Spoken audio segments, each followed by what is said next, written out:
Okay. Hi, this is David Vega here. I did not intend for this to be a public video. I intended it to be an unlisted video, but the more I thought about it, we're going to have to deal with issues that are worthy of going public on anyways regarding the employment of Cisco and also EDD's misconduct, so I will spell them out from the top. This is going to be public because literally the button was pushed, and although I have an explanation, we don't know for sure, so I'm sorry about the publicness of it, but this is going to replace several things. This is going to replace a petition to reopen a case that was dismissed for non-appearance. That is first. There are papers on my desk, three piles. That's first. Petition on video, as well as reference to this video and what I'm going to send after this, as well as the paperwork that was already sent in, to reopen an appeals case, an EDD case, that non-appearance. We are also going, the second pile, that's going to take the least time. The second least time, and the main reason we're here, which means mandatory viewing, the rest of that will save us time, depends if you want to save time, is to literally read, and I will show censored copies of everything, but this especially, the letter petitioning for a reopening of the case 2 days after I missed the hearing. And all the related documents, which are actually easier displayed on video than by paper, they were already sent. We will show the proof that it was sent and literally dropped in the mailbox. We will read everything for all the public to see. We'll put it all out there, why David missed, make a rock solid case for how David was Mr. Responsible and already took this into consideration before he received this today. Then, this is what's going to take the most time. I don't really have to do this, but if I do it now, it probably saves us a hearing altogether. Or if we do have that hearing, we just talk about the video and what's on the video right here. So, we're going to go over the whole case, the EDD denial, their psychobehavior, not just the psychobehavior of asking for the results of what was already petitioned for appeal before it even got to the judge. We're going to go over their psychobehavior regarding especially Cisco, but all the way back, because it's in here. It's all in here. This is your copies, the court's copies of what they sent me, not my original. So I'm reading just from what the court acknowledged. So it's all in black and white. Yeah. We're going to go over all that, and the way we're going to do it is we're going to try not to hold stuff up to the camera because that's the hardest way to censor stuff. We're going to take stuff that can already be verified in paper form that you already have or will have in the case of me needing to resend stuff. We're going to go by my original computer copies, which are the same. They can be verified for accuracy later, but we're going to show stuff that's easier to censor there rather than hold stuff up. So I'm going to try to avoid that.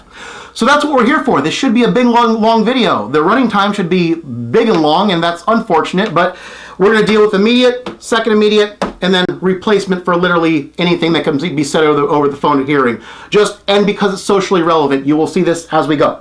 So the immediate reason we're here is because there's a case number 7470861, that decision dismissing appeal for non-appearance. It was a phone conversation that was supposed to take place on 9/05/2023, and it says I have rights to reopen this, and it also has a form. The Spanish is front, the English is back.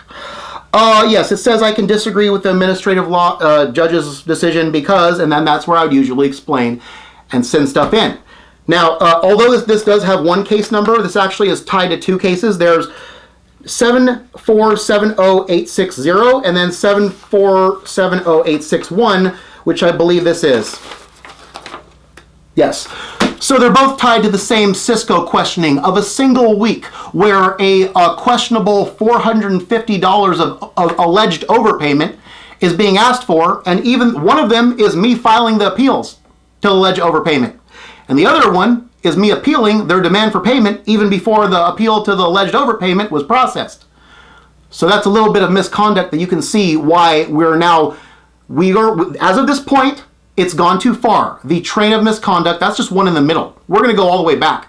So let's deal with the first one. Now, I want to say, this is mostly to the judge. I want to say from the top that I realize there could be a reasonable explanation for this. What just happened?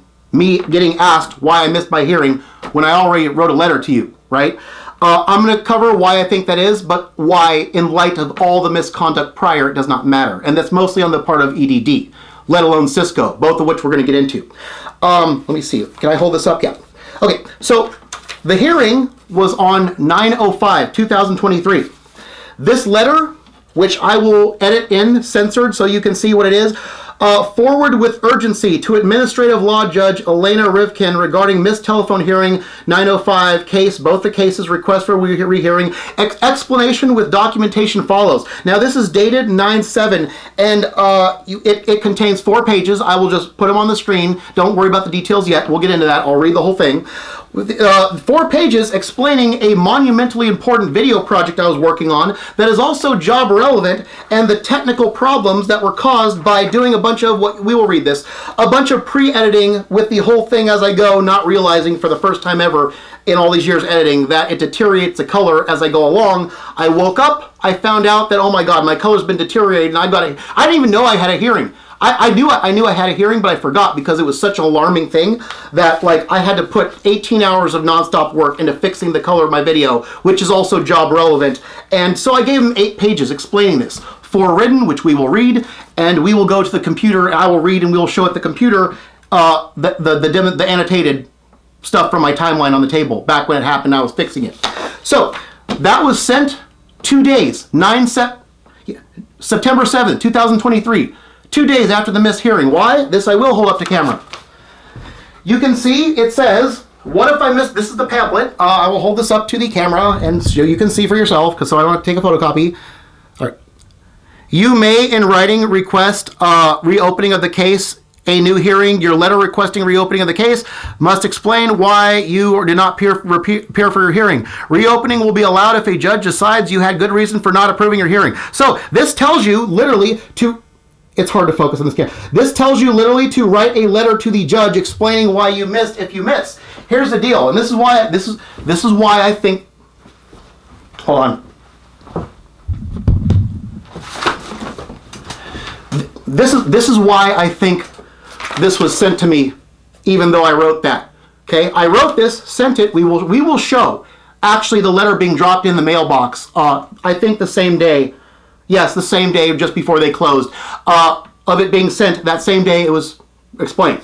I think the reason why we got this in the mail, which says that there's been a non-appearance and you can, is because, and this is an educated guess based on all the treatment I've suffered over the course of 3 places of employment where there's been misconduct, FedEx, Cisco, and Tesla. We will cover all of them now because this is too much.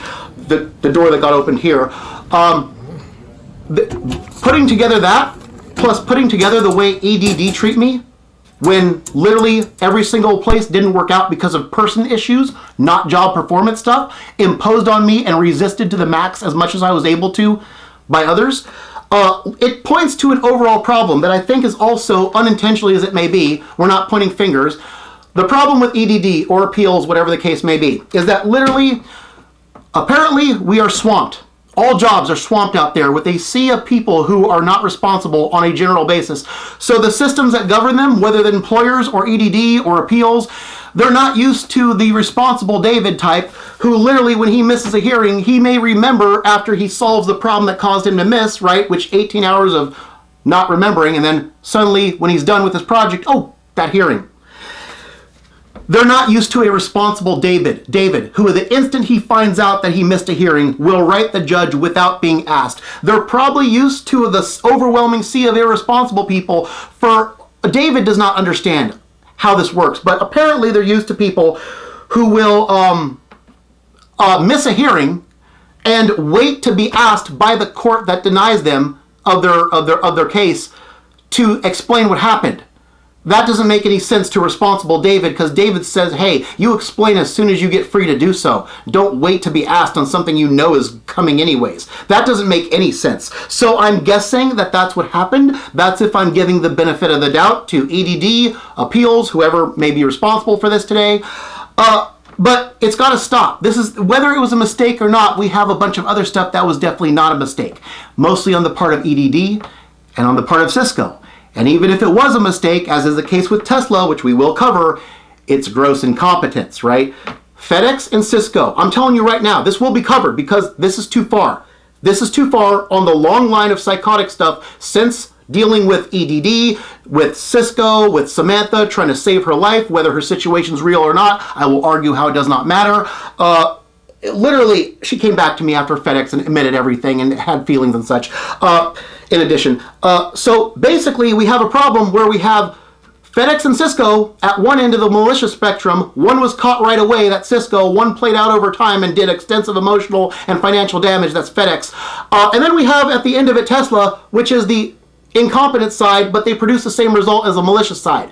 We now understand what the problem is, and no matter whether this is accident or not, because we know that it's unrelenting and that every agency that's in the employment system will default to what is their lowest common denominator expectations, we can map it out and explain what's happening with all these workplaces and employment agents. It's not pretty and you're not going to like it, but David has the solution after all these years of dealing with more malicious systems that unfortunately relate. So you all open some doors that I'm going to have to walk through with authority too. That sucks. That really sucks because I tried to avoid it. So that's why we're here. Now, as I probably showed already, and I'm going to show on the computer, I already sent an 8-page letter. It's 4 pages of written what happened, and it's 4 pages of demonstration what happened. When I go to the demonstration, I'll read my annotations, but I'll show the original computer files. They were still on my desktop the whole time. I didn't get rid of them. They're easy to access and position. They're gonna correspond to what I'm reading in paper of what I print out for you and annotate as well, so you can see what I went through that corresponds to the writing. So we're gonna go over the writing now. Okay, we're gonna read literally everything that was already sent on September 7th, 2023 to account for my mishearing, and not only to account for it, to account for why it was job relevant, because it was responsible for this one, the 906 release of the Jessica Mendoza tribute video, which is currently number 3 lifetime epic, demonstrating who I am as a person, even though it's for just a crush, not a person in my life. Literally, that's high. That's job relevant. That's why, because it's job relevant. This is everything done in video, which is what I should be doing. The year since FedEx, and then this is everything in the 6 months since that. So literally, a full year produced this much video productivity. Half a year produced no loss in pace, but the only reason that it happens is because the jobs don't get the person issues. They don't get how to handle people right and to foster creativity and foster productivity and foster passion and all the good stuff that all the companies ask for and can benefit from regardless. They literally are pursuant of their own version of a false solution, which is why the video making took over. The bulk of this was done dealing with EDD. Some of it was done dealing with Tesla, but when I wasn't dealing with any workplace, it was just max everything. Now we've reached a stopping point, which is why we're back to work issues. And we need the work issues solved because they're putting down the same thing that's responsible for passion everywhere. Whether it's video making, this work, that work, doesn't matter. Every company can benefit from the same work ethic that went into this uber productivity. So, because the button was pushed, because the door was open, because this is absolutely stark compared to don't show it to the camera, compared to responsible David, who gets on this issue right away, just like he does with every job issue, no delay, no wait to be asked, no bad stuff happening in the meantime, we're going to make this public. We're going to tackle this problem across all jobs, all experiences, so that they can all learn from the worst, so that they can understand how to get the best. They all want the best, but they don't know how to get it. All this shares in common, this productivity, lifelong to back it up with the same thing every workplace wants. That's why we're public. So we're going to start reading what responsible David did 2 days after he missed his hearing, making this unnecessary. Sorry, if it's appeals court and it's the judge's fault, I'm sorry. If it's EDD's fault, well, long line of psycho stuff to back it up. So them I have no remorse for dealing with them, the EDD, because So, forward with urgency. I'm reading off the page. I will show you on the screen. Forward with urgency to Administrative Law Judge Elena Rivkin regarding missed telephone hearing, 9/5/2023, 2 p.m. There's the case numbers, request for rehearing, reopening, explanation with documentation to follow. Okay, so we're going to censor out, well, the employment agent department. We'll show the employment department, so that's public. We'll censor out my info. And it says, Dear Judge Elena Rivkin, I missed the hearing because I was working on what ended up being my number 3 lifetime best video project that I had been working on and inhumanly fast-paced and initiated on or around 8/11/2023. I think it was the 10th when I looked back. And just uploaded it yesterday on 9/06/2023, and on the eve of the hearing, an emergency came up that threatened my entire project to that point. Unless I devoted 24/7 effort to correct it and push my appeals obligation to call at 2 p.m. on 9/5/23 squarely out of my mind. Okay, I will give as best I can the details to follow and attach some proof shots as well as the video link so you can understand what happened and also how this is an absolutely mandatory job relevant project as it demonstrates competency in my ideal field that I went to school for and have practiced on my own extensively over the years, which is sports entertainment video making, especially in the area of person honoring, like my version of live player highlight reels, only in video game form. So very briefly, here's a technical problem that happened, okay? There you go. That's how important this particular project was. Literally, does a whole lot of good, right? For job relevant good. So we're gonna walk you through why I missed my hearing. Around 9 p.m. on 9/04/2023, I woke up earlier than expected to resume editing. I had just shot the main ending performance at 6:38 a.m. that day and edited it into the project and finished what I call a pre-edit before I slept. That means what a pre-edit is for an editor, at least what I call it. I don't know what the people who are employed to do it call it. It means that you export the whole project as one unified clip instead of a bunch of segments that require keeping individual files from a bunch of different places, some too big to store on my main device, and it saves space the rest of the way. I was up to pre-edit 9 at that point and nearing the end of a 1 hour, 10-minute feature project. When I woke up at 9 p.m. on 9/04, I got to the computer to proofread for a safety edit, right? That means you go over everything you've done so far and edit a version in case the hard stuff remaining goes wrong, right? And I discovered instantly that the color from the start and continuing as the project progressed was extremely dark and extorted and unpresentable, okay? As I skipped along in the project, I realized it got better as it went along, and the more pre-edits I did, the more the color deteriorated without me noticing, okay? Because I did not proofread after each one, as I've been working hard this whole time. Yeah, by the way, this is parallel something at Tesla that shows the difference between the elite performer and the regular that can make it into management and drag down the elite. That's exact parallel, no joke. We'll get to that when the time comes. Yeah, I was working so hard I didn't notice the deterioration. Yeah, what a good problem to have. Sorry, that's not for you. That's because it irks me. I was up to 9 pre-edits, so that's a lot of deterioration. Instantly, this is so similar to something that decreases Tesla's credibility, I swear to God.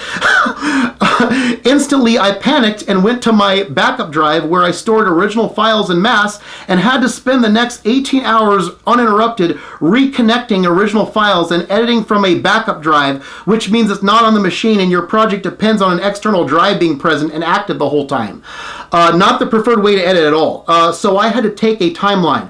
26 out of 27, it grew 2 more since then, where my current edit was, and replace every single file with original files from the external drive containing a massive 211 gigabytes worth of files.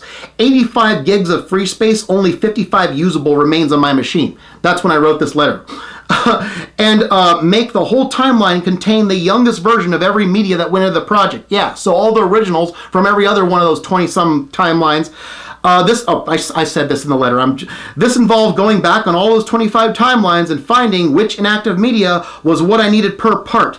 Copy and paste them in the exact locations over pre-edit 9, and then figure out what modifications need to be made since some of the media is unable to connect because it's a freeze frame or something that was cut short to begin with, and I had to design it over again to appear as intended. So yeah, big fat emergency editing job right before the day of my appeals hearing.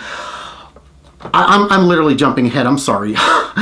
All of that I just described took 18 hours straight from 9 p.m. on 9/04. It was the single most horrific and terrifying experience I've ever had as an editor because I was hoping and praying that nothing was unrecoverable and that at every point in the project I still had something that was presentable for every part of a 1 hour, 10-minute project. I finished at 3 p.m. or shortly after on 9/05 and my hearing was at 2 p.m. and I would have missed it by at least an hour. At this point, I felt it was best to just keep working hard and continue the project to completion and get it up online with everything fine, get enough rest, and then come back to this appeals matter and write this explaining what happened, right? I honestly forgot about my appeals hearing during that entire 18 hours because the panic that, we're going to the next page. So yeah, that's what causes David to forget about his obligations. Working so hard on what he's meant to do. Video making, not what he has to do. These little, type of jobs.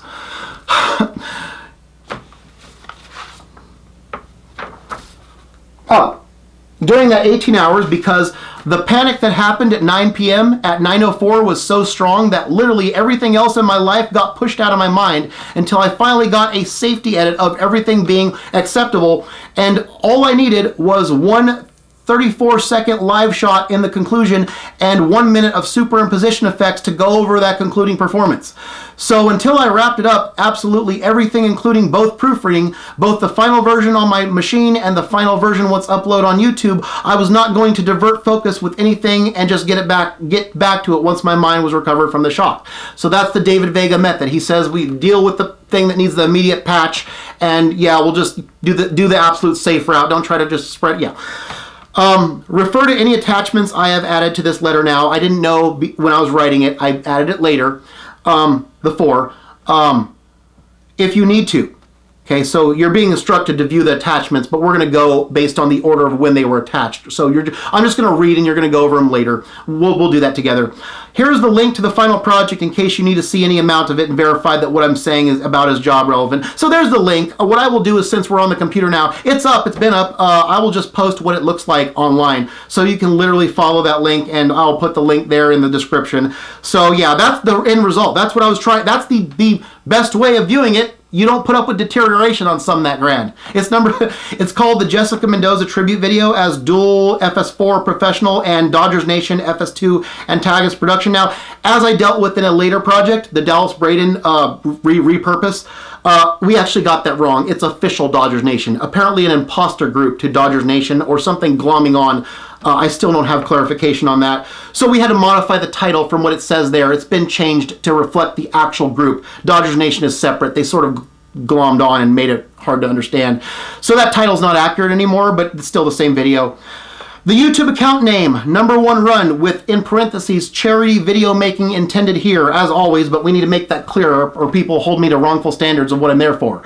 So yeah, which is not this, by the way. This is because of misconduct, too much of it. YouTube account link, okay, there we have YouTube at number one run 732 randomly assigned. Now, here's why we're going to justify why this is job relevant, and starting with the new EDD claim, which is going to be dealt with in a separate thing because it relates to Tesla.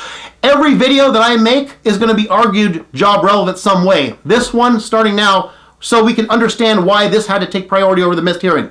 Okay. The story of how this idea came about is in the video description, so I do not need to repeat that here. So that's in the video description. That's still there. This is stuff that was for only EDD, but is now going to be public because of this being on the back, no matter whether it was innocent or not, of a whole bunch of misconduct going all the way back to Cisco. So this is now going to be what EDD came. If I have to audio drop something, it means that it's private information. I just dealt with it later rather than in advance because it's convenient that way. For you EDD appeals, that is not covered in the description. Okay. The reason this video is job relevant is because it's similar to what people in entertainment media do when they make player highlight reels for sports programs. But it's using a former athlete's video game character representation from rosters I made back in 2006 to create a sports highlight reel for the former player, now commentator for the LA Dodgers. That's Jessica Mendoza, which in my opinion is not only better than what people in the industry are already doing for live players, but the cinematic element that I added about 45 minutes in and beyond based on my own story with being misunderstood over person honoring, right? Which is what a tribute video is. And also what people do professionally for players without recognizing it. Yeah. So we used my real life story. That is fused with the game's narrative. Yes. And because from the very start it deals with the subject matter of crushes, right? A common form of person honoring, right? Being mistaken for false claims about harmful things like bullying and vulgarity.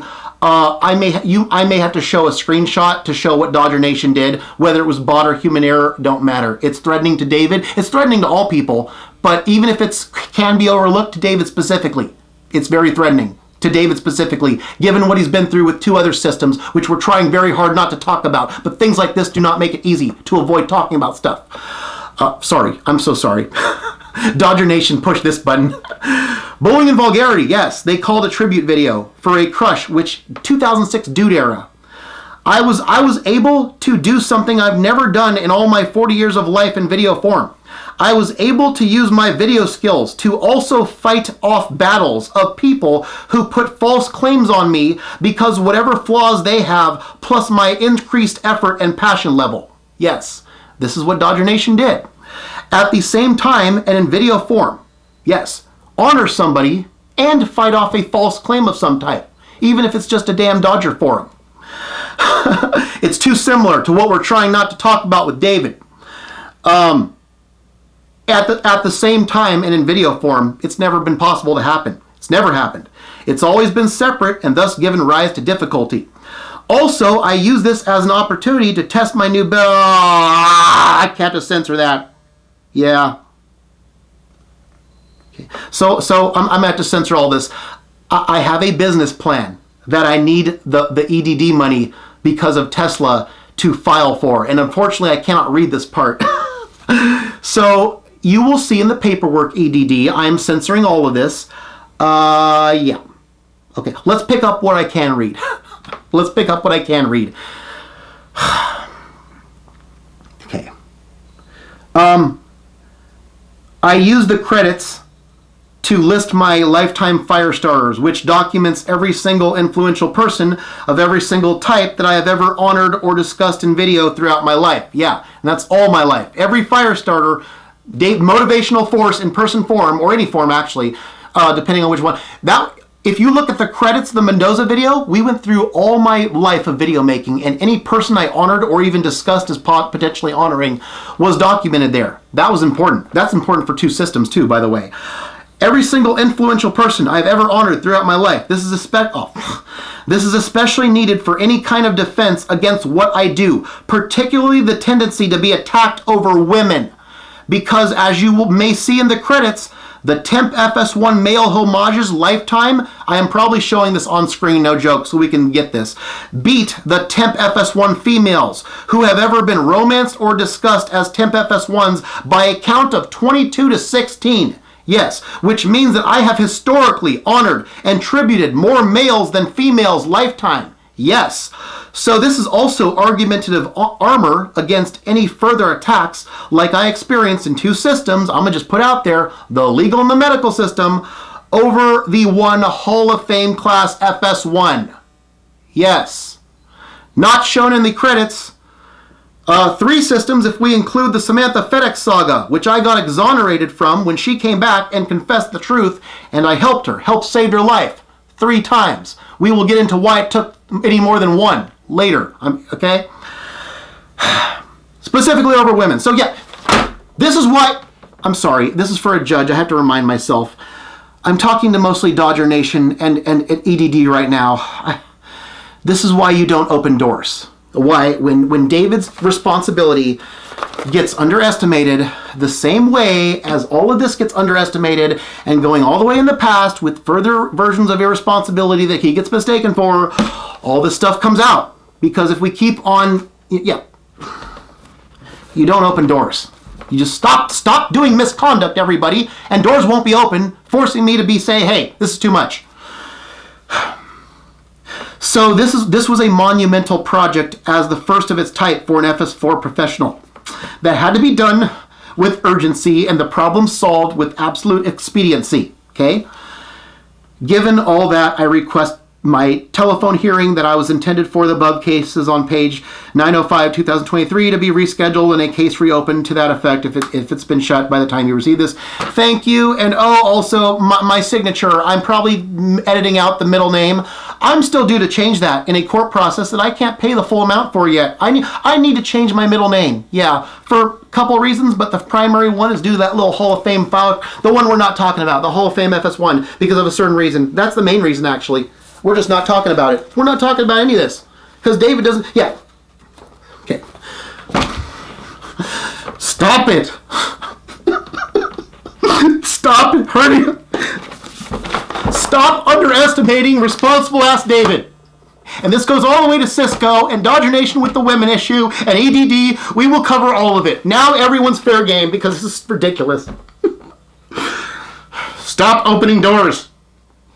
Okay. Okay, I'm sorry. Okay. Okay. So this is page 5 of 8. I'm going to show on screen what I'm talking about. I have my annotations here. Okay. So I showed my editing table. This copy actually was, the copy that I have in my hand was when my dad did not have color in his ink cartridge. He has since got that. So I'm showing you color, but I'm looking at black and white, which was sent to, as a part of this letter, to the judge. It's black and white. What was sent to them, it's black and white, what's in my hand, but it's color on the machine because it's easier to show in a project than it is print. I can print it out. I am going to print it out and send in mail after this is done. But on the machine, you can see the original without annotations. So I'm going to show you what's on the annotations and send this annotations in the mail after this. So the project, you can see the project file, the Final Cut Pro that says dual Jessica Mendoza, temp FS4, all that stuff. The annotation next to the game set match, the title screen, right? It says my dad's color ink ran out, so you won't see the intended color on these copies. The original intro was put back to correct this. So this is, I believe, the corrected version. If you look at the timeline, I'm going to show the clip bin. You can see it's 28 clips large. Yeah, that's a large project. 28 clips large. Oh, that rivals the Perfect Vesna stunt, which is for charity, intending for at least $500,000 donation for Hockey Fights Cancer that no one's actually, went to an investor on because David doesn't know how to do that. He just knows how to produce the content. Yeah, this is on par with my charity one, intended for a $500,000 donation to Hockey Fights Cancer. No joke. The workload involved in this. So this is number 26 of that timeline. It's shown there on annotations. And you can see the whole timeline here. I will have to go closer. On my annotations, it says audio from pre-edit 9. So the audio from pre-edit 9 is there in one big clip. It only gets cut up in little spaces where I have to continue editing. This is the audio from pre-edit 9. All that video was in one clip too, but the picture was deteriorated. In fact, I may, if it's convenient for me, go to the external hard drive if it's still on there. I may show you right now what pre-edit 9 looked like, how deteriorated it was, and compare it to the final project. You're going to see exactly what the difference is. I'm probably doing that right now as I'm talking. So I have it circled, the beginning where it says pre-edit 09 Mendoza tribute video, right? Video, and this is the video track. All those little cuts, that was from going back on all those other sequences and taking the parts that contained original content and putting them over this track, which just had one clip before I did that. Yeah. So I had to fish through all those things, put the best parts, and modify anything that needed modification because a lot of those files got taken off and had to be reconnected. That's a mammoth task. If I'm showing you right now the timeline, it's probably in bits because you can't fit all on one screen. That's a mammoth task to do that kind of timeline. Okay? And it's feature film length too, which, should tell you something about David's work. Let's see. Here's another one. Here's where I showed the deterioration, but the judge got the non-color version. Now we have the color version available since the print cartridge has been refilled. You can't see it in black and white, but this is pre-edit 9. The color is awful. I showed the get info on the pre-edit 9 Mendoza tribute. This is the original color. How it appeared after I did that 18 hours of work that distracted me from my hearing. Okay, you can see it was created on September. What is this? The September 4th. Oh, what is this? Oh, the pre-edit 9. Yes, the pre-edit 9 was created on September 4th. 11:07 a.m. It was modified a little bit later when it turned p.m. So that's when the pre-edit with the distorted color was finalized. At 11:07 a.m. on September 4th, day before the hearing, right, on the 5th, David Vega went to sleep right after, and he woke up at 9 p.m. and said, the pre-edit's all distorted. I must work all this time.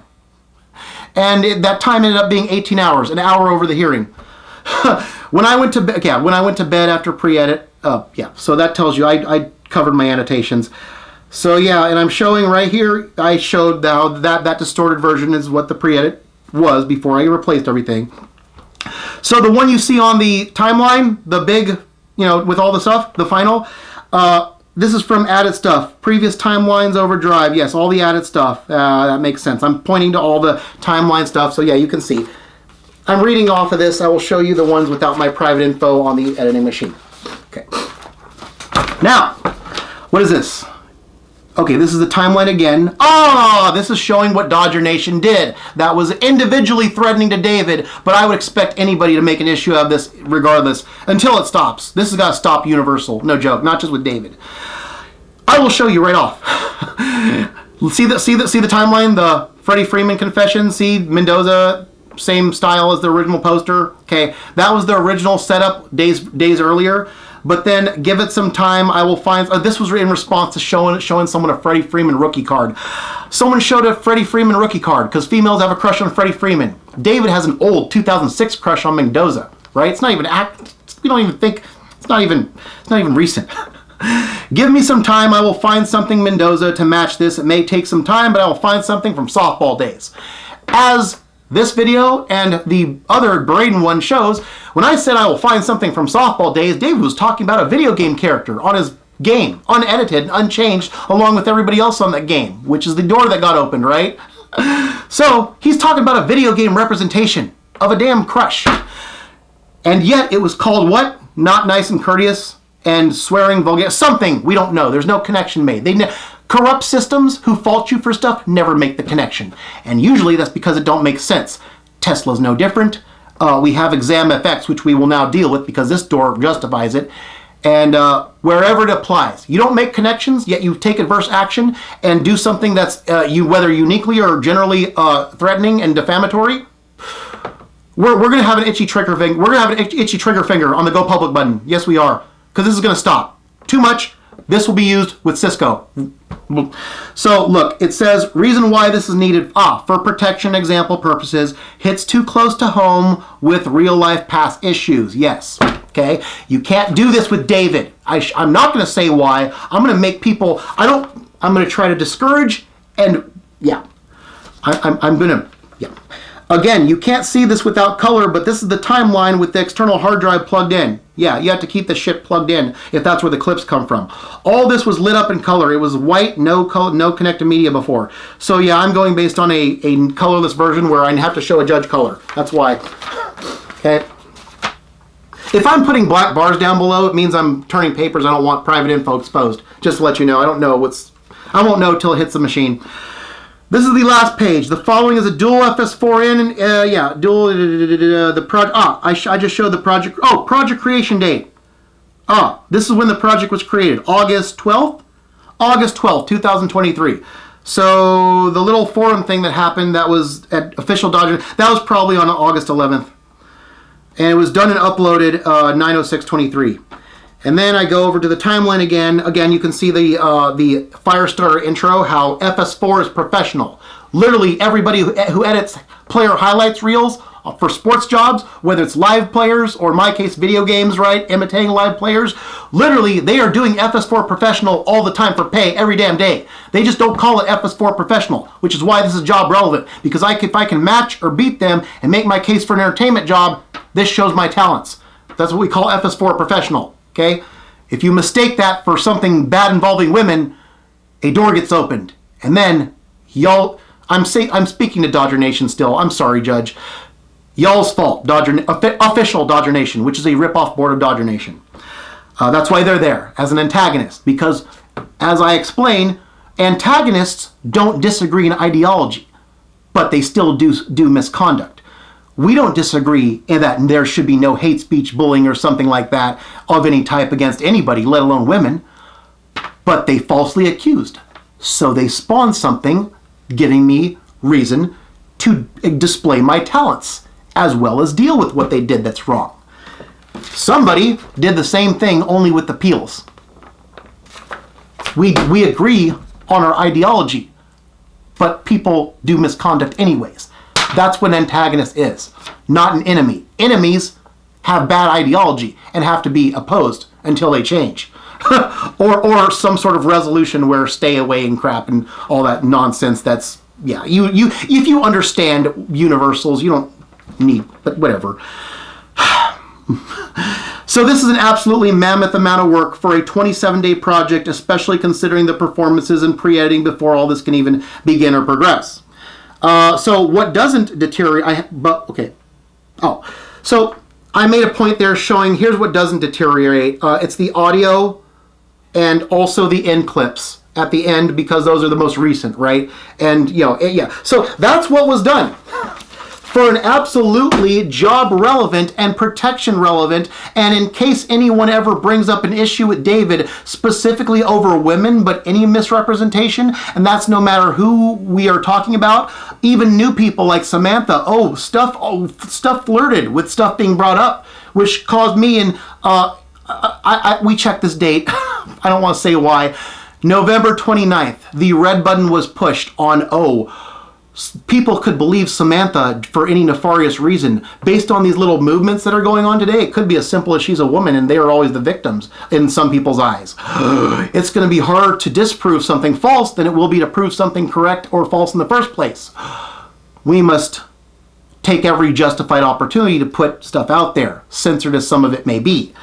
That button got pushed on November 29th, and even before she came back, with regards to Maria, both former FedEx, that button got pushed with an online troll, Vitor Pitor, who's similar to people in the system. If I'm showing him right now, I apologize. I don't know if I will. So yeah, you guys got to stop pushing buttons that are specifically threatening or harmful in David's knowledge of the system, conceivability, and opening doors that he'd rather not open, because now here we are having an appeals case be published because this is too far. So that's why I missed the hearing. I did not need to wait for this to come in the mail to send that 2 days later to the judge. No matter, we're not pointing fingers. It could very well be a mistake, but if it's a mistake, whether it's by appeals or EDD, it is highly, and this is a theory, not a fact or an accusation, it is highly suggestive based on David's experience, now that he knows the difference, that it's because most people, for whatever reason, I still don't understand, would wait to be told by the court that they need to give an explanation rather than do it right away as soon as they're able, like David would. Probably based on other people's misconduct. This anonymous sea of people who are apparently overflooding all our jobs and all our appeals courts and all our business, and yet, who does appeals /EDD /places like Cisco and FedEx and who do they cater to? Not the Davids. They cater to the lowest common denominator who cares less. We won't say they don't care. That's individual basis. They care less than David's elite level, the same level that produces lifetime epic video projects in the 1 year since FedEx and half a year ongoing. They care less, and when the employers and offices see David, they don't realize that it's not a job issue that's real. It's not a job issue, which is why he's up here compared to everyone else. It's a person thing. It's something involving how he's made that makes caring, which he's always done, able to benefit in any job he does. And they make the mistake, instead of respecting David and preserving his ability to stay here, saying, all right, we'll create a nice environment around you where you can stay here and benefit our company, they go like this. And they drag him down. That's what somebody did just now. As innocent as it may be, that's what we're going to go over now, coming up in the Cisco stuff. That's what happened at Tesla, and that's what's happening even as a customer. We have an example as a customer, which I didn't want to deal with public, but we may have to just press the button on that too. When trying to recover, yes, it just happened as a customer, and it also opened a door with regards to what David went to in the past, the early days. So yeah, that's what I think is happening. That's my well-educated theory, is that we're too used to irresponsible, that instead of recognizing when we get them, the people up here who are able to benefit companies at an increased capacity, too many people are transgressing on person stuff, which is not why any job exists. And whatever competency they have as a person, they drag them down to this level and try to use their authority or numbers game to justify it, when really, no. Whenever you have a chance of benefiting the company more or company less, and it's not your jurisdiction, it's not like a physical task at the job that you've been hired to do, it's a person thing, anyone's person knowledge is fair game. Even the floor guy, not the manager, the new hire. If it's a person issue, whether in whole or in part, and this guy can benefit the company more, and you, whether on the floor, in management, no matter what your title, no matter how many of you can benefit the company less, you have a responsibility to preserve the more. Because if you choose the less when more is possible, you're against company. You shouldn't be there. Anyone against company. Customer, product, worker condition, worker peace, safety. That's David's hierarchy for everything that's contained in the company bubble. Yes, we will go over this with Tesla in extreme detail. Everything in the company concern bubble is under that, in that order of hierarchy that I just described.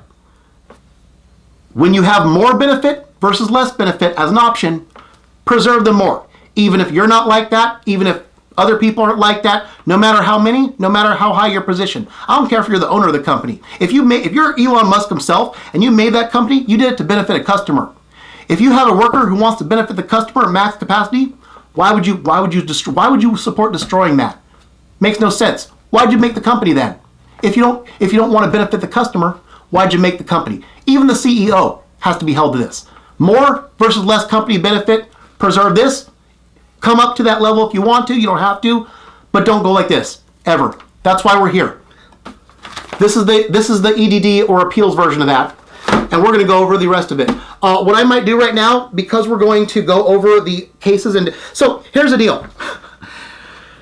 One of these cases, I don't know which, is the appeal to the $450. Yes, this is all, it's more symbolic than tangible, but if you want to go based on tangible, this is all because of no, that's not needed for quotes.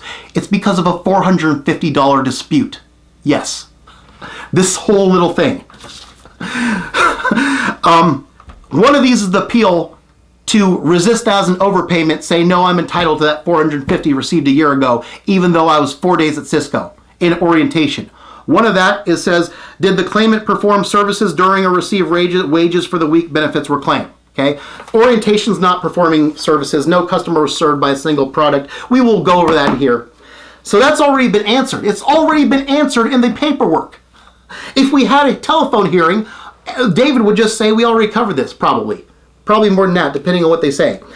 And then it says, was the claimant overpaid benefits? If so, was there any fault? This is the other case. We don't know which. One of them is the appealing EDD's requesting for the thing to be repaid before the appeal to the request was processed. Yeah, so they asked for payment. We'll get over how stupid that is. That's another misconduct. Was the claimant overpaid benefits? If so, was there any fault on the part of the claimant? If not, would repayment cause an extraordinary financial or other hardship? Oh, it would. It would. Now it would. Now that David has had to deal with a constant bombardment of misconduct, he don't have nothing left. You know what David was going to do today? I'm not going to say where. David was going to go in I'm sorry, just put up with the third person. It comes naturally. Somehow it grew on me at some point. David was going to go in person to a job and ask when they're going to start hiring because he knows they will. They're just not yet. He wants to get in there early to get to a better position where he's better capable, based on what he knows about the company. This was all derailed for this video today. We got to a stopping point. We got to a reasonable stopping point in video where, despite there being other things on the table that would also showcase my talents in entertainment, as well as person stuff, as well as this massive redemption story that is Samantha Quezada, the co-victim at FedEx, where I was lied about, a vicious lie, worse than Dodger Nation, in her name, and she didn't correct it for the whole course of the employment, and yet she was bullied. And her address leaked as well, according to our records. We did this in video. Her address leak, we have her admitting that in video, not the address, just the leak. Her address was leaked by the wife or girlfriend of the same person who bullied her, who had other girls turn against her, and who lied viciously about me that terrorized me the whole course. Samantha came back in a life-saving situation. I helped her like as if Nancy Kerrigan got approached by Tanya Harding in a life situation, and instead of saying fuck off and die, Nancy said I'll help you, and went to the ends of the earth to do so. Okay, this is paradigmatic, and it's being done for two reasons. Number one, to show David's not the getter type. He cares about others and goes up and over the moon to do so. So any place who tries to mistake him for a getter, this will be used. Number two, we will get into this when the time is right. The system, someone on my side that I could employ for a certain purpose, but I'm not going to because the issue has not been pushed, said that when the time comes, anybody who's similar to what we will call a Hall of Fame class FS1 will be used as transferable possible offenses. Well, they already have notes on that person from back before she came and admitted innocence. So that means that even though I'm not legally obligated to help Samantha save her life, I have to put forth my best effort, and I have to document it. Because as I've gotten to know Samantha Quezada, she is the most similar in every aspect except to FS1 Hall of Fame class, or as we now deal fictionally with FS1 the show. Two things that are different. Number one, she's provable. Thank God Almighty for that. And number two, she's poor, so she doesn't even have the option to cover stuff up, let alone can do so. But she showed the exact same tendencies. Whether you help her and she generates feelings that are her own doing, whether she's come at me offering marriage to help her, which I say, let me earn it the old-fashioned way, let me help you, and romance is optional, or whether she tries to take things back when she doesn't get her way and I won't endanger my life to get her money, right? She's done some stuff, some manipulative stuff. So she's a case where she has person issues, but she's also in need as well. And she's also a victim. And if this were put in front of a system, they would try to do their typical thing where they deny it and act like we're all full control of our lives and no one ever has an effect on us. She is the provable version of what David can't do with regards to her predecessor. So I have to go to the ends of the earth and treat her the best. I have to try as hard as I can, but just stop an endangerment, okay? So literally, this is all snowballing to the point where when I get something like this, no matter whose fault it is, we press the record buttons and we edit and we put it all out there because this whole thing, what is happening, needs to stop. This whole process where you have more company benefit, less company benefit. And instead of saying we will preserve this and use this, we won't affect you by anyone who goes like this. Tesla at least, but FedEx without, over a course of time, they all go like this. Okay? We have a way of describing that. We'll get into it later. Okay? So now I'm going to cut the camera. I'm going to put what I have on the machine, get it off, and then I'm going to come back. I'm going to deal that will cover the reopening of the case on video, public for the whole world to see, and all the attacked issues based on all the doors have been open. Judge, I'm sorry, this is mostly for you, Dodger Nation, and also EDD. Anyone who opened doors, and you can obviously see, I will get close to the camera so you can see this. Not a freaking. Look at this. Hold on. Do you see that? Okay, you can't act that. You cannot act that. That is for real. That is for real. This is the damage that all this freaking misconduct has been doing to someone who just wants to be a super worker. He just wants to take what he's learned all his life, whether by force or by desire, and benefit some company. Ideally video making, but goddamn it, I'll fucking benefit anyone, okay? Even these little damn packaging places, okay? Literally. He just doesn't want to be dragged down, especially when he has to help this person the best he can. Okay? This has got to stop. This has got to stop. Okay. So, that being said, because if I don't do this, we're probably going to have to make another video anyways, dealing with Cisco and stuff. I'm going to cut the camera now, put it on my machine, check it, make sure it's right. And then we're going to go over the entire case, both cases, since they're related, of what happened with Cisco. Apparently, we're going to read, we're going to see what happened. If I have to omit stuff, all of this I have on the computer, and if I don't, I'll get photocopies. It's easier to censor on the computer than here. I will read through it, and if I read anything accidentally that needs censoring, I'll just audio drop it. It's very easy, no problem. This is actually way more important, way more effective than a telephone hearing or even in-person hearing. We're putting this all out here. We're going to stop this mechanism where literally people who care about everything they do in life, person, company, doesn't matter. It comes from the same place inside, and it does not work how these places think it does. Only the elite people. I have records of this on my computer of elite people, millions and billionaires who understand passion for real. I have them. It was going to be dealt with in Tesla. They know how passion works. But none of these places, even one who, like Tesla, who is run by Elon Musk, who would literally be on my side with everything based on some of the stuff he comes out with. Only the absolute elite understand the David type. The people running these places are catering to the lessers, right? Whether maliciously or just not trying as hard or not with high standards. There's a bunch of stuff, okay? Literally, so we have a problem here where an elite worker is being stamped out, as all people would be by implication if they were to know and take this as an example and say, oh, look what happened to David. I don't want to be that. We will run through the whole mechanism of how literally it's an extermination process designed to target the good people and make us all ho-hums. That's my own word. You know, okay. I've heard taker type, but okay, there's a bubble. The taker type, below that, ho-hum. Below that, a subsection, jail type. Also a subsection, there's different subsections. Okay, the taker type. David calls it ho-hums, but that's a little below, because some people can be aggressive takers for self, and they're like between there. There's a bubble. I can diagram this. And we also know how David works lifelong and the actual medical issue that's been, we documented this for Tesla. It's PTSD. And it works the same way, but it's mistakable. We have that diagrammed on the board. We will cover all that. But right now, let's get this on the computer. We'll come back for deal with Cisco and DLT. We'll just cover everything now. This is all public as of now. We're going to stop this.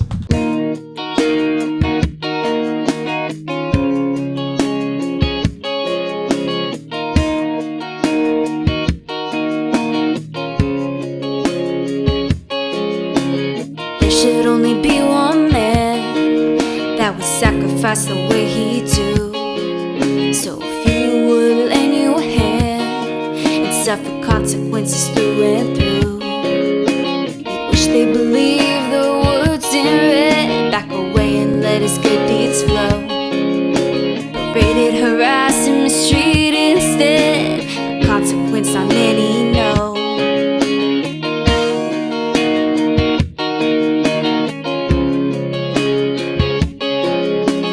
Some were the devil in disguise, with privilege, riches, and fame. His innocent eyes did not realize his good deeds led to hatred and blame. Killing stole his battered and broken heart. He helped it with every need. A fire he thought would never start, but a main motivation was greed. Who do you know that can take this pain, blow after blow, again and again? David's playing Jesus, self-sacrifice, time after time, playing Jesus, putting him first, true to his word, playing Jesus. He's got your back again. Maria was full of the innocence the youth and experience bring. David knew he could help but get through so many trials that the world would bring. Another friend from his high school, they once had a fleeting romance. Life threw her so many curveballs, she passed up on the perfect chance. Veronica wronged him the first time they met. Soon the tables would turn. He worked tirelessly when she was near him. Blood, sweat, tears as he earned. First will be last and the last will be first. These were the lessons they learned. David's playing Jesus, self-sacrifice, time after time, playing Jesus, putting him first, true to his word, playing Jesus. He's got your back again. First will be last and the last will be first. These were the lessons they learned. First will be last and the last will be first. These were the lessons they learned. David's playing Jesus, self-sacrifice, time after time, playing Jesus, putting him first, true to his word, playing Jesus, self-sacrifice, time after time, playing Jesus, putting him first, true to his word, playing Jesus, self-sacrifice, time after time, playing Jesus, putting him first, true to his word, playing Jesus.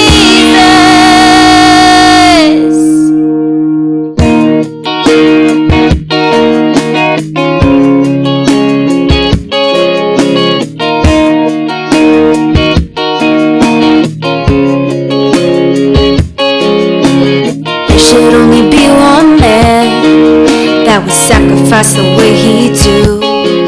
So if you would lend your hand and suffer consequences through and through, you wish they believed the words in red. Back away and let his good deeds flow. Paraded, harass, and mistreat instead. The consequence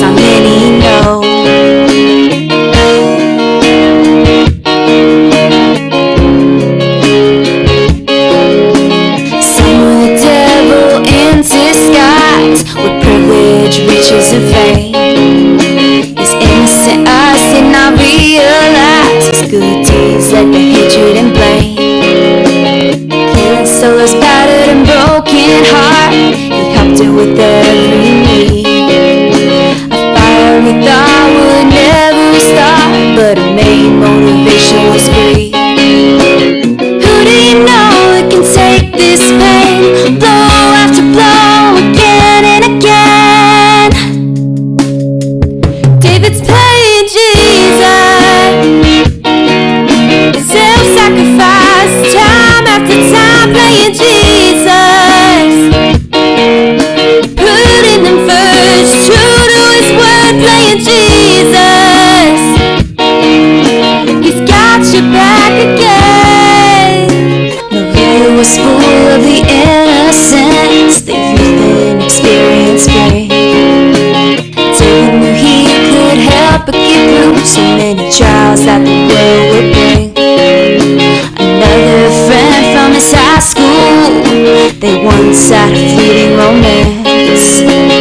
Life threw her so many curveballs, she passed up on the perfect chance. Veronica wronged him the first time they met, soon the tables would turn. He worked tirelessly when she was near him, blood, sweat, tears as he earned. First will be last and the last will be first, these were the lessons they learned. David's playing Jesus, self-sacrifice, time after time, playing Jesus, putting him first, true to his word, playing Jesus. He's got your back again. First will be last and the last will be first, these were the lessons they learned. First will be last and the last will be first, these were the lessons they learned. David's playing Jesus, self-sacrifice, time after time, playing Jesus, putting him first, true to his word, playing Jesus, self-sacrifice, time after time, playing Jesus, putting him first, true to his word, playing Jesus, self-sacrifice, time after time, playing Jesus, putting him first, true to his word, playing Jesus.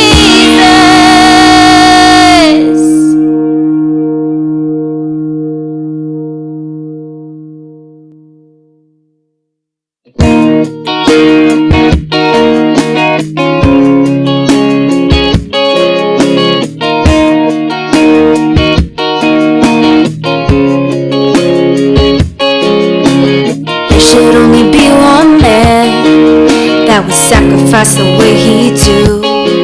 So if you would lend your hand and suffer consequences through and through, wish they believed the words in red, back away and let his good deeds flow. Paraded, harassed, and mistreated instead, the consequence not many know.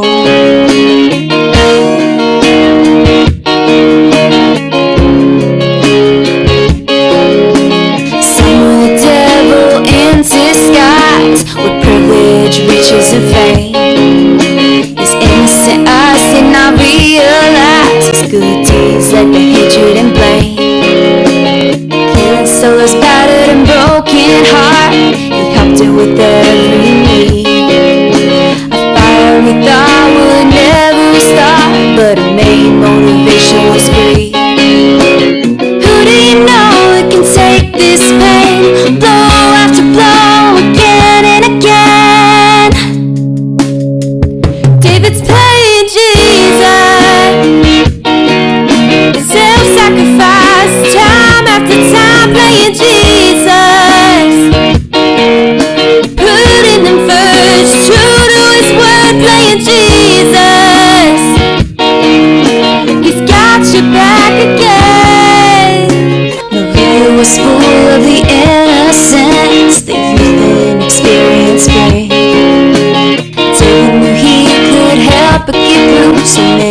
trials that the world would bring.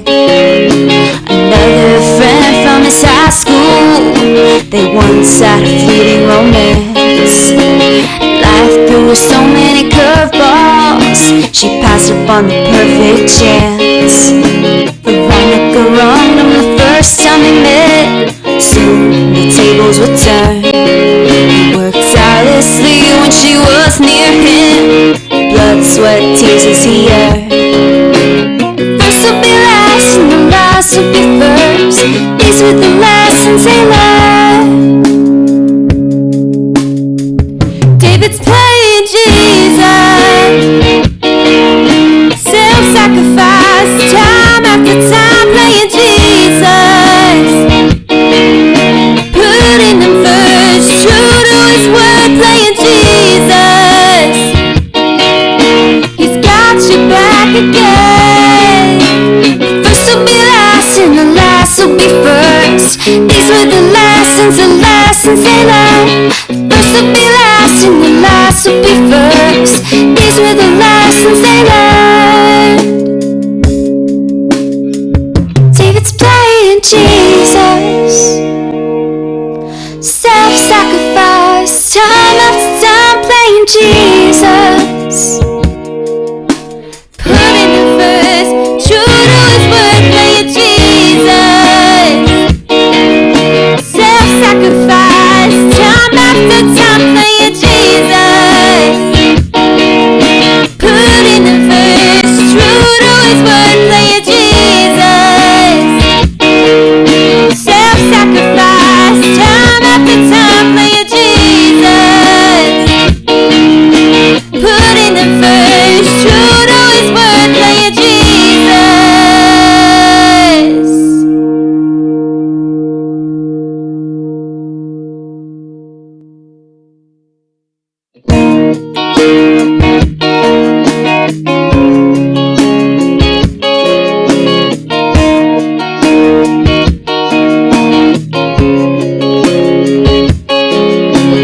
There should only be one man that would sacrifice the way he do.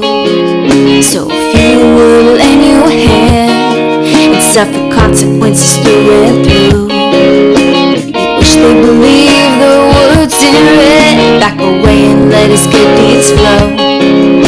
Paraded, harassed, and mistreated instead, the consequence not many know.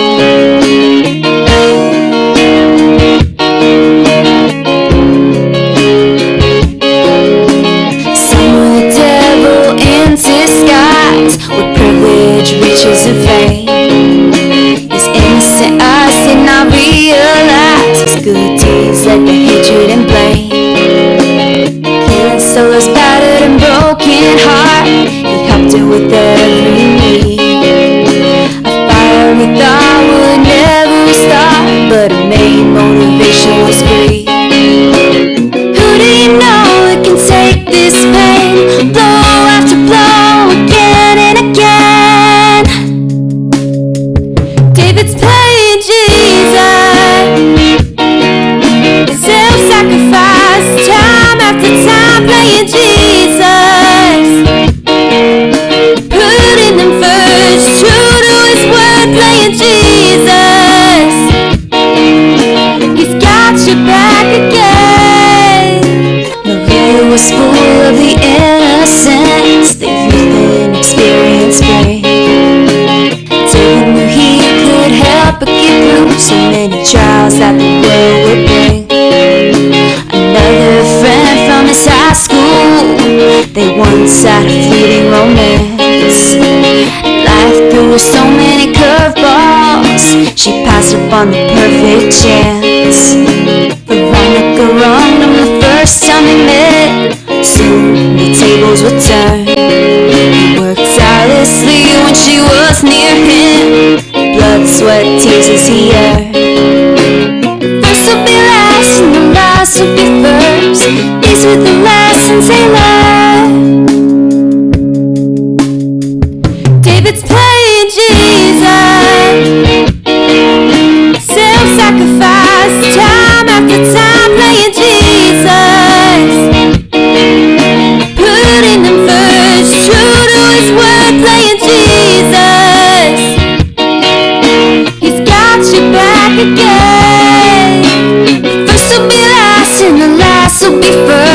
These were the lessons they learned.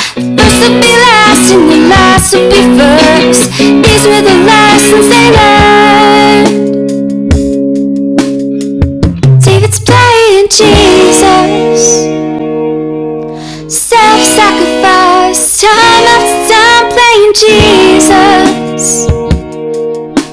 Putting him first, true to his word, playing Jesus. Self-sacrifice, time after time playing Jesus. Putting him first, true to his word, playing Jesus. Self-sacrifice, time after time playing Jesus.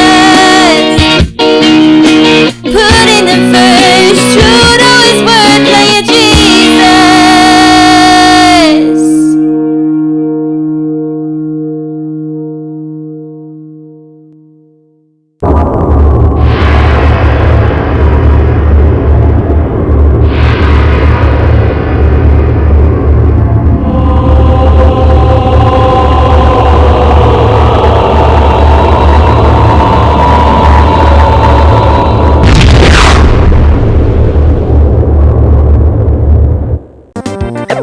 No cats. All of you!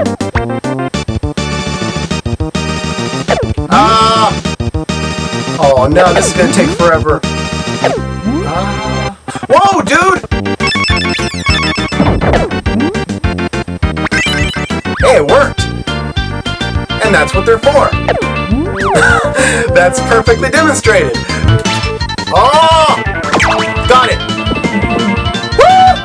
Woohoo! Alright, concentrate. Concentrate, damn it!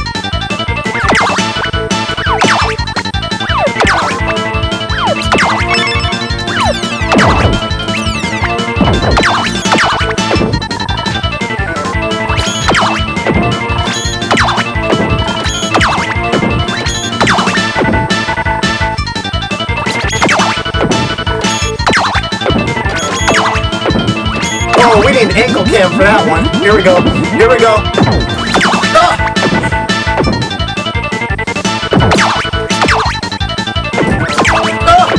Ah! Clear! Clear over! Clear over! Clear over!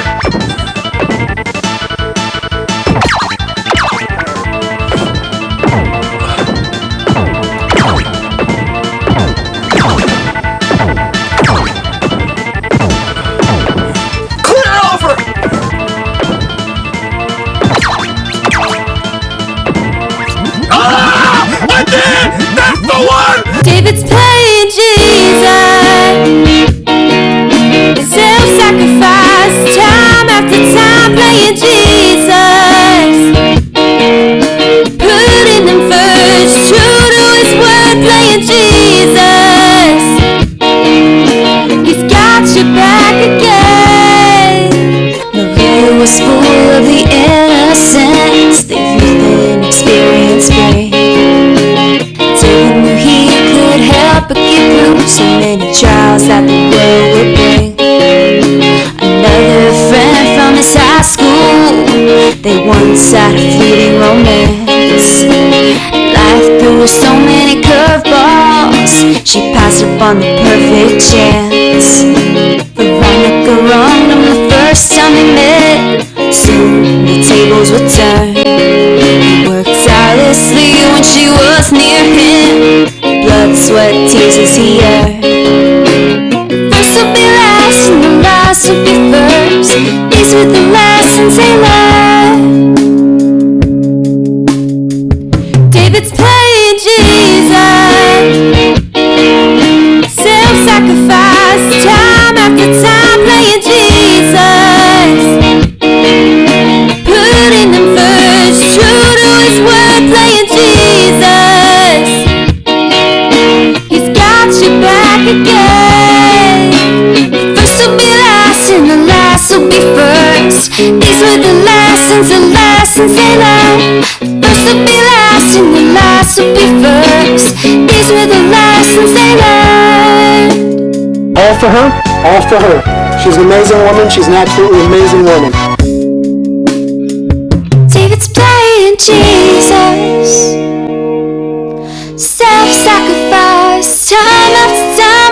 Jesus. Putting him first, true to his word, playing Jesus. Self-sacrifice, time after time, playing Jesus. Putting him first, true to his word, playing Jesus. Self-sacrifice, time after time, playing Jesus. Putting him first, true to his word, playing Jesus. Everything you've got!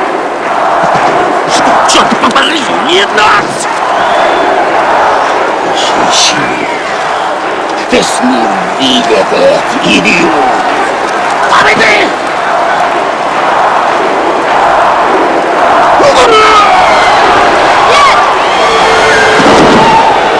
Я держу победу! Я себя! Я себя!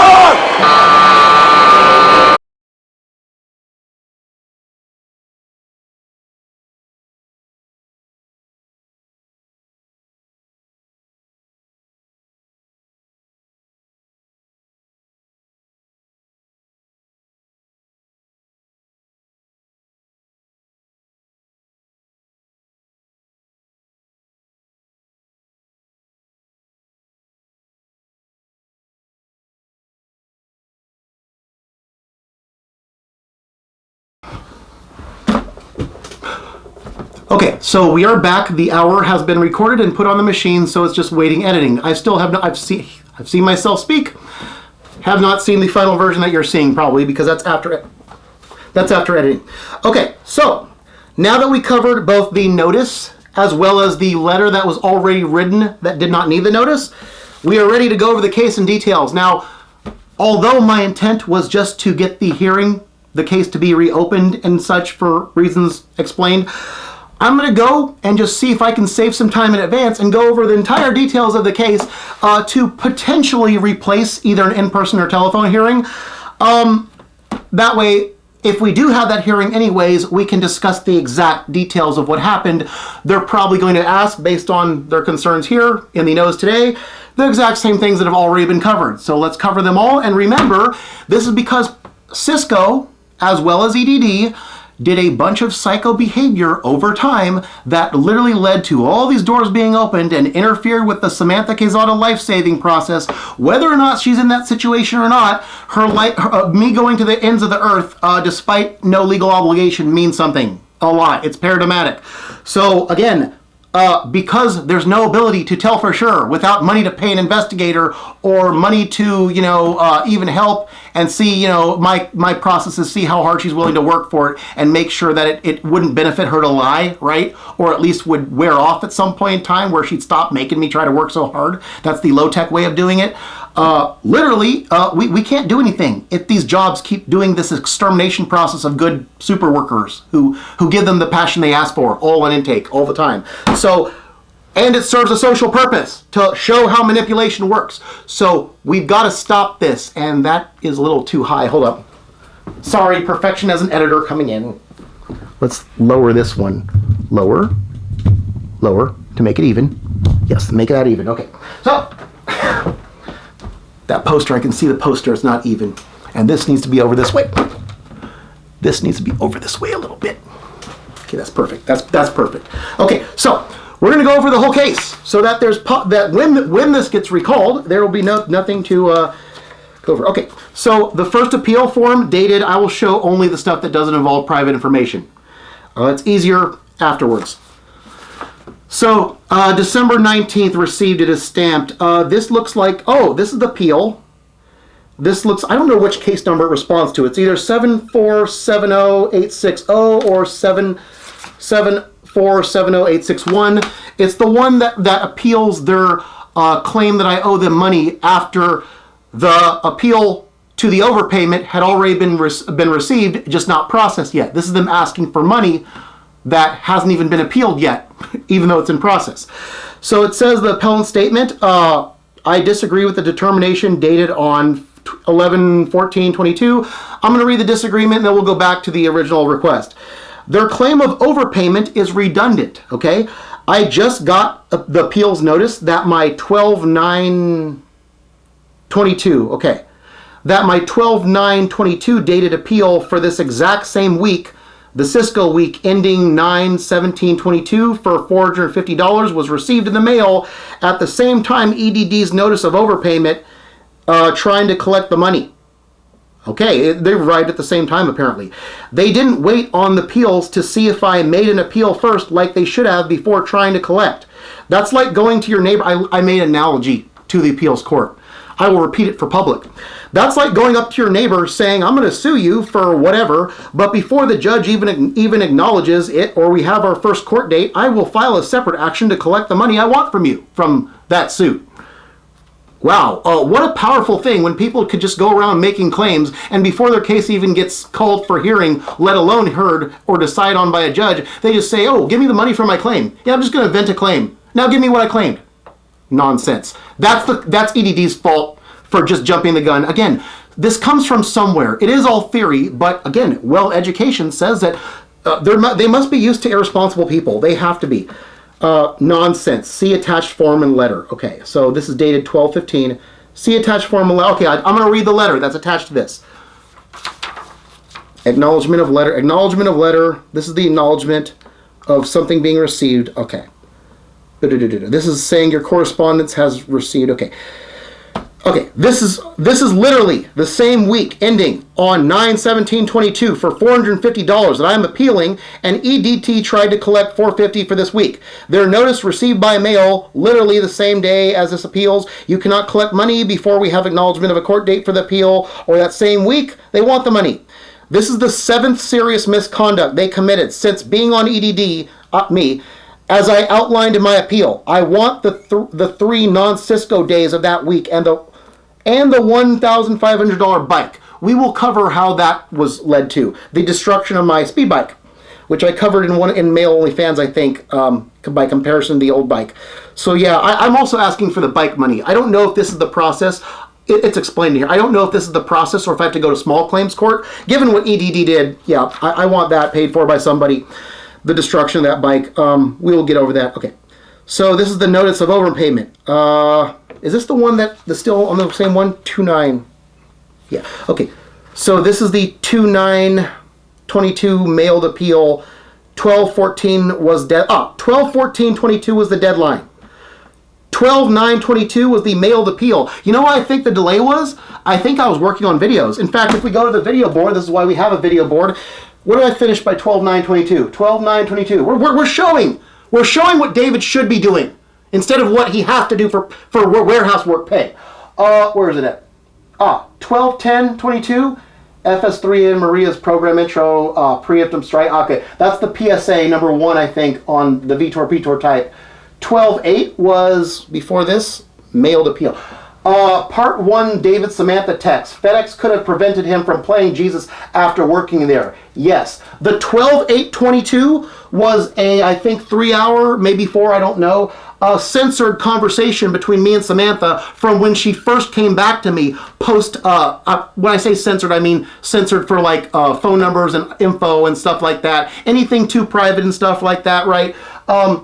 That was that conversation was the part 1 from when she came back on May 22nd, 2022 after working at FedEx, the strand in Mexico situation and the needing 1,000, then me having to struggle with EDD because they did psycho stuff from the start, trying to get another 1,000, which would have done the job if it was given right away according to her word, but because it got drawn out, she had to stay there longer, and it got, if she's scamming, then it's easier to sell if it gets drawn out because of psycho behavior. But if I have that 1,000 that I struggled to get from the start, less opportunity. And that would have squashed this long time ago.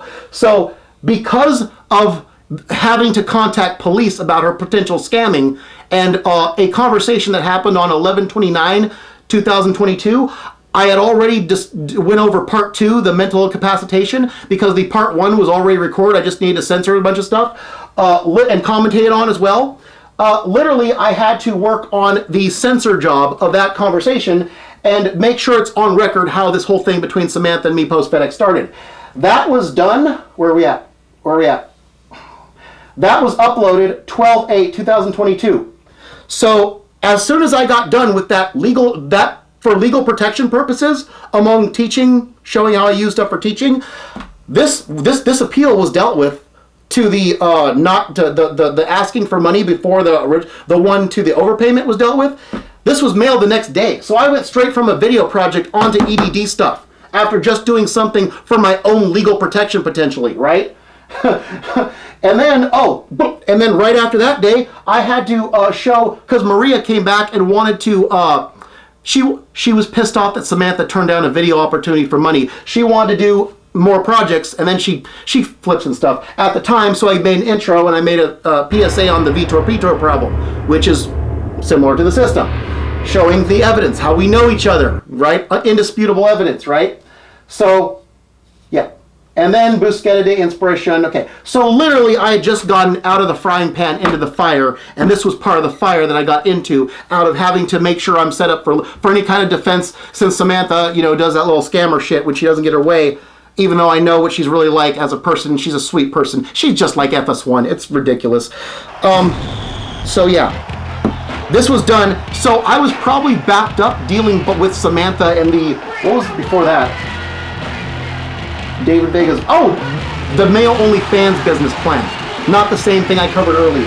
That's another business plan that I need some expense for. That was a big project. So it was probably that plus the censor job caused me to have to go to 12/9 and just make their 12/14 deadline and then they give me the money, assuming you're not going to appeal thing, while I'm trying to do lifetime epic video project. The May OnlyFans was an absolutely masterpiece of a expository on how David works. I mean, good God, you can't back that up. This is all time sensitive stuff, especially when someone like Samantha is bearing down on you, and we will get to her issues. We will show you why why.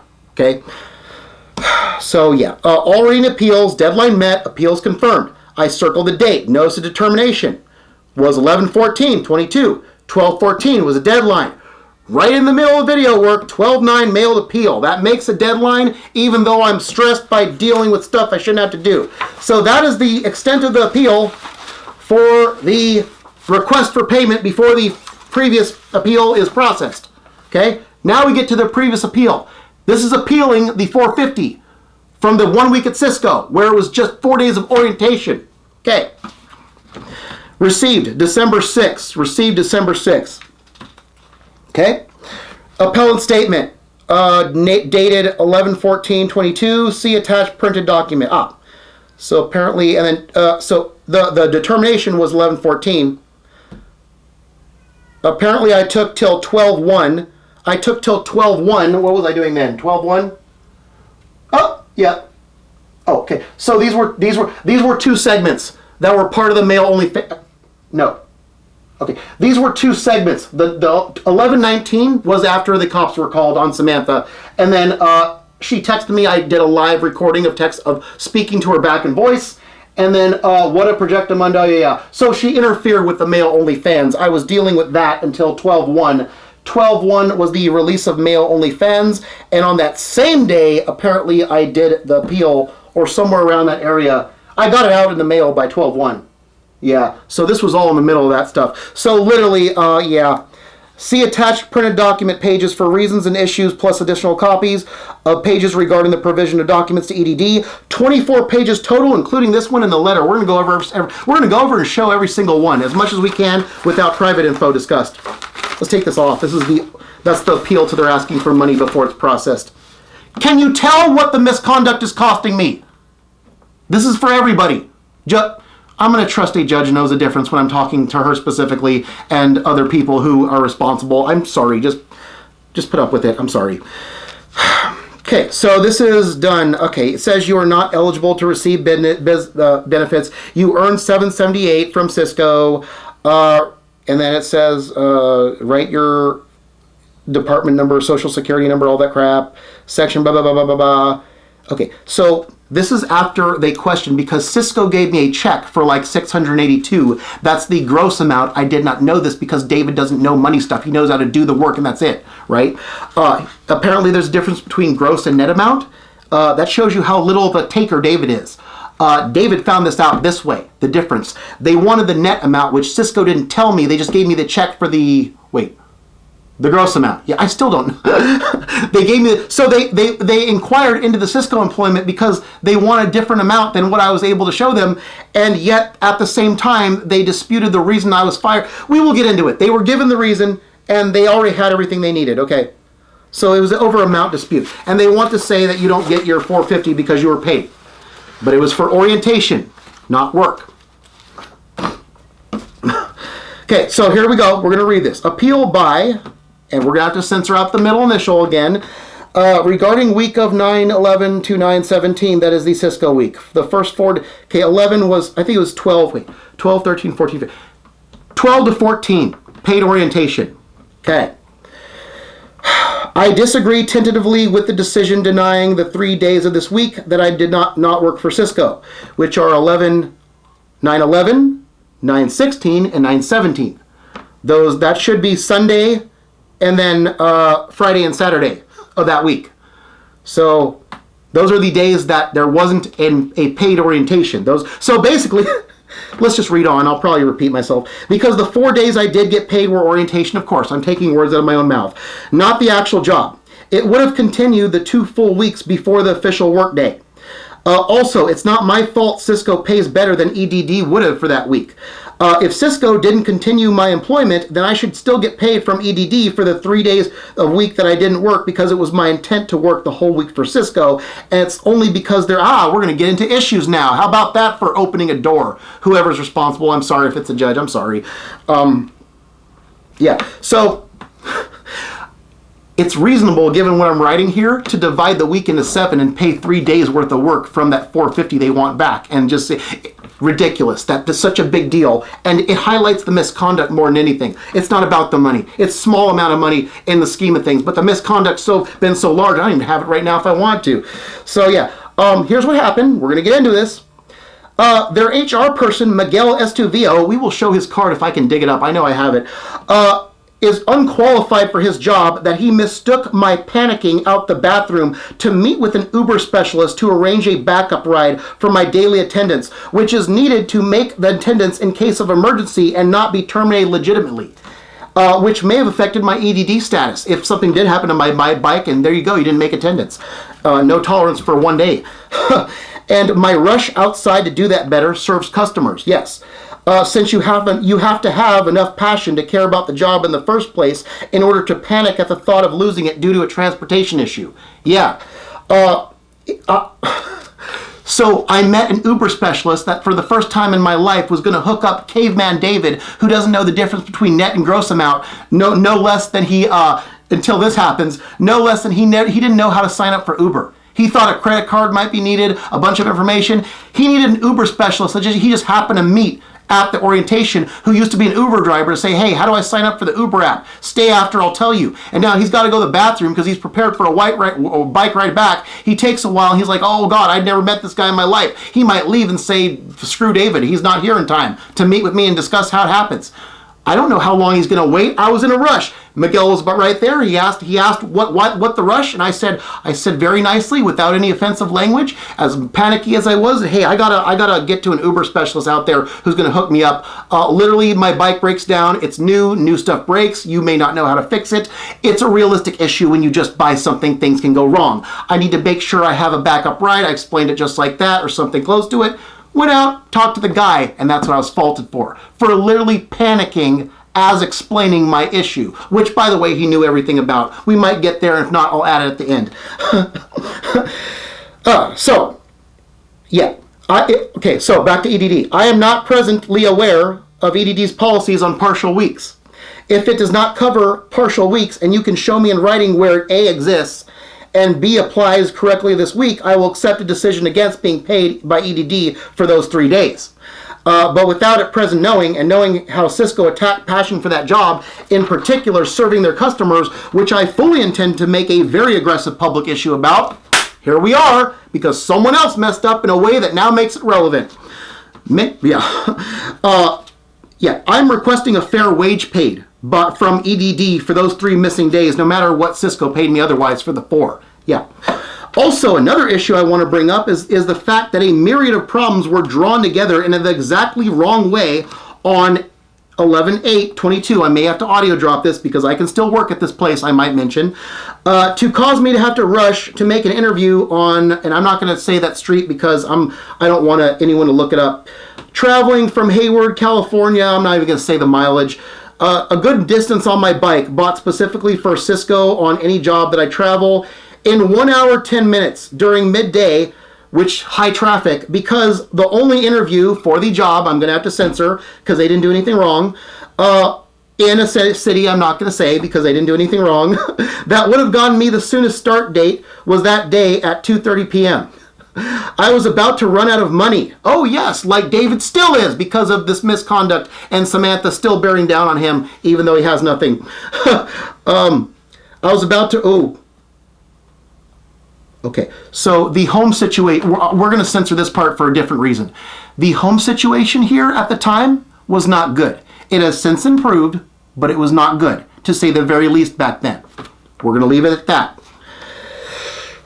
Especially when it involves helping other people. Yes, which, oh good God, what a situation where we have one group of hostage takers holding an invisible but very present gun, theoretically speaking, to David's head on one side, Samantha and the system who would value anything that happens between, as they have shown, between him and Samantha wants me to endanger my life for one reason, and the other party wants me to not help anyone for other reason. Ooh, being held by two different hostage-taking types with imaginary but yet potentially dangerous metaphorical guns to your head, both asking opposite things, and ooh, good God, what a situation. That's where we've got with David now. Okay, we're going to get into why Samantha's end. We're just not going to deal with the other one. That's a substitute for what I'm not showing you here. Samantha at the time, who was stuck in Mexico and has reportedly returned to Hayward on my eventual money. She had returned the first time at that point in time, yes. But due to EDD's questioning of the Cisco firing, this despite the fact that they were provided copies of the Cisco's ethics line report and knew absolutely all the details already, the $1,800 I was owed, that's from I think 3 weeks or something like that, was delayed 3 weeks to a month, and Samantha resorted to scam-like tactics. Yeah, that otherwise would not have happened. Including using marriage. We covered that in video. One of these, the mental incapacitation one, it's up there. I will show a screenshot of it. Including using marriage as an extortion device. Holy shit, you can't do this to me. Anybody. This is too close to what I'm not to make me do what would only be illegal or impossible things the whole time in order to get me to save her. All without having an idea what a romance scam is and falsely appearing to be one. I know her at the job. You can't put any person logic onto this type. She's unique, just like her predecessor. We're just not talking about her predecessor. She has demonstrated, I literally took the words out of my mouth. She has demonstrated complete obliviousness and lack of knowledge of the law. Just like young David, but with different issue in her shoes. And male. So having these payments, I'm sorry, having these payments delayed costed me so much in dealing with her behavior that would not have happened if I had the money that I had no choice but to attempt something both illegal and possible at the same time. Yes, that day, 11/8/22, we did get David doing something, attempting something that was both illegal and impossible at the same time, but it was traffic illegal. Traffic, okay? Running a red light, not criminal, right? Because David knows better now. And getting hit by a car, bike total, if I can find the pictures on past stuff, I will show them, and impossible. Illegal traffic, illegal, and physically impossible, making the mileage I was trying to make, I'm not showing, it's half my max bike ride every day I can do, I did every day for weight loss. Trying to make this much mileage on a bike in 1 hour, 10 minutes in midday traffic. It was the only way, it was the only way she could learn the damage caused by acting like she does. Not waiting for me to go through the process best I can, and yet EDD's unnecessary delay caused the rush to get there, that most directly. And that was, okay, I'm probably going to take the words out of my mouth. It's because the interview for the new job, which I'm censoring at that time, that was the first day of interview. It would have been pushed back, and that's way too late. Way too late. It would have delayed the hiring, so yeah. And delayed more money since they weren't paying me what they owe, and it was psychotic. I believe they should pay around $1,500 total for the total price of the bike after taxes, but I don't know if this is the right venue to ask for this. Additionally, at the same time that I appeal the 3 days or another venue, or if it's another, I need to be told. If I can ask for it at the same time, I would like to be told too for confirmation, and if this is the case, I will provide more evidence than just the one or few pictures I'm intending to enclose as attachment to the letter. So we will show the pictures, we will find them and we will show them, and we will explain them as they are annotated here. Also, I need the court to review the copies of the written response I gave EDD regarding the providing of documents as proof of my work-related activities that qualify me, and understand I have reason to deliberately disobey the request and continue to prove things to my max. They want me to not show paperwork because it increases their workload. Too bad. When they act psychotic, we have to up and up and up it. Show papers, show proof, show screenshots, and if it gets this bad, where's the paper? If it gets this bad as it is today, well, here we are in video because it's one too many things psychotically they've done. We will run through them all, even if we have to go to more tapes and make this a 3-hour. I need the court to review the copies of written response I gave EDD regarding the providing of documents as proof of my work-related activities that qualify me, and I understand I have reason to deliberately disobey the request and continue to prove things to my max. Max needed reasonable capacity because they have done several things so severe multiple times over so as to lose credibility in just signing some forms that merely rely on my word without proof, or do their online process which will not take into account job-related activities or incomplete information. And regardless, it is required to check a box that says will record my work search information in a different way. Yes, they have that box. Well, if the online way is not adequate for all unique job-related activities, such as video making job-relevant projects to show that David belongs in entertainment, not in these kind of jobs,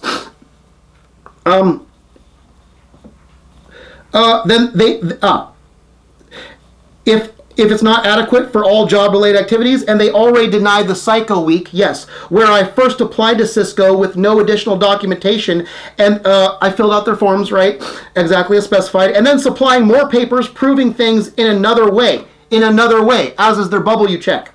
If they want me to just fill out a form and provide no documents and say in the spaces that I did what I did for work, whether it fits perfectly or not under their headings, then they need to take the following steps. Okay, if they want me to follow their process after denying that first Psycho Week that I first interviewed at Cisco and they said you didn't do anything, here's what you can do if you're EDD. You can find a time machine. You can go back to the first week I applied at Cisco. You can not psychotically deny it when I fill out the form exactly as specified, mistake it, and the next week is a sick week, and cause a judge to have to cancel out a planned and delayed hearing upon appeal just to give me at least 1 week so it's obvious it should have never been denied. Yeah, that's how psycho it got. That's called the Psycho Week. This is the week I will find out which week it is. It's been a while. If they do all 3 of those things, then they can maybe have their credibility back, EDD. But even then, they would have to account for why they were sent all the information about the Cisco firing and the ethics report, and they still questioned it and delayed the $1,800 of a needed Samantha Quezada, a $1,500 life-saving payment for 3 to 4 weeks. That would have went to saving her life. It eventually did, but too late. She now reports being back, but the transition into not being taken advantage of by people around her, right? We're trying to get her away from bullies like at FedEx, stabilizing her in a safe place. That's why I did the male-only fans. The male-only fans, if that was a business proposition that people took me on, all the money was going to go to her living environment and stabilizing her. Yes, that's why I made the old male. Yeah, male-only fans, but as a person, yes. First, stabilizing her in a safe place is a royal pain, and we need all the money so we can get to provide for her needs after twisting her arm to find family members to stay with for free, not put up with them charging her rent. That was the big deal. That's why she reportedly went back after the first time, because I wouldn't pay she said brother, but actually she later clarified it was cousin, so she kind of lied. She did a little white lie. I refused to pay in scam-like form her not brother for rent, so she went back apparently. That's reported. I know, it's scam-like, but really, if you have to know Samantha to know that she could do this unintentionally and not realize that in the eyes of the law, as well as in the eyes of most people, pretty much any jury member you could ever find from anywhere in America, they would say, oh, that's scam-a-lam-a-ding-dong. But she's young and naive, like David was with her predecessor, FS1, when he got in trouble for something else, that literally she doesn't know that your intentions And reality of your situation doesn't matter. If you do the process like a scam, people are going to say scam. And it's just a question of whether they recognize it or give you this little privilege because you're of these movements and you're female and stuff, like the cop almost did. So, yeah. So does anyone have a time machine for step 1? Oh, no? Okay, then EDD is going to keep getting documents of support of my work activities and expected to process them promptly and be responsible for what is sent to them, even if I get tired of waiting on them and file online checking will provide in a different way. I'm going to probably have to show that little box. Anyways, yeah, so I'm telling EDD, knock it off with the no showing documents. Until I do stereotypical work stuff where I can check the box, which I eventually did do, right? But I had to get through Tesla. I had to get all the way here. They're going to get documents if it falls into unique territory where they can make a dispute, given the cycle week that I literally went to interview and they say you didn't do work activities. First week of Cisco. We'll find the date. It's been a while. Refer to all attachments in support of this request. Oh God, here comes attachments. Okay, this involves the other job that didn't do anything wrong. Hold on.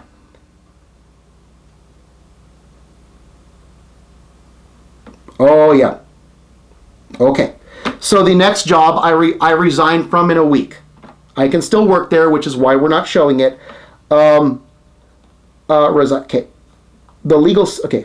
Voluntarily deal with romance scam crime, which can get hurt. Yeah, okay. So, okay. I'm telling about how literally she acted so similar to a romance scam that I had to deal with Hayward cops, and because the one officer wanted to understand things in only stereotypical ways, I had to report to internal affairs. That led to a big constant reporting of any time she did scam-like stuff, so that literally they have record of her scam-like activities. Even if she is telling the truth, she's actually in the situation.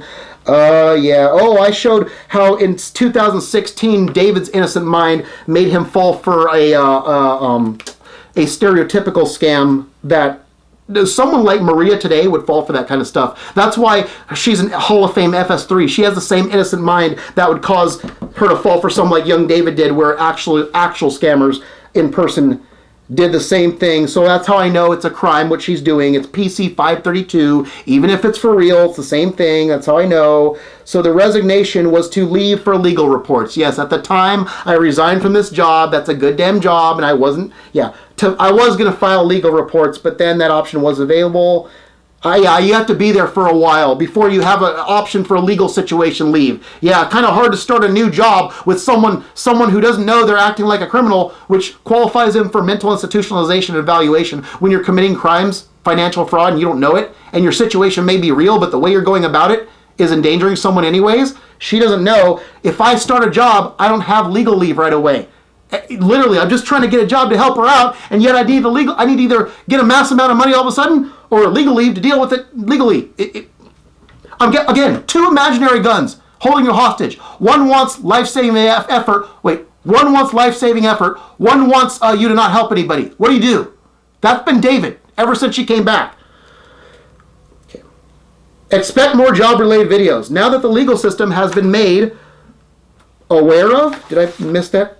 It must have cut off, made aware of some of my fears regarding how they would interpret this Samantha story if they didn't listen to the whole story start to finish and do just what they do, that I will not get into here. They have proven all the things I prepared for correct. Yes. Okay, yeah, so expect more videos. And also, unless Samantha gets her act together really quickly and gets a job first after finally finding another family member to stay at for free and not ask me for wasted rent money, I'm probably going to help her just little bits of a time with her needs, but only if we meet in person, and use EDD money to find a talent agent to use my video work to get back in entertainment. That's big money, what I'm supposed to be doing. My passion and what I'm talented at. As of the release of the last big video I'm currently uploading, that's my OnlyFans, half a 12-hour epic length, yes. I've got enough to market myself, regardless of what Samantha does now. So I'm ready to make a move to get back in entertainment finally. Yeah, I was ready to get back in entertainment just on the male OnlyFans alone. But where's it at right here? Male OnlyFans. Right here. Right here on the third column. Since then, woo! All that to finish out the year since FedEx and 6 months of all... a late ad. Is this the Rhino one? Oh no, this is where, okay, I had a handwritten note. I'm going to read it. It's funny. Okay, I'm going to try to get back to the current job I had to resign from, but I had to talk to Samantha and whether or how soon we could get her, me, or both of us back with her on fast track. Oh, I was trying to hook her up to a job at the one I had to resign with.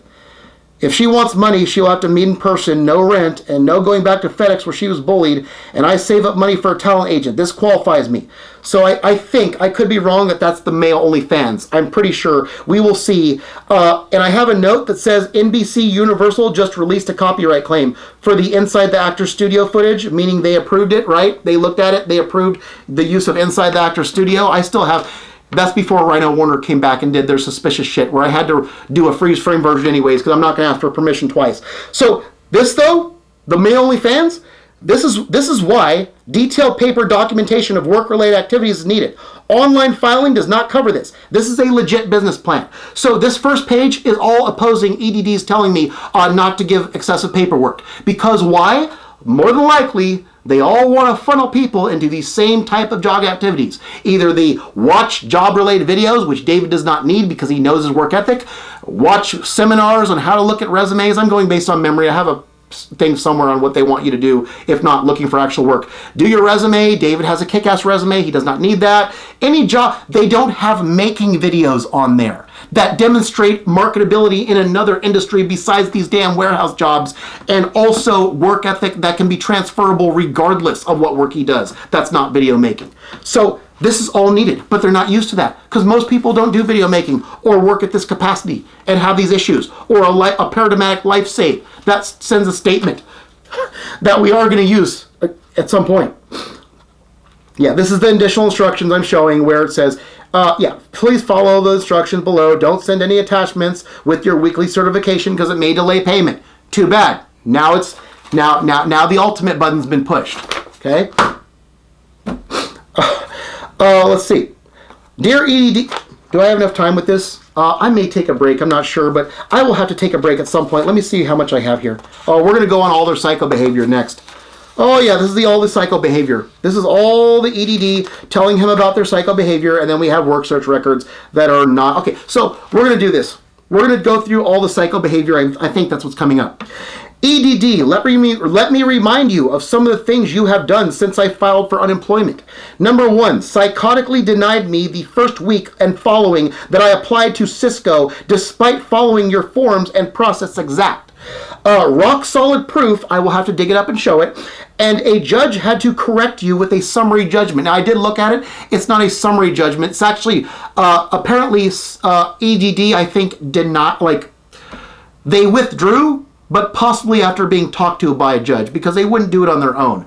This was to a judge, or not this. What I sent showing how they denied something rock solid provable went to a judge. A judge would have had to relay that to EDD, and EDD would have had to drop this, but the way they phrased it was as if it was an adverse action against me, when really it was for me, because a judge approved their dismissal. Something like that. Either way, a judge was involved in twisting their arm. So I have to remind them of this. So basically a summary judgment. Failed to recognize job-relevant video projects as qualifying until months later when those projects were completed, necessitating proof while in project and all videos. So part of what they gave me when a judge was contacted about the Cisco psychotic denial was also evidence of other weeks where all I had to go on was Samantha text. Yeah, Samantha text that made, I believe, the 12-hour epic. Someone gave me credit for using a Samantha text and video, which, given what we thought she claimed of me, but it was actually the manager Alfonso, became useful for exoneration. Yeah, and me helping her. They gave me credit for me helping Samantha and using her texts and videos. They did.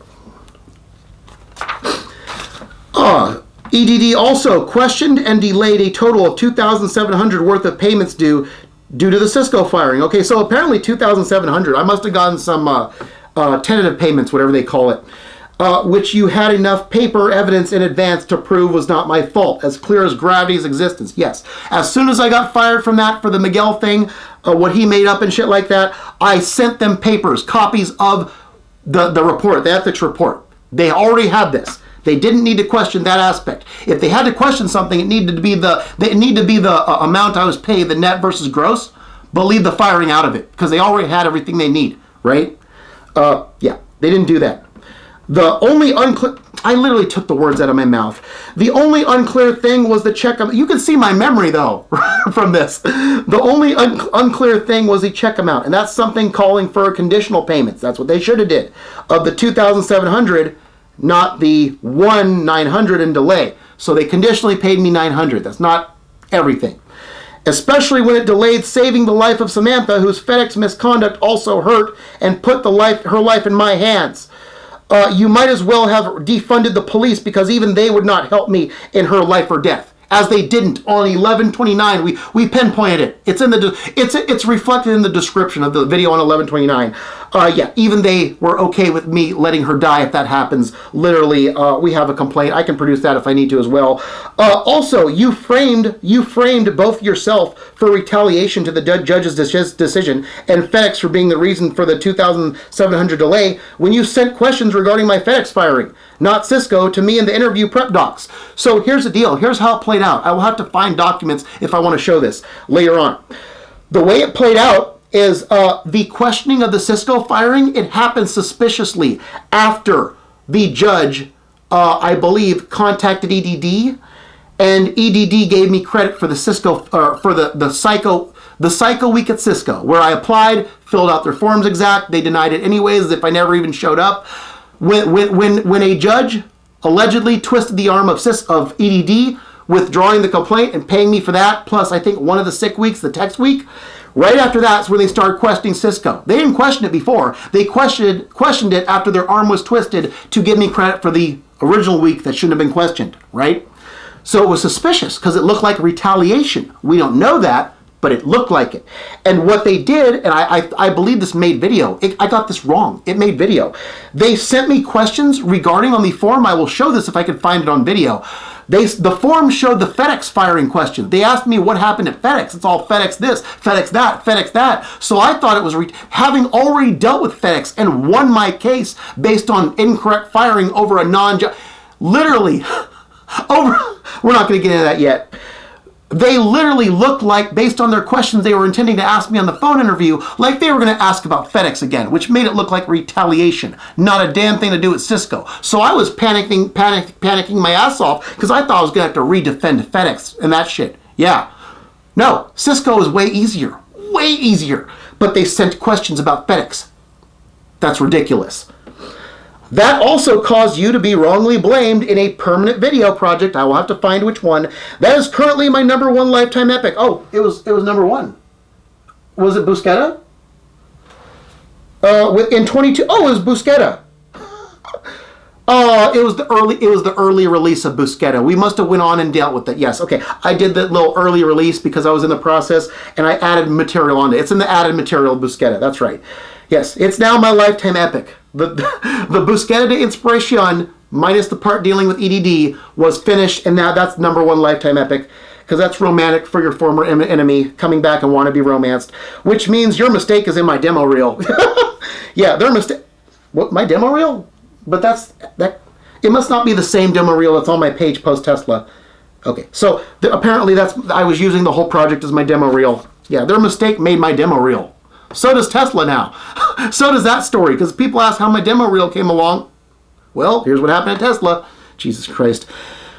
All for a life save of someone who we thought screwed you at a job. As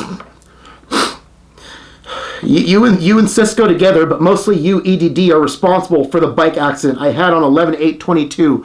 When the only interview I had to censor because they didn't do anything, the only interview time I could make to start the soonest would get paid faster and make up your delay of my money was the same day I applied online. I had 1 hour, 10 minutes to make, and I'm not going to show the mileage. It's half of Busqueta, all right? You can watch Busqueta if you want to find out.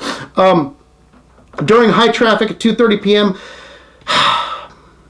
I'll just censor this part and say we had family problems at home prior to leaving the house. I had no money for Uber or public transportation. I had no choice but to run red lights, and I got hit in my $1,500 speed bike. on 9722 for work. I got that bike for work, specifically Cisco, was totaled. You EDD are paying for that additionally out of my weekly payments since your needless delay. If it's not this process, it will be a court process. And now that my hand has been forced, we can put this in front of a small claims judge too, if that's where it goes. The delay is my main cause. That if David was penniless and had to make an interview right there to save a life of someone who screwed him at the job against what the cop said he could do. If I had my money, I would have paid for either a ride or no need to take the soonest interview date that same day to start quicker. The only question is whether I file for an appeal, small claims, or some other court. Well, you can guarantee now it's going to be filed for. We'll just put this in front of a small claims judge and say, hey, look at what David, penniless David, had to do because EDD and Cisco screwed him, and he was trying to save the life of his former enemy who was innocent with regard to him and bullied by management at FedEx. Ridiculous. Therefore, given all the foregoing incompetence displayed by and damage caused by your department, I'm going to continue to supply you necessary documents and double file online because any attorney who sees the risk involved here would tell me to create and keep a paper trail to hold you accountable for misconduct. Oh, well, we've done one better now. No matter whose this is. Oh, and over the Dodger Nation thing, which is job relevant, just... Also, your online box says, will supply records on my worst search in another form. Well, you're looking at it. If you say, I will record my work in another form, this is another form. There you go. Sorry, that's for EDD, not judge. Your online form is not likely to account for the unique ways of qualifying like job-relevant videos or anything atypical. Not only is that a huge danger to me as a unique person with unacceptable consequences since I fund art and charity and life-saving, but if you think it's acceptable to rely on people to believe my word, I'm going to have to talk about FS1 and what multiple systems did to hurt me based on her word, I have it underlined, you're seeing it probably, over mine. The legal system would not want me doing that. No, they would not. So I'm sorry, I cannot give you your request on this issue. Oh, okay, yeah. So, yeah. Again, stop opening doors, people. This goes to Dodger Nation too. Yeah. Okay. So anything that protects me against women like Samantha, when they come back and exonerate me of something, and if it's similar to FS1 and stuff like that, David has to do unique stuff because literally he's still suffering from that, okay? So I'm sorry I cannot give you your request on this issue and you will have to follow my lead. If you don't like it, well, then if this new job I'm probably censoring again fails me, or if I get tired of jobs like that, here's what you do.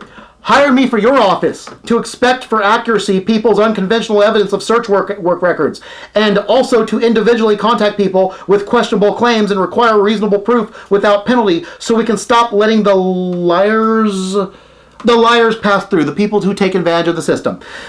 So we can stop letting the liars pass through the system undetected, scrutinize the honest people like myself who require more effort, and have them be turned over to you who will make ridiculous mistakes like you have done so to disadvantage. Okay, so we're trying to filter out the EDD. Okay, this is literally solving EDD's problem for them because they're not the same system-wide problem.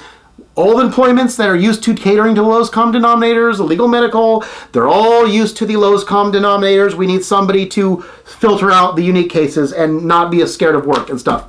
I offered to do EDD's job for them, to literally be hired in wherever they held. What is it? Atwood? Fremont? Atwood? Something like that? Where they are. I just don't want... Oh, I said this. I just don't want to move to Atwood, California, if at all possible, unless there's upside I don't know about. I don't know that, but that's one way to solve your job problems and at least get me a job. Yep. Signed, David Vega. Now review your documents for the week. Okay, there we go. This is probably going to go on another hour. This is ridiculous. Okay. How much time do we have? Okay, 47. We might be able to cover all the documents. Okay, let's do it. Okay, I know I have this somewhere. I will locate them on computer. Here we go. Aha, work search record. This is why EDD needs to continue to receive. This is why EDD needs to continue to receive additional forms. Okay, 11/13/22 to 11/19/22. That's November. This is the week 1 of whatever that. Oh, okay. Which week was that? Okay. Let's just go on the writing. Number 1, Psycho Week. Number 2, Cisco firing questioning. This, I said, record work, search work, yeah. This means paper proof of job activities. I circled different way. That's their page. I can show that. This, I choose to save my work information in an online account. This is not adequate for unique, in progress, or unconventional job activities. Forms alone without proof put me at risk if they deny again, like the Psycho Week. Yes, okay, so literally this is just showing their standards and why you can't just like fill out a form and expect them to understand unique stuff. Oh, this is wonderful. We got screenshots here. This is male only fans. Yes, David Vega's male only fans like video making plan as a person using in-town footage as for temp FS1s. Yes, that means anyone who wants to be romanced based on a past girl's footage, we're not from 2011, the footage alone, you insert any picture in there and boop, it's for a new girl. Just pretend it's for any girl who wants to, and you have to have other content specific to them since we have to replace a bunch of stuff and everything. But yeah, any girl who wants to interact with David enough on a personal level, don't matter if it's real or acted, they can see what it's like to be romanced with a bike ride through the mountains and getting all these autographs at a St. Mary's game. Act like it was them the whole time, show 30-year-old David in better shape and all that stuff, innocent mind as he was, boom, there you go, there's your romance novel. December 1st, 2022, new week. I was working on at least 2 weeks currently, paper filed with proof.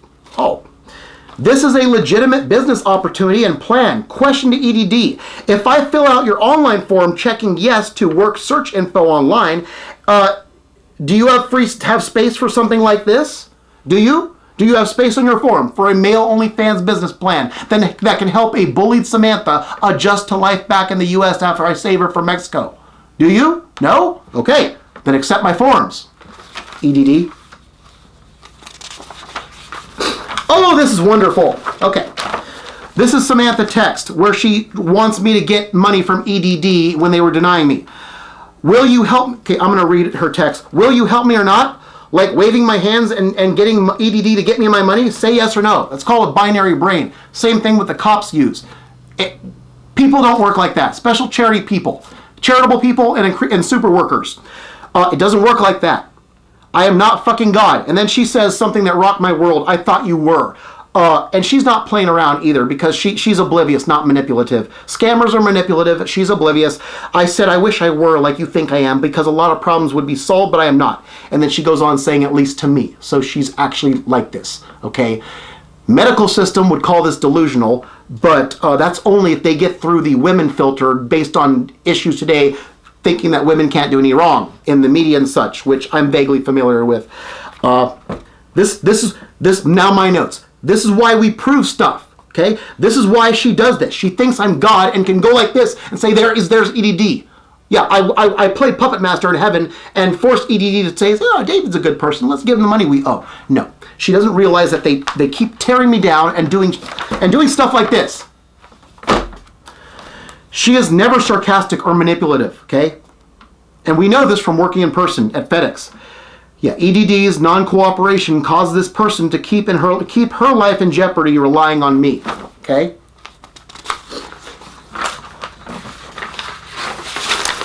Somebody messed the hell up. And given that I have evidence that I was responsible to not need this and that it's job relevant for what I'm actually doing, we're doing this. She at present claimed to be here. More text. I'm heading to Hayward this week. Okay, that's before I saved her life the first time with what ended up being Cisco backed up EDD money. So I still need the money around the weekend to settle in. Is that fine? You don't need more money? I'm not sure when I'm getting paid. Okay, apparently I'm working that job that I started for that week. I need to look into a loan. How much? For now, no, but when I'm over there, yes. I can't wait. I can't wait till you get paid. Oh, wonderful, hostage taker. What do you expect me to do? Unarmed rob something? It would be unarmed because, David has a little thing with the system. When you get here, it will be easier because then you're obviously not a scam if you're here in person. That's how it works. They get here in person and suddenly we can figure things out and what's needed from there. Okay? Why the standards were raised, she failed. She had no backup plan for me. Yeah, she had no backup plan. I actually did take out a cash advance for the job that I resigned after a week, but when she roadside bombed me, it took, I said that right here. Took $255 payday advance, and then I resigned. I filtered out the word. I can still work there. Oh, here's the pictures from the accident from 11/8/22. Bike accident. Yes, I will find these. You fell. Are you okay? EDD is responsible for this. Yes, they are. The freaking backed up money that forced me to run like Superman. This is what happens when you push someone to get money right away and start as soon as possible. And then, yes, I'm probably censoring the problems at home. And the only interview I have, and I run a red light and get hit anyways. Yeah, there was complications. And I'm probably censoring. Somebody refused a ride. No money nor time to hire Uber for interview. Oh, I was penniless. I was biking. Yeah. $1,050 bike, EDD delayed the 1,800 after that 900 conditional I had in my account. Yeah, so, yeah. This is ridiculous. Sorry. Well, you understand once and for all, this is one reason why we're making video on this now, and we pulled the trigger on the record buttons, the two that I pressed. One's back up. And we're going to start doing this more often if people keep doing this. I swear to God. You need to understand once and for all, the world does not see me the way, I put they, I meant you, Samantha, I had to correct that. The way you do and give me everything I need even to save your life. Yes, the world will drag down David for being the super worker who cares about people so much that he helps his Tanya Harding as Nancy Kerrigan when she comes back and admits innocence and loves him and wants to be romanced. They will drag down David and anyone who cares about him, who depends on him, like Samantha, who thinks I'm God, and she doesn't realize it's a legit delusion. She holds me to the standards of someone who could do anything regardless of whether I can, right? You realize they won't even help me save your life. Yes. The world does not want me in it, okay? And I'm going to censor the next part because it deals with home problems. At the time, they have since improved, but you can't rely on that. I had 1 hour and 10 minutes to make, and I'm not going to say the mileage, it's half a Busquetta. You can watch that. Okay, impossible. That's impossible during midday traffic, even with the speed bike. When you have that many lights, you have to get lights on your side. And that job actually would have taken me later on. We found out later, but David's Mr. Reliable. He assumes that the doors are going to shut with the lock on it if he's not there right when they open. That's responsible David using that being used against him. He could have shown up late to that interview for that job. He doesn't want to be perceived as a late bird. He takes pride in his attendance and his on-timeness. Right. Note to appeals. If I don't prove this, you don't know how EDD is responsible for my delayed money, 1,800. Life-saving money to save her from Mexico. I'm sorry if you're the judge watching this. If I'm angry, rest assured it's all on EDD. And Cisco, and yeah. The tape's ending. We're going to have to stop this, log it, and then come back to this. We're going through everything so that this makes the case for me. And we don't need to have anything discussed in a hearing except what they saw and read on screen. There's a heart on what I said. We're going to show what Samantha hearted. I include hearts as evidence just to let you know. And that includes Instagram too. She agrees with what I said here. Look at this closely. People who love other people don't put them through the same thing that they went through before. So I have to make sure you don't hurt me when I'm trying to help you. I have to make sure I do everything right. If you love someone, you prepare a way for them to succeed, not to allow failure, okay? And that's what the person who hurt me the most, who's FS2 in my life, felt when she came clean and everything. EDD is threatening this by not getting me my life-saving money, okay? It's a crime on her. It's a crime on her. PC 532, if she acts scam-like after being told this. And this happens. That's a bike wrecked. Trying to help her. And ergo, resigned. So, yeah. And then, what did I do here? Let's see. This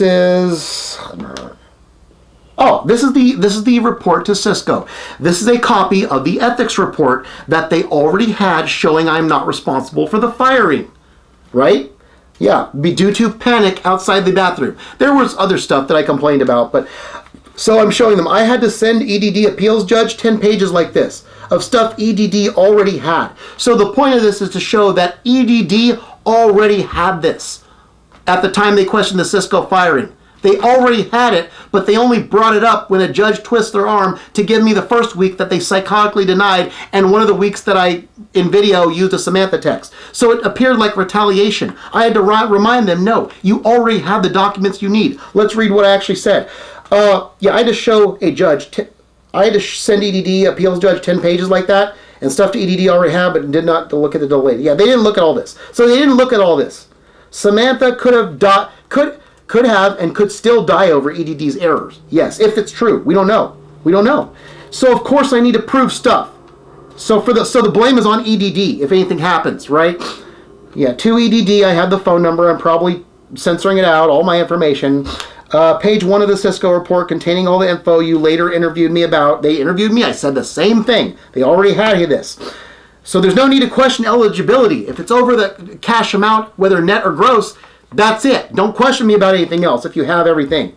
We need someone responsible in the EDD office to not question about stuff they already have. Or if they have questions, deal with the content, not the whole thing over again. It's all here and you had it. I have, yeah. Plus you can, yeah, something by default. Yeah. Oh, by default, if you're fired for a reason that's at will, and it's not like for any policy violation, which it wasn't, it's at will. The whole discussion is moot. The whole discussion's moot if it's at will and it's during orientation week, not over some like clear violation, black and white. Yeah. If it's not black and white and it's at will, you automatically get credit for that. Because that's yeah. So this whole thing was moot the whole time to even discuss. I showed my university transcripts. Type all this in a search bar and online, and these are covered publicly. Okay. So I showed the video where I covered my UC Davis transcripts. Probably to show, yes, I will probably show that on screen. These are literally just all my UC. You can see the video. Same thing. Okay. Oh, I said this is for credibility. You don't doubt this person. I showed them. Watch the video for my education, walking through it. EDD, these are my full UCD transcripts. This is to prove that I am credible in knowing what I'm doing both with you and video making and dealing with people. Okay? For camera and video, I covered shit up, right?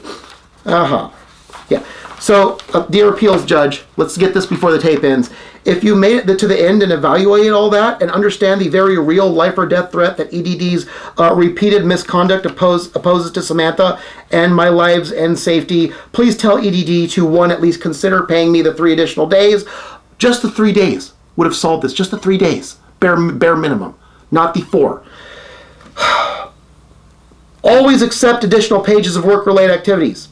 And I want $1,500 from after taxes for the work bike they caused to be totaled because they delayed payment in a life-saving circumstance. We can now put this video conveniently in front of the small claims and file that against EDD when we get around to it. And here's the mail to Atwood. Oh, they have a copy of my $9.90 priority mail to Atwood. That is nice. Well, you know what? They're going to get a copy of this video and the, yeah. So apparently it's not a requirement to not do the stamp thing. You have to show them the proof. You have to show it by priority mail. Here's a notice of determination. You already see this is just copy of you've made this much at Cisco. We've already seen this, blah, blah, blah, blah, blah. We might be near the end. There might be not much left over for another tape. If we can get to the end, I'll close it up. Okay, this is just, here's the letter, one letter. Atwood, yes, that's the envelope. Some other envelope, I don't know which. Okay, so we're done. We are done, but we're going to conclude this with little concluding remarks, and we're going to, okay, this is just a record of claim status interview. Yeah. This is not nearly as effective, and they're talking employer information. This is, yeah, they have Cisco and FedEx. This is employer information. This is unnecessary. This is all unnecessary. Okay, so we're back a day later. I have not edited anything. I had to sleep overnight, and also I had to take stock of everything. And I know what I covered by memory, but I have only seen on the table enough time to log and capture it. We're on the day after. So I was hoping to wrap this up in 10 minutes or less, but we actually will probably take the full hour and however much longer we need to take, because what I've decided overnight is that we are going to bust this whole thing open and in turn deal with, we're wrapping up the EDD here, but we will deal with exam effects when I had a replacement job that they are now also asking for money from a person who has nothing for this same problem I documented, right? We'll get back to that. As a customer. We have a customer version of the same manipulator problem. And then we're going to deal with first seeing if Tesla EDD will give me a summary judgment, at least to get rid of the defamatory part of the Tesla issue. And then we'll deal with it regardless of that in length, just to make sure we understand the problem that's plaguing all workplaces, which I will get to. But overnight, a couple things happened that in turn, which is why we're shooting later than I intended, made my blood boil. And if you're the judge and you're still watching this, understand this is probably not you. The rest of this is going to be directed towards, though I will cover the bullet points that we need. There's some things that made my blood boil. And number one, I'm going to cover them right away. Number one, I asked Samantha, I told Samantha about the whole deal that I'm now doing with going public on this. I asked her if she had anything to say. I will show in text form up to camera in a separate shot at the end of this when I read what she says, and then I'll show it so you can see. What she said made my blood boil, and I will cover that when we get to it. But also, I need you to be aware, whoever it was, and I'm so sorry if it's the judge and they're just suffering for what EDD did, but if it's EDD, I have no remorse. Sending this in the mail, when literally responsible David, 2 days later, for these same things that caused him to be good at every job, yet unable to hold down a job because these exterminators everywhere are down with David, as soon as he doesn't go along with their person knowledge, that's on the level of high school students, if not less, if you're Tesla. Responsible David, who already responded to this 2 days later, getting this into the mail, has no doubt this is what caused a lot of the problems that destroyed the Tesla job. That's not Tesla, that's off the job. Create havoc at home, okay? We're dealing with a 40-year-old, soon to be 41, who just discovered who he is as a person, how he's always worked, making lifetime epic video projects, which again is what he should be doing for big money, no problem to be stable entertainment, a year after the FedEx, and yet the mere presence of mail that causes a disturbance at home, that a person with PTSD has to verbally express, at least to himself, in preparation for being on camera, because you can't hold that stuff back inside. It's unhealthy. It creates such a disturbance at home with seniors who are just trying to enjoy their retirement years, and everyone has their version. You will see with Samantha later on, who still thinks I'm God and can just, here's some money to pay off your debts that you report now, which, by the way, she just committed another felony PC for 532 since she was spelled out the situation, how you guys, EDD, as well as ExamFX, are trying to get money from a guy. We will show how much is in my account, how that's impossible, but yeah. Everyone has their version, whether it's Samantha asking me to do shit I can't do. That's scam-like, given how and felony crime-like, given how I expelled very clearly what I'm against. Everyone has their version. Imagine being 40. You want to be on your own. You want to make a living. You have talents in video making that no one's looking for. You transfer that to jobs. You're at an increased capacity. But all these people who overstep their boundaries that have nothing to do with company goals, just their person issues. Person inadequacies, understanding passion. They just want to hack to bits the person who's able to benefit their company on a higher level. Can't get started, can't get a medical plan, can't get on his own because of the same exterminator types that will, no job issues, no tardies, no actual boop on your phone all day when you're supposed to be working, no actual job relevant violations, increased capacity as a person that's being shot down. Maria, who still wants to go to school, who I promised to pay for school when I was at FedEx because how she helped with the problems with the system, wonders why I didn't put up with daily abuse at the hands of Savannah U. Jones. We will say that name all the time at FedEx. The threat that she posed and the management who wanted to condone everything up to death threats. Yes, we don't know Vince's last name, but we will find out that Vince somehow, some way. Not putting up with condoned death threats and mental terror and defamation and intimidation on a daily basis is what the FedEx thing, and they just didn't like my interpretable response that literally we're getting closer and closer to dealing with them in public is all that was told that would happen. Literally. Yeah. So everyone has their version, whether it's Samantha with the constant money hounding, whether it's the Maria who wants me to fill up their promise. These people, by the way, they don't get on me because they know they've been informed. I have a ton of song ideas. They have a bunch of campaigns that have not been funded by David Vega's money that I want Playing Jesus to be on the radio. That needs lots of money. because that's a song that literally depicts what's going on now, but with the employment system. That was about women, but it happens, this is literally what you're looking at. The playing Jesus process, where the guy who's on a higher level is getting hacked to bits until he dies on a cross because he's, in this case, would be homeless and loses everything because of exterminator types who are numerous in every job place, and including EDD's office. Literally, they're waiting. Samantha's waiting, whether I want to, or test her, whatever the case may be, or investigate her. Maria's waiting. The people here who this created disturbance over are also waiting for David to be on his own and not have articles of mail cause such a disruption that it triggers a PTSD, and he has to, even then, he has to warm himself up vocally for camera. And also, issues get raised of what you're doing with your life. And this, in some people's eyes, is no different than David sitting every day, twiddling his thumbs, being like, nothing. This is an insane work ethic. This is the exact opposite of someone twiddling their thumbs doing nothing. But from EDD's perspective, you would not know that. From Tesla's perspective, you would not know that. From Cisco's perspective, all these exterminator types, we lost the paper, the outline, you would not know that David's doing work relevant and work worthy, whether entertainment or actual work transferable stuff. Everyone has their version of pulling on David, saying, why aren't you, why aren't you, why aren't you? What's wrong with you, what's wrong with you, what's wrong with you? And yet David, despite his best logical steps, can't do it. It's like David fighting his way out of a paper bag that refuses to break. And everyone around him who knows David and who wants the same thing in David, whether it's any form, whether it's parental, whether it's Samantha, whether it's Maria, whether it's this form, although they don't have me because they understand, any form of anybody's life, whether it's the girls who still want to get here, Chloe, who I'm going to marry when she gets here. Yes, that's been promised. She's the only one I trust for completely and will share me and stuff. Literally, everyone's pulling on David saying, why can't you fight out of this paper bag? It's just paper. But David, despite his best efforts, are dealing with what we will document with Tesla in very big detail. The paper bag refuses to break.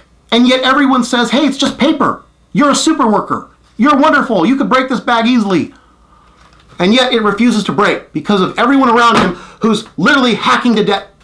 It's the same thing. If you know Jesus, literally, whereas that guy could get himself off the cross, but he was supposed to die for reasons. David is not supposed to die at all. He's supposed to have his super worker talents recognized and fostered and on a job where he can make a career. So because havoc was caused at home, in addition to what Samantha said, which we will go over in explicit detail, which made my blood boil, we are not stopping at EDD. We are going to use the fact that they doubted David's responsibility, and despite the fact that he handled it on his own, as responsible people do, to literally show that this is a problem. And also, here's another reason. Let me get this right away, because the judge is going to want to know this. This was solved in a phrase of what I read. I'm going to read you the exact phrase. This was solved, I counted 13 words. Let's first go over the paperwork. I'm sorry, this is so off track. They want to know, I'm going to read both appeals, did the claimant perform services during or receive wages for the week and benefits were claimed? That's one. We don't know which one is one. Was the claimant overpaid benefits? If so, was there any fault on the part of the claimant? If not, would repayment cause an extraordinary financial hardship? Okay, we're going to solve those right now. So this was all unnecessary, as well as this article of mail that created havoc in home and people's, wrongful ideas of what David can do despite his best efforts. We're going to cover the words in here that already solved this in advance, but we will elaborate just for clarity. They are...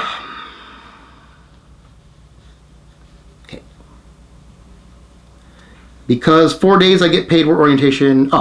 The 4 days I did get paid were orientation, not the actual job.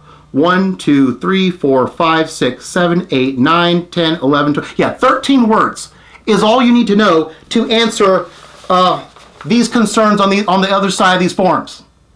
If you must have elaboration, like I said before, I will reiterate, no actual customers were served with not one article of project during those 4 days, of which a 2-week orientation was planned. If that was to happen, it was in the weeks I didn't see, the days I didn't see. Okay, anything we did in terms of touching product was either stuff already done in the warehouse and shown to us in the course of operating their vehicles, or it was in the back room with product that either didn't go out or was spare for the sake of teaching. No customer was served. But even if that were the case, I would not count anything during orientation week where you don't securely have the job, where you can be fired at will and there's less you can do than if you're in the union, unionized, all set up and everything. I would not count anything, even if it did serve customers, as paying work still, because your job is not for sure yet. It's orientation. You're just learning. So that solves it. But also, would this cause an extraordinary hardship? Well, you asked the question. Whoever did that, you're getting multiple hours, probably 3+ of answer of the hardship that it's been caused, that has not let up. Because no matter where David goes, some exterminator type in management is trying to hack the good super worker to bits until he's dead on the street and lost everything he has. Because God forbid we benefit company with the same increased work effort that goes into video making for person honoring, like it can customer honoring. So we're going to show you the hardship. I'm going to log into my account right now, my bank account, which has been, on hold waiting for the job I want to start hiring. I'm not going anyplace because I have a career path. We're going to log in. Let me make sure you don't see how many damn things are pressed. Hold on.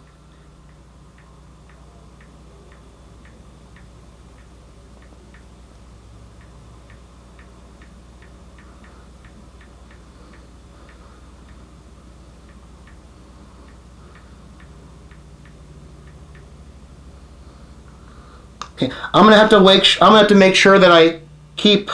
Dude, don't give me contact info shit. Just go to my account. Go to my account, dude. Good God. Go to my account. Don't make me see if contact info is right. Wow. Okay. This is annoying. Oh, there we go. Okay, fine. Let me see if I can get the bank number out of it. Okay. So, okay. I tell you what. I'm gonna hold up so you can see it's a bank. I'm going to hold up with my finger, cover the, can I put my finger on the screen? Yes, I can. Okay, I'm going to hold up, covering with my finger. Oh, don't press the volume button. And I'm going to get my outline in the process. Here's how much David Vega, for the whole world to see, has in his account as a result of the exterminator type on every job, who the only option would be to be someone's good little slave and go along with stuff that benefits company less rather than more. $574. That is just enough for the next time the bank charges the fee, the $4.95 fee to keep the account open without overdraft. That is just enough to keep the account open for another month. Yes, that's how much of a hardship it would be to pay back anything. And this will also be represented for exam effects. Yes, that's how much David has into his account, right? You see that? $574. Okay, so there's the hardship. I censored it with my finger.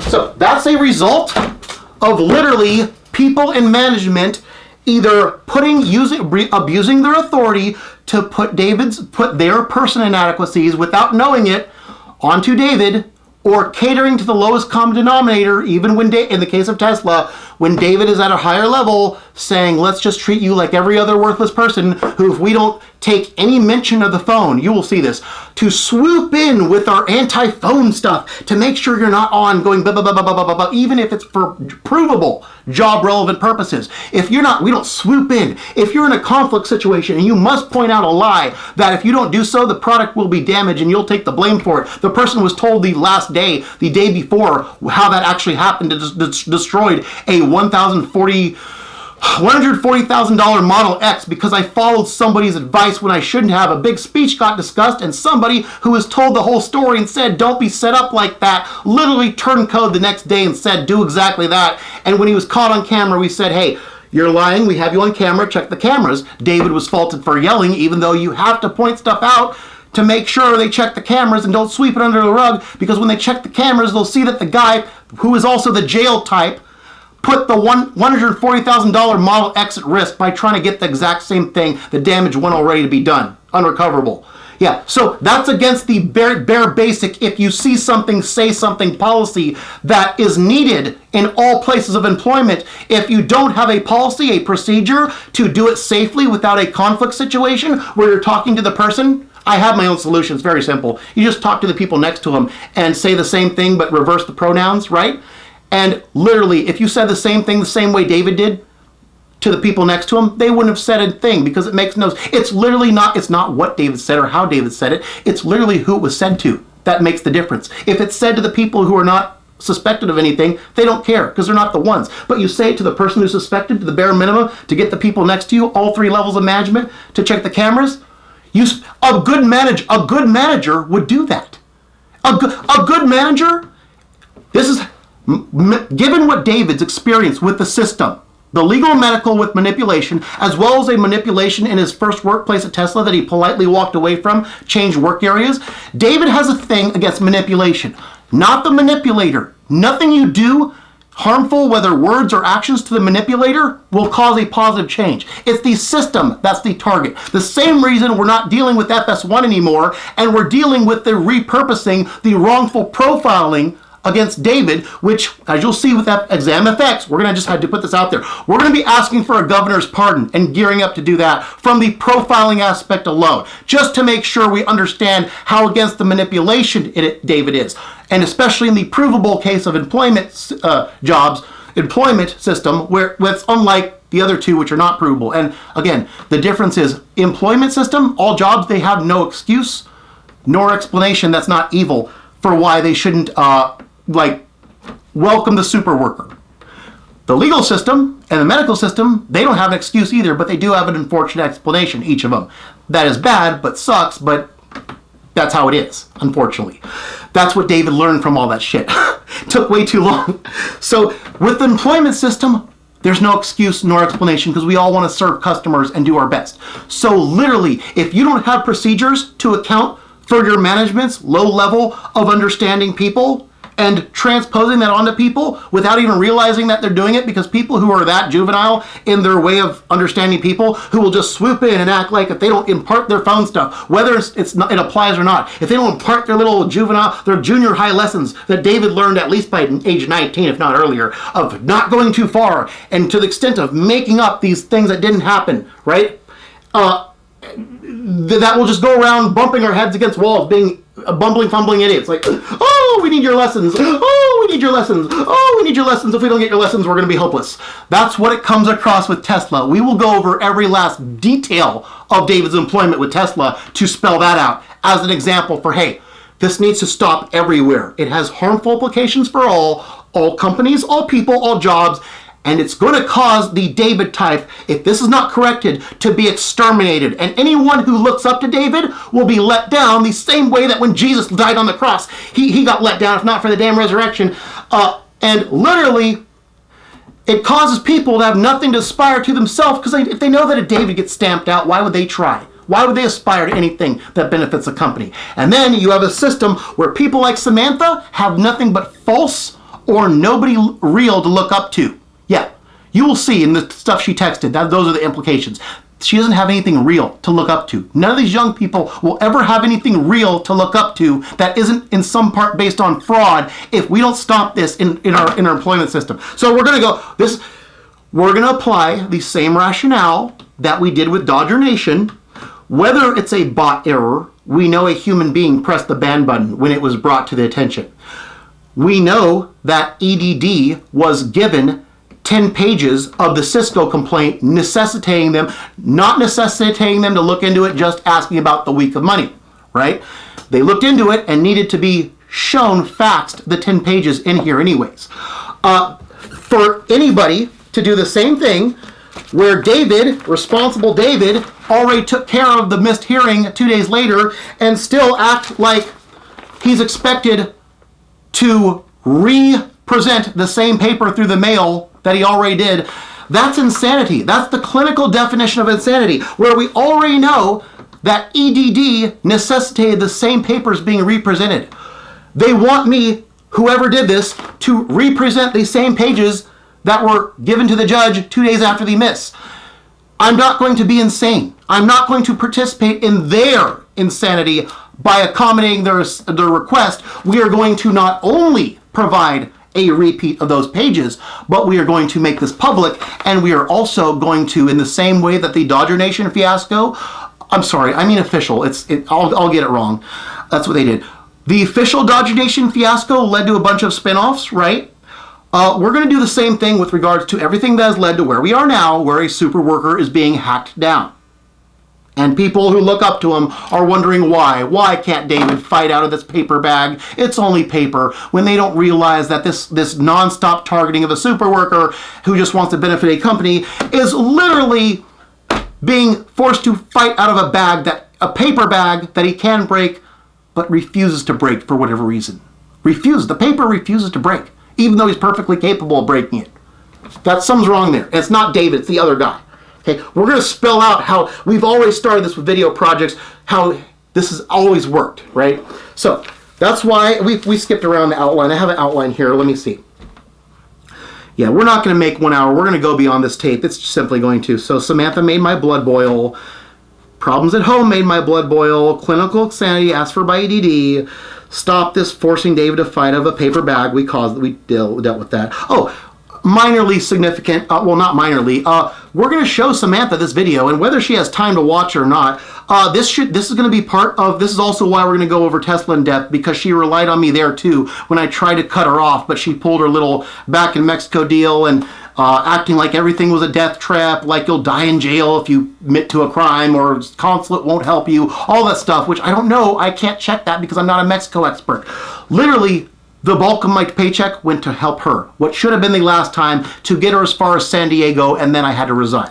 Okay, so we don't know what's happened since then, but she's not good on me because of that. She has feelings, which, as you can see by recent video, are still, love me to bits, but she's still coming at me with the inflammatory stuff, insisting that's my fault for what would be the alternative to hold down a job and keep dishing out money? Oh, to be someone's good little slave. Dumbing myself down, the super worker, to the level of whoever happens to be there who is less able to benefit the company with their ideology than more. And they won't take the more rather than the less. They want us all dumbed down to the lowest common denominator people, is what this brings to attention. That happens with EDD as well. So, again, David did not be someone's slave. He only provided for Samantha and saved her to the extent of getting her to San Diego, to the extent that was not needed to expose that Tesla was going to hold back the same complaint, bring it back as soon as something new happened. Okay? We will cover this in depth. It's a pushing process where they push you because of the original mess up that shouldn't have been, and then decrease credibility with further things that are just bizarre and their irresponsibility. They lose credibility over time. This happened with FedEx too. Samantha lost credibility over time because she was getting a bunch of people fired over stupid shit regarding like her, sexual harassment.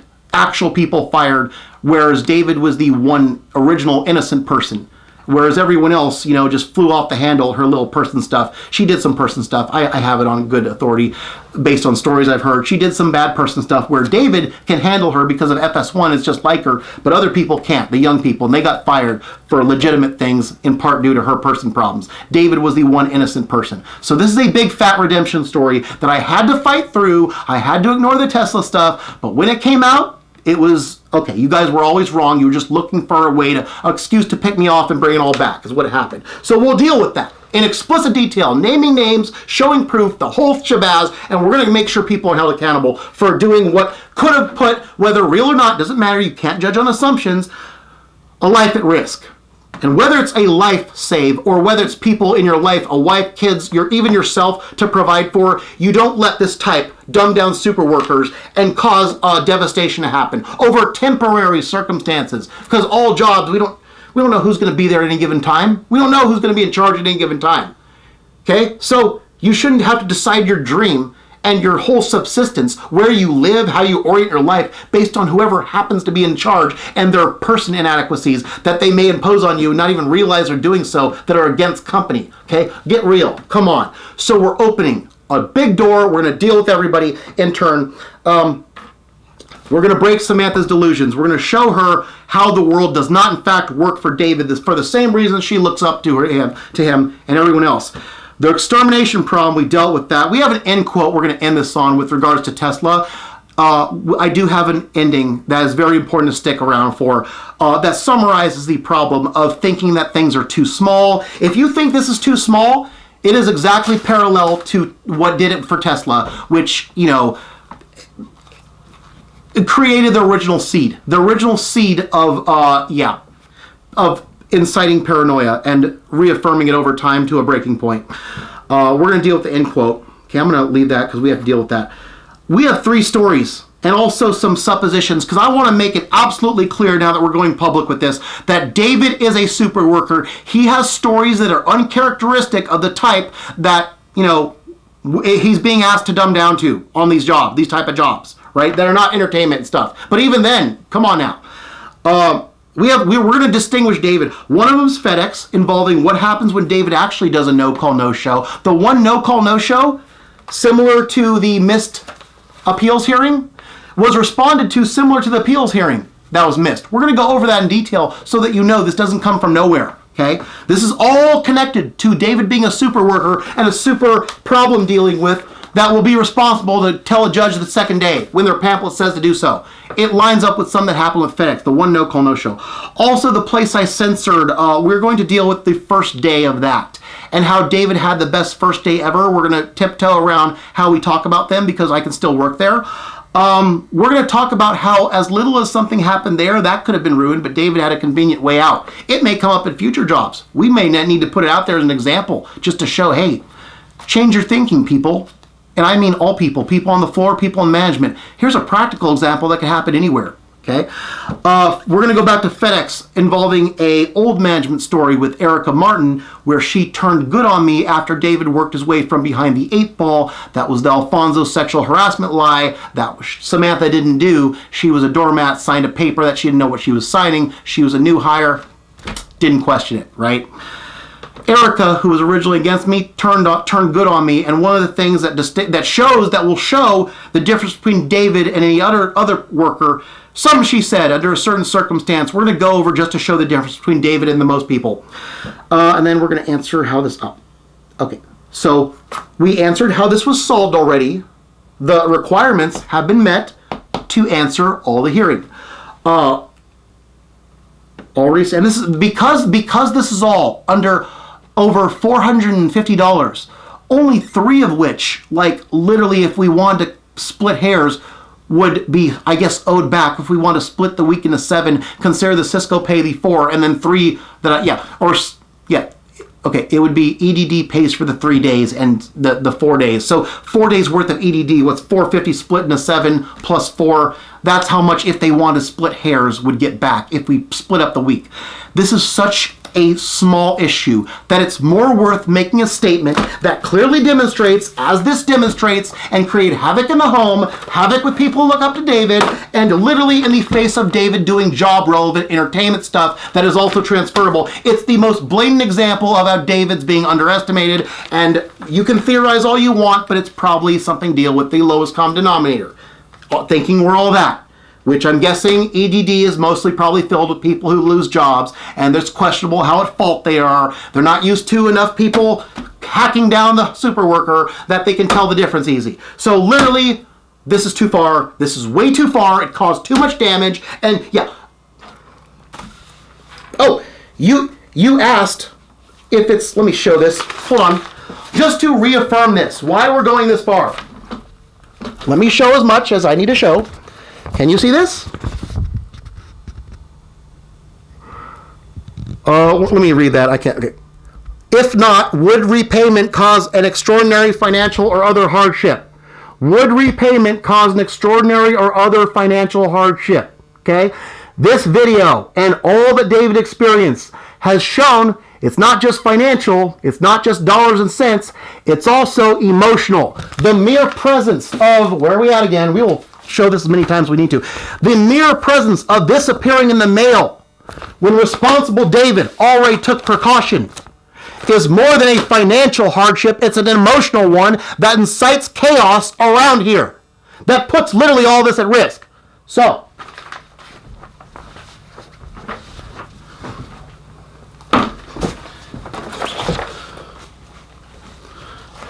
you ask questions, you get answers. And if it's the same question repeated, you may get more than you bargained for. Okay? So we're going to make a statement, and we're going to go beyond just this. We're going to deal with everywhere it's happened. So we have 3 stories, Samantha, and the quote. Okay, now we're going to get to the nitty-gritty of it. How many time we have? Oh, 30 minutes. Okay, we took half a tape. Okay. We took half a tape. So, story number 1. What happened? The light switched. Okay. So, what happened at FedEx, the one no-call, no-show that ever happened in the history of David's employment, showing how strongly he views attendance? Well, here's what happened. Since attendance is a big report problem everywhere, every single place you interview, they want to know how much you care about attendance.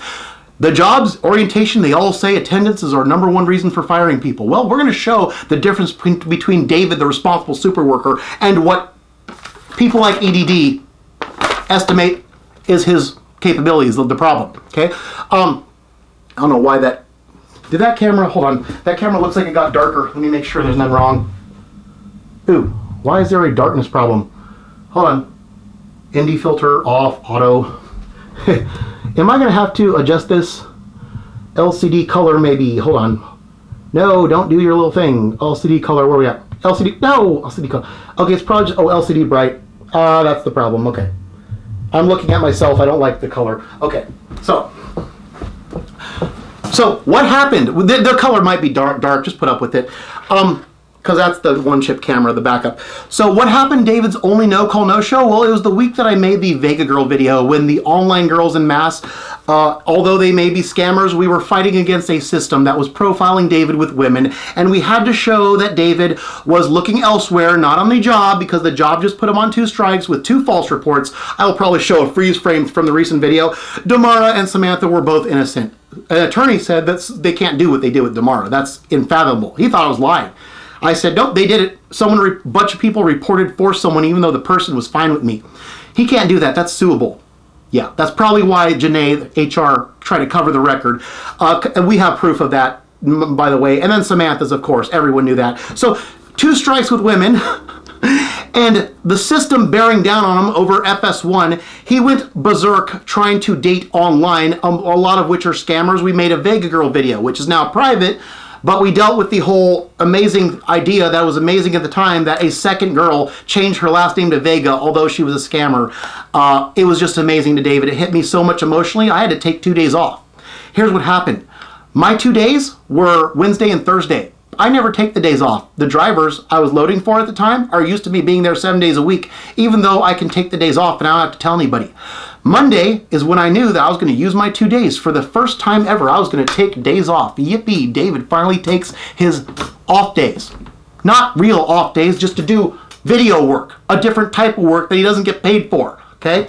So I told Vika, who was manager temporarily of our area, on Monday, hey, I'm going to take my days off this week. She said, fine, you don't have to tell me. And I said, really? Well, the drivers are going to wonder why I'm not there. And she said, yeah, but if they're your off days, we'll adjust. You don't have to show up and tell us anything. And I said, all right. This was Monday, okay? Now, bear in mind, David was so excited that a second online girl didn't care about their scammers because literally we were trying to prove the system wrong. They just didn't know that's why we're doing it, right? Literally, someone changed their last name for me, and I made a big 8-hour video, which at the time was epic, in a hotel room. It was going to be 1 day, but I took 2 days. Here's the thing. I was so excited that I forgot that although I asked Vika on Monday, my first off day was not the next day. It was the day after, Wednesday, and then Thursday. So completely forgetting that next day was not my off day, I didn't show up on Tuesday, a day I was supposed to be there, because it was a day earlier than my actual off days. No one from FedEx called me. No one notified me, nothing. I did the Vega, the shoot. I came home. How I found out was, I believe, that day, I think I had a doctor's appointment the next day too, Wednesday, yes. Yeah, because I was thinking I would wrap up on Tuesday and make the appointment Wednesday, and yeah. So what happened was, I got notified a day early from Kaiser that I had an appointment on Wednesday, but it was Tuesday, and yes, that was the day off. I was sitting at my computer at the editing machine, and I got this notification that I got an appointment Wednesday. I was like, wait a minute, Wednesday? That's the first off day. I missed a day! No call, no show! And so I went on my bike. I hightailed it over to FedEx, which is relatively close to me. Probably ran some red lights. Dude, David acted like he had a car, and he was transporting a bleeding hospital victim to the emergency room or something like that, but on his bike, just to show up and explain in person, like, what happened. That's literally how David responded to a no-call, no-show in the middle of the day, like 2 p.m.ish, where they were doing outbound sort. Yeah. So, dude, I talked to the guy, I think it was Vince at the time, I could be wrong, the Vince that eventually took over the early morning shift and screwed up the job by trying to condone Savannah's death threats and stuff like that, up to, but defamation, intimidation, and mental tort, right? Literally, the same guy who eventually destroyed the job met with me, and he said, it's fine, you can, oh wait, no, wait, yeah, it's fine.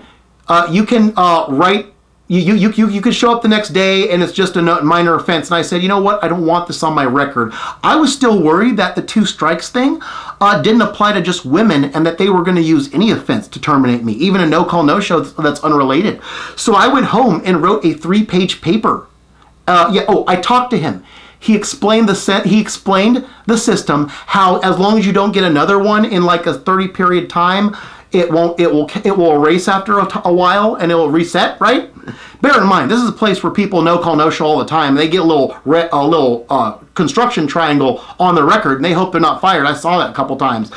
So people do this all willy-nilly and they get forgiven all willy-nilly. But David thinks, oh my God, 2 strikes. They might count anything as that 3rd strike, not just a women thing. Holy shit. So he gets explained the system, but he goes back home and writes he's got an emergency victim who needs to be taken to the hospital, but it's his own attendance record.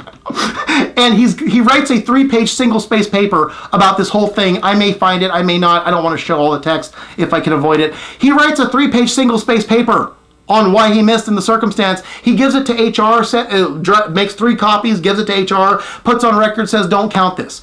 Later on, they counted this when we talked about why they couldn't find with Janae, the new HR, who we think covered it up, or at least she didn't want me talking about it. So they may have realized they could be sued over that and said, oh, let's not admit that Alfonso's a scumbag who made up for Samantha. Let's not have her have a confession and interview her about this. No, they try to cover it up. They said the girl stuff, they couldn't find it. Yeah, the stuff that terrorized David the most and the legal medical system both have records on Samantha that they thought David was at fault for. They don't know she confessed, but we're not dealing with them no more. They still think this, that Dave, yeah. So they try to cover up what damaged Dave the most, but here's the thing. They still had, despite his request, the no-call, no-show on the record. And that's all they had. They had that and the whole Marco thing. That's a little thing I had to adjust to dealing with somebody for the first time ever in a situation. It's always adjusted to new systems. They had that and the Marco thing, which was no big deal, just not understanding how to deal with certain people. And so, yeah, that was it. I was fine with the Marco thing. I was not fine with the Samantha and Damara thing. I was not fine with the attendance thing, but they took out the new 2 things they could be sued over, left the 2 things that don't matter, and, one of them was specifically requested, don't hold this against me ever. The no-call, no-show.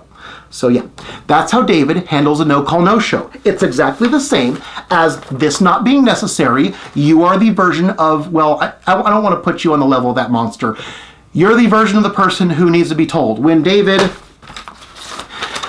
did this just like his no-call, no-show. And also, I didn't realize this till much later. I talked to someone from Canada. You have to check this. I'm not sure if it's still accurate or ever was.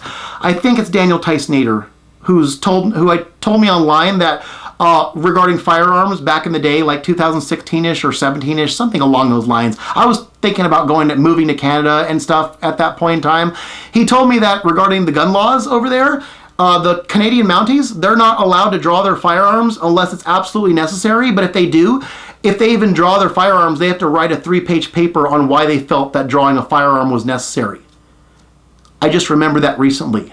So David wrote a 3-page paper, single-spaced, on why he no-call, no-show the one time at FedEx. He treated his no-call, no-show with the same seriousness as drawing a firearm in Canada. So you can kind of see why we're a little perturbed when a similar situation with EDD that David also handles responsibly is causing such chaos in his living situation and also shows a bigger problem with the employment system. So yeah, so that's story 1. This is 1 of 3. We're going to show to make very clear why this type of person should not be dealing with this type of psychoticness from EDD over not job relevant stuff. No, he's Mr. Responsible and Max Performer person stuff by the people who happen to be there, who either their inadequacy they don't realize or the lowest common denominator who they cater to. Okay? Story number 2. This is in the place that I censored out during the EDD stuff. So we have a first day story that's kind of amazing when you think about it. At the one place I'm not mentioning because I can still work there, where literally, where's my outline? Okay, where literally the first day, so this is how it's relating to Cisco. Okay, so if we were to consider one article of customer serve product out as work, even if it's orientation week, it would have happened at the company that I blurred out that 1 week before I resigned because Samantha roadside text bombed me, right? And she interfered with an overtime shift is what happened. So I said, I need to take legal leave. Couldn't do it. They told me you had to resign. You don't get legal leave this soon. Yeah. So 3 days orientation of that place. The second day, some of it was on the floor serving customers. Now, that day, a Wednesday, I believe, last year, in November, was it December? November-ish, yeah, because December was Tesla application. November-ish, after the 9/11/8, the voting day bike debacle, literally it was 3 days of orientation, and then some of that orientation was serving customers on the floor. Now that would have been the day that if this had happened at Cisco, you could maybe make the argument that customers were served as a part of the orientation. Not the case with Cisco. But this place, that was the first day. Now, I don't want to go into too much detail because we're trying to censor them still because I can still work there. Literally, people thought I'd been there forever. They thought we're inspired by my work ethic and super pace. I even invented a little thing after that. Wait, was it after that day or before that day? I think it was at that day. I invented a thing that I don't want to give too much details, but if you put it on your suit, what most people would do in that job to double handle their equipment, if you know what double handling a package is, double handle their equipment or have their equipment interfering with their carrying of packages. Literally what most people do was solved by a David Vega invention, attaching a certain article from a shaving kit on his clothing and keeping his equipment in there so he doesn't have to do it. It's like a holster basically. It was, if this happened at Tesla, it would be considered an invention and you'd have to get it improved and the Tesla would own the invention, even though David just wanted to have a more efficient way to do his work. That happened the third day of orientation, right? But here's what happened the next day. This was an all-time classic first day, will probably never be topped, okay? So the way it works at that job is after the 3 days of orientation, you have to show up, and I asked, when do we have to show up? They said your first scheduled day. Well, based on the hiring email, I'm probably not showing any of this. Based on the hiring email, my next day was the next day, Thursday, right? Yes, that's what the hiring email said to me. So I went off of that. I did not check their little computer thing. I am a well-documented caveman. That's why the Cisco thing with Uber even happened, because I'm a well-documented caveman. Okay, I don't do technology for shit. Okay, I didn't know how to sign up with Uber until Cisco. I didn't know how to check calendars on your phone for this job.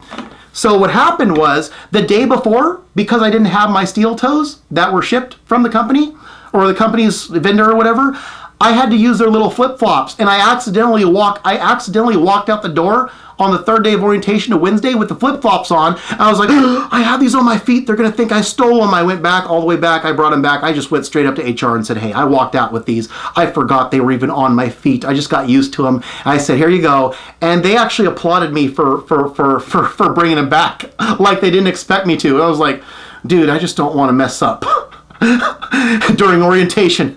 And Cisco, if you're watching this, that's your fault, because again, we will make the argument with Tesla. Once you do this stuff, whether it results in a termination or a resignation, when someone's afraid like this, it will mentally tort them in other companies. And what most people do is, I'm getting the sense of, when they move on to other jobs, they carry their impressions. They're like, ooh, the only safe way is to hum it down to the level of whoever's around. Maybe I'll play it safe just to hold on to everything. So God forbid our living situation, all we work for, doesn't get destroyed. Most people become well-adjusted slaves. But David stays the same super worker, but he has a higher consciousness. But here's the thing, he shouldn't have to. It's rooted in fear that this other person named Miguel faulted him for panic, and he's wondering, and there's other stuff too that are more similar to this. Literally, he's worried of being misconstrued when he should not be, and his blood pressure goes up, and he's like, HR, here's my flip-flops back. And they're like, fine. And David's like, okay, thank you. Okay? That's the damage. That's the damage to other jobs when stuff like this happens that you don't see. And that we have to make issue of, or this will continue to happen to other people who are less able to defend themselves, right? So with that in mind, I came in the next day, which I thought was my, day on the hiring letter, right? And I came in and I stood in front of the board telling you where your work area is. There was no information for me on file. It said C manager. And I was like, uh-oh, C manager. What if I'm fired? I don't know it. What if I'm fired? I don't know it. So I asked the manager, or whatever they call them in that area. They call them different things. In Tesla, it's lead. It's not Tesla, though. I asked them, hey, it didn't say where I work on the board. Can you tell me where to go? And they said, just go to the same place as yesterday. I said, all right, makes sense. So I went to the same place as yesterday, and I don't want to be too explicit because I can still work there. I saw the pileup of stuff that people had to do, and I was like, oh boy, this is a big workload. I said, okay, first thing I'm going to target is the biggest possible packages because a lot of the people are new. They're getting used to the equipment. They haven't dealt with this kind of thing before at FedEx. I can take out all the hard stuff. So I went for the biggest, hardest to carry things first. I'm sorry. I targeted everything that no one else wanted to touch first and put it where it goes and use my little invention to aid the process. And then I organized. I said, okay, now that I know the patterns of today, let me cover what I can see is the best place to get what's near me. Let's see what everyone else gets used to. Eventually, everyone else sections off in areas. Some people covered one area, some people covered another area. I got used to my area, and I took things that were for other people's area, and I put them nearby so they could do it more convenient. So basically, it took some time, but over the day, the load that was already there from the start of the day decreased. It went less and less and less and less and less until it was manageable, right? So David, doing the job of 4 people, did carry the load, and at the end of the day, when it was time for the second shift, one of the people in charge, like above the level of managers, whatever they call them, asked me if I could stick around. And I said, you know what, I do want to stick around. I do have another shift coming up, but there was no information at the end of the day. So technically, I don't even know if I'm supposed to work. I need to check with HR and make sure I at least take my 30-minute lunch. So I did that. They said, the guy said, check with HR and see what the deal is with you not assigned to a work area. And if you can come back, take your lunch and come back because we really need your help, right, in the second shift. So I went to HR and I asked him, I said, hey, there's no information on file for me. What's the deal? The guy wants me to keep working. And they checked my schedule, and here's what they told me, okay? They looked at it and they said, yeah, your hiring letter says that this is your first work day, but you're supposed to check the schedule on the app that you downloaded. I said, okay, I checked the schedule. Your app says your first day is Friday. It's not today, Thursday. Your first day is Friday. Although your hiring letter says Thursday, you weren't supposed to be here today. So I said, so you mean I can't do the overtime shift because the guy really needs my help? They said, no, you have to go home, unfortunately. Just try not to make try not to make this mistake again. Next time, go by your schedule, not the hiring letter. So I said, wait a minute, wait. So today, David went in on a day he wasn't supposed to be there. He carried the load. He went and he did like 4 people's jobs for him because he was used to this type of work, whereas they're just getting used to this type of work. And he wasn't supposed to be here today? And she said, yeah, you weren't supposed to be here today. I was like, okay, well, sorry, I just did a super duper job. I guess you got, sorry. I'll try better next time. And then we both laughed, realizing I made a difference. So I went back to the guy and said, I got good news and bad news. What do you want first? He said, give me the bad news. Okay, the bad news is I can't stay. He's like, oh, that sucks. And I said, here's the good news. The good news is basically everything I just told you, which I told HR. I told everybody how I made a difference that day. And I said, you know what? This is just a win because literally the workers won, the company won, the customer won. Every package that went out today that wouldn't have gone out if David wasn't here today, mistaking this as his first day, went out. And this is just a victory for everybody but David. You're welcome. And he said, that's awesome. That's awesome that you weren't supposed to be here today, but you made a difference anyways. And I said, yeah, you know what? Someday when I'm up in heaven with God, I'm going to ask him to show me an eagle's eye view of this day and what it would have been like if David was absent from the building today and didn't touch a single article that we ship out to customers. I want to see the difference between the day that would have been if David would have not been here, not checked, did things how he's supposed to do it, and what happened actually. And I want to know every single doorstep of every single customer that was delivered to. That wouldn't have happened if David wasn't there. I want to see the difference someday.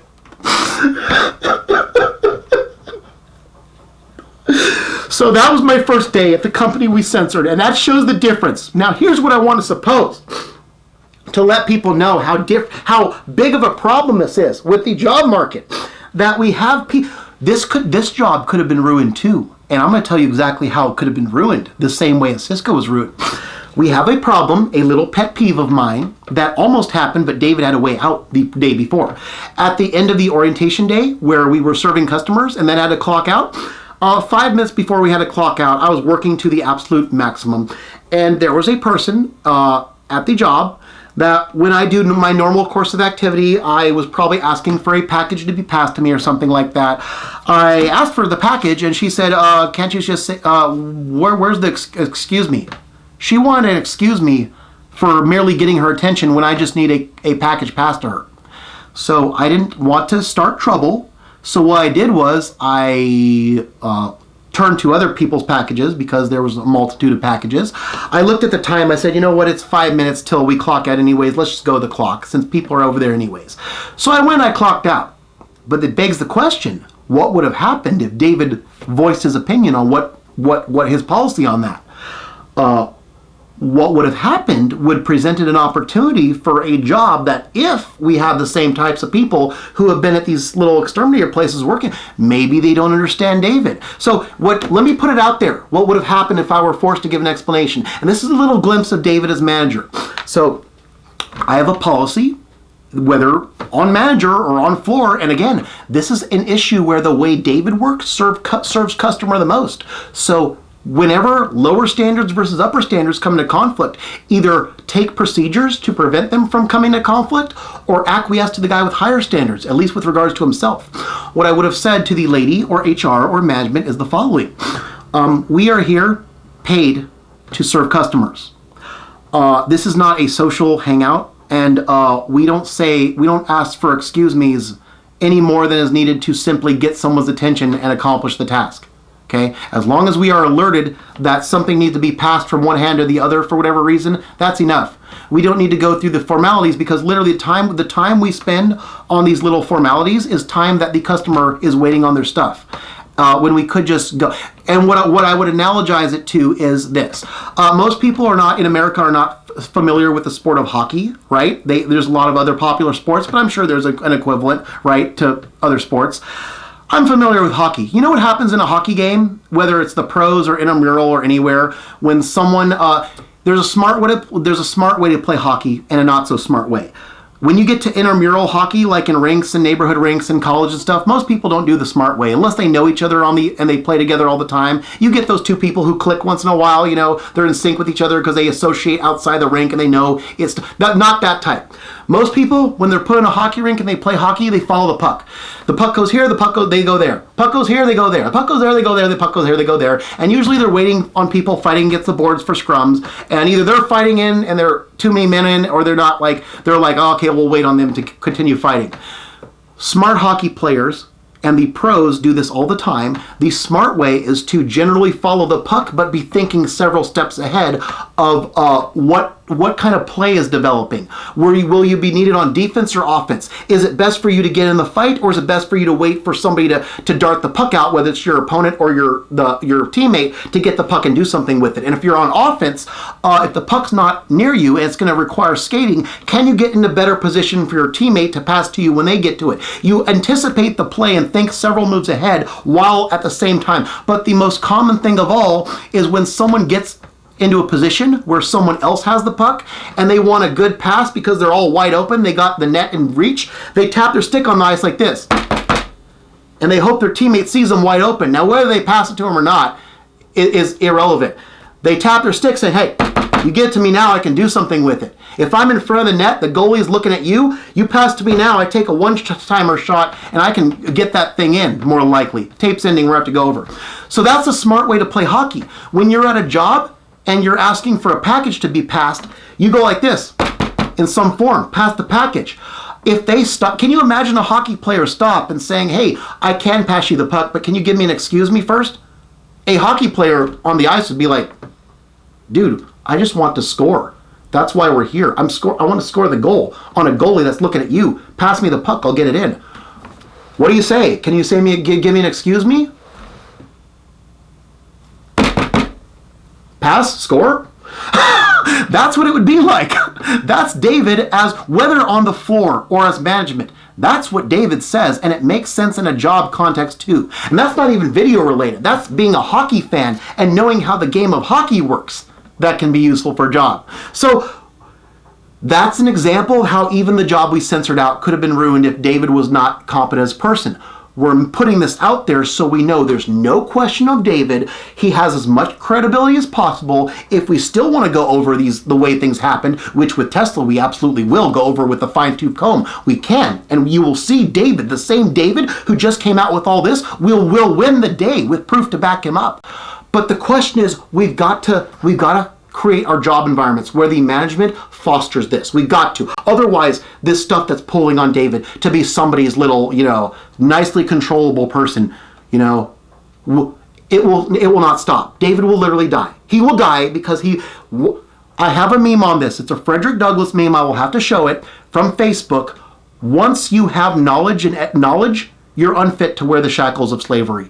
That operates everywhere. And it's also with the jobs. Once you know you have a certain level of customer serving competency, you can't dumb yourself down just because whoever happens to be there doesn't know themselves and transfers that on because they work their way up with job stuff, but they think nothing of transferring their person inadequacies onto these people who they view in some negative light, which in different jobs, with Tesla, with Cisco, it's some sort of negative light. They haven't even examined themselves. They need David to put together all these pieces and say, here's what's likely happening. And it's reflective here too. So we have another story. We want to return to this. We're going to make sure we ram this home so no one gets the wrong idea, whatever that may be. We have what Erica Martin said to me one day at FedEx when something that finally was too much for David had to be asked for assistance on. Yeah, I know. David does reach his limitations, but it's very hard to push him there. We're going to go to another tape. We're going to log and capture this. The sunlight's fading, but we're going to get it anyways. We have to finish this up. We do. Okay. I have my outline here. Okay. Yeah, we have this story, that story, FedEx. Okay, so we have FedEx with Erica, bop, bop. And then Samantha, we're going to go over Samantha, and then we're going to end with a quote. We're going to end with the quote. We covered everybody, the havoc and all. So we have basically three things. FedEx, looking over what Samantha said, and then the quote that I want to end with. That shows why nothing's too small to overlook. We don't overlook anything. Yeah, that's what we'll do. We'll cut the camera right now, and we'll come back after a break. So the take-home message is that any job, even the one that didn't do anything wrong, which is why I censored it, it can be destroyed by the wrong management who caters to that type, who instead of hearing this and says, pass them the package, says, ooh, excuse me? We have customers to serve. Pass the package, score, serve the customer. Just like in hockey, score a goal, one-timer. High chance of scoring. We have to crack. This is person stuff. It's not job. And it's person stuff that deals with increased ability to serve customers. It's not physical job tasks, like use this equipment this way, do this a certain way, we have a process, whatever they like to phrase. It's not job stuff that they work their way up to. It's person stuff that affects the ability to serve a customer. You always take the more rather than the less, and if they're incompatible, you foster this and keep them away from this. Okay.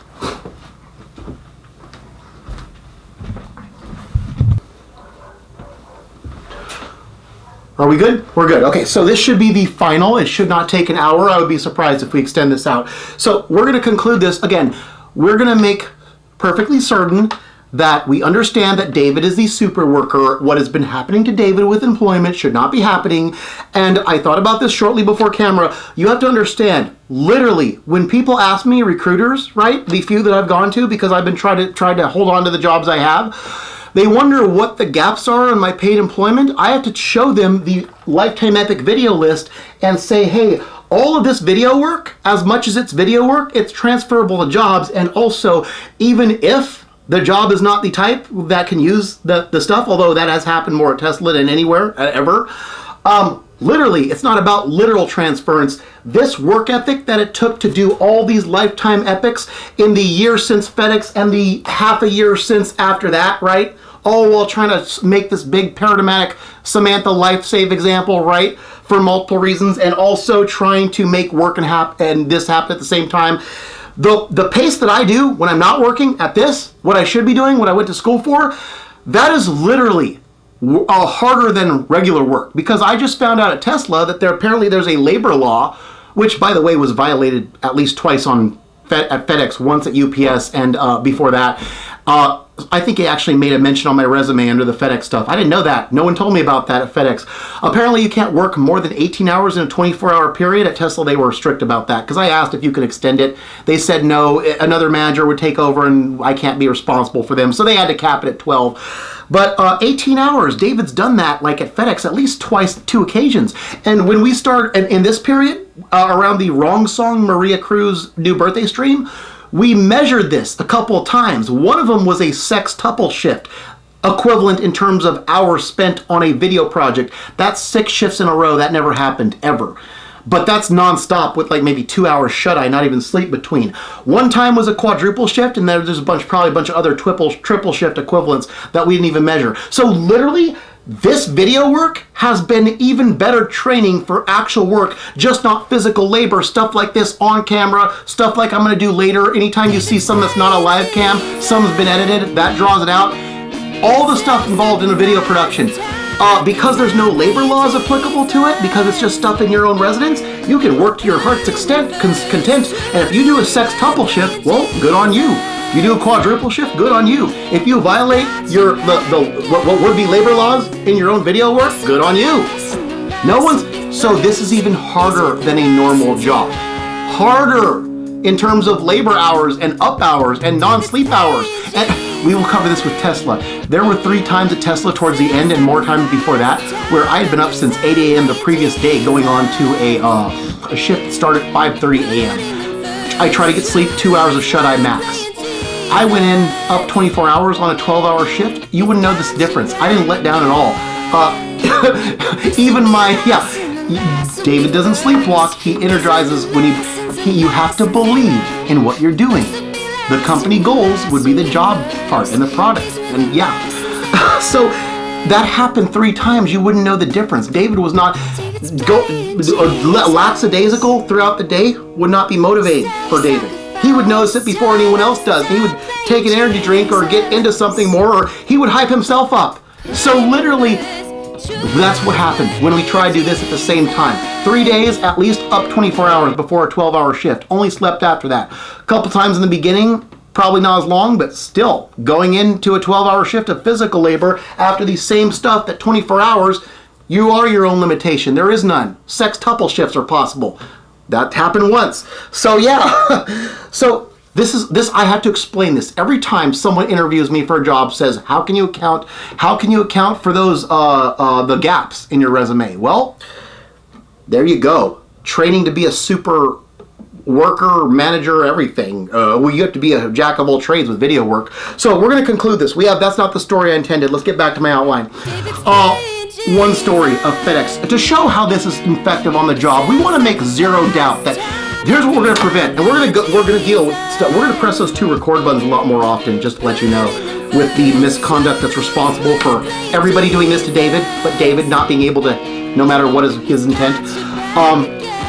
We want to make it impossible to view David as certain things that we know if the system still had any kind of influence on him, they would glom onto for their own destructive purposes. Nobody is allowed to, first off, accuse misconduct with women. That's first off and foremost. And that's why we're making such a big deal with the Samantha life save. And if she has feelings as connected to money as it may be, that's fair game, because literally we're just celebrating a paradigmatic example that you don't do what Alfonso did anywhere. You don't make up stuff. You don't hide it. You don't hide it from someone and make them work from behind the 8 ball over the years. And just, you don't do that. You also don't, as Tesla flirted with, if not did outright, we will cover them when the time comes, you don't portray David as something that he cannot have, ever, in his life, ever, because it would be used against in a flash. You don't portray David as a chronic, angry person who's just, if someone does something to him, no, That's one of the reasons why we're putting effort into the Samantha life save. and stabilizing her so that we know that the person in female form who hurt David the most, who is helpable, he will go to the ends of the earth for. Why would that person get back at such a small target when the types who are helpable and the manipulators, the people who condone manipulation at the top, are the ones who can make actual change? Nobody's allowed to portray David as a chronic angry person. Otherwise, big problem. And we stop everything to deal with that. Also, specifically with the system, nobody's allowed to portray David as a chronic maker-upper of stuff, who's just, going along and, make stuff up that didn't happen. No, No kinds of reinvention of reality, such as Janae covering up the Alfonso and the Samantha and Damara credited report, right, and saying it didn't happen, literally was told to me. No kind of, we will deal with the first thing that caused me, the worst thing that caused me to politely move work areas at Tesla was a big fat unprovable case that would require one person's argument versus another. And although I can make a rock solid case for how mine's more believable, there was an attempt to redefine reality after 7 hours of work that is absolutely not believable at all. And the only option would be to act like David just went on this misunderstood something at the beginning of the day, and despite everybody's protest, just went on this, no. So again, this is all person stuff. This is not job stuff. This is not what any job exists for, to make someone adhere to. That is actually the worst thing. We just couldn't prove it. The worst, the actual thing that planted the seed that led to the eventual demise of having to resign because it's a safety risk, a multiple way safety risk. We only made an issue about the provable. We politely moved away from the bigger, more serious issue that couldn't be proven, because literally, unless I can own up to all the FS1 stuff, which I probably never will, it's all supposition and just, hey, what can you use talent-wise from that experience? What is good for brand new people? What is repurposable for a person or a job? You can't make factual claims about that, right? Unless that is the most pinpoint accurate way to explain, and I can actually solve even those problems that pointed me to the solution to everyone's job problems when they make a mistake and they think, should we admit or should we cover up? What should we do? David now knows what to do if you make that mistake and you think to pull one over on David. No, you don't. David knows. Everywhere should adhere to this. I can't wait to get to that in Tesla. It sucks, but so we gotta stop this. We're gonna be pressing those 2 record buttons if we can't deal with it on the local level and with fair warning and saying, hey, here's how serious it is. Or if, like Tesla, they say, that doesn't relate to us. No, it does. And the fact that you think it doesn't makes it more related, because literally, if the medical system specifically with David would have said, hey, instead of applying all person knowledge, what we think is all people in this similar enough situation, just on correlation, not causation, instead of that, if we take case studies of actual situations that we're mistaking you for, how can you prove you're different from these case studies that we put in front of you? Similar situations. What about these types of people who usually do this? How can you prove, David Vega, that you are different from these types of people who do this? That would be the way. The same thing that happened on the job that would have solved that. If something can apply to you based on a former employer, where literally I can map out how you're doing the Alfonso part, you're with Alfonso, you're doing the Alexia part that set it up. You're also threatening to do the Samantha part, and this person is fulfilling the Victor role that enforced it, okay? We don't want you to do the next part, which is put him on 2 strikes, which would lead to mental terror. That's why the Tesla resignation, because it took a while, but the pushing process eventually, yeah. So again, if by case study you fulfill the roles of people who did these vastly horrible things, well, David is just going to see what the system should have did to better solve things with FS1, starting with the medical system, and say, hey, tell me case studies. Tell me this profile, challenge me to be different. Then at the end of the day, say what's more important, your all people judgments or the human potential and good person traits that David is developing, that somehow this one frame of reference in the form of a girl is tapping into, and he don't got no other frame of reference because he's never gone after girls in his life. He's still to this day a damn virgin because he has high soulmate standards and he doesn't go around trouncing around. Don't make sense. Why would he suddenly snap and do that? Maybe it's about something else. Maybe it's about like human potential connected to that person. Maybe you get more frames of references, they'll bring out the same thing. 2020, Samantha, then Maria, then all these girls and stuff like that. We got more frames of references, and we see that it's about good person traits and human potential, which was always useful on a job job.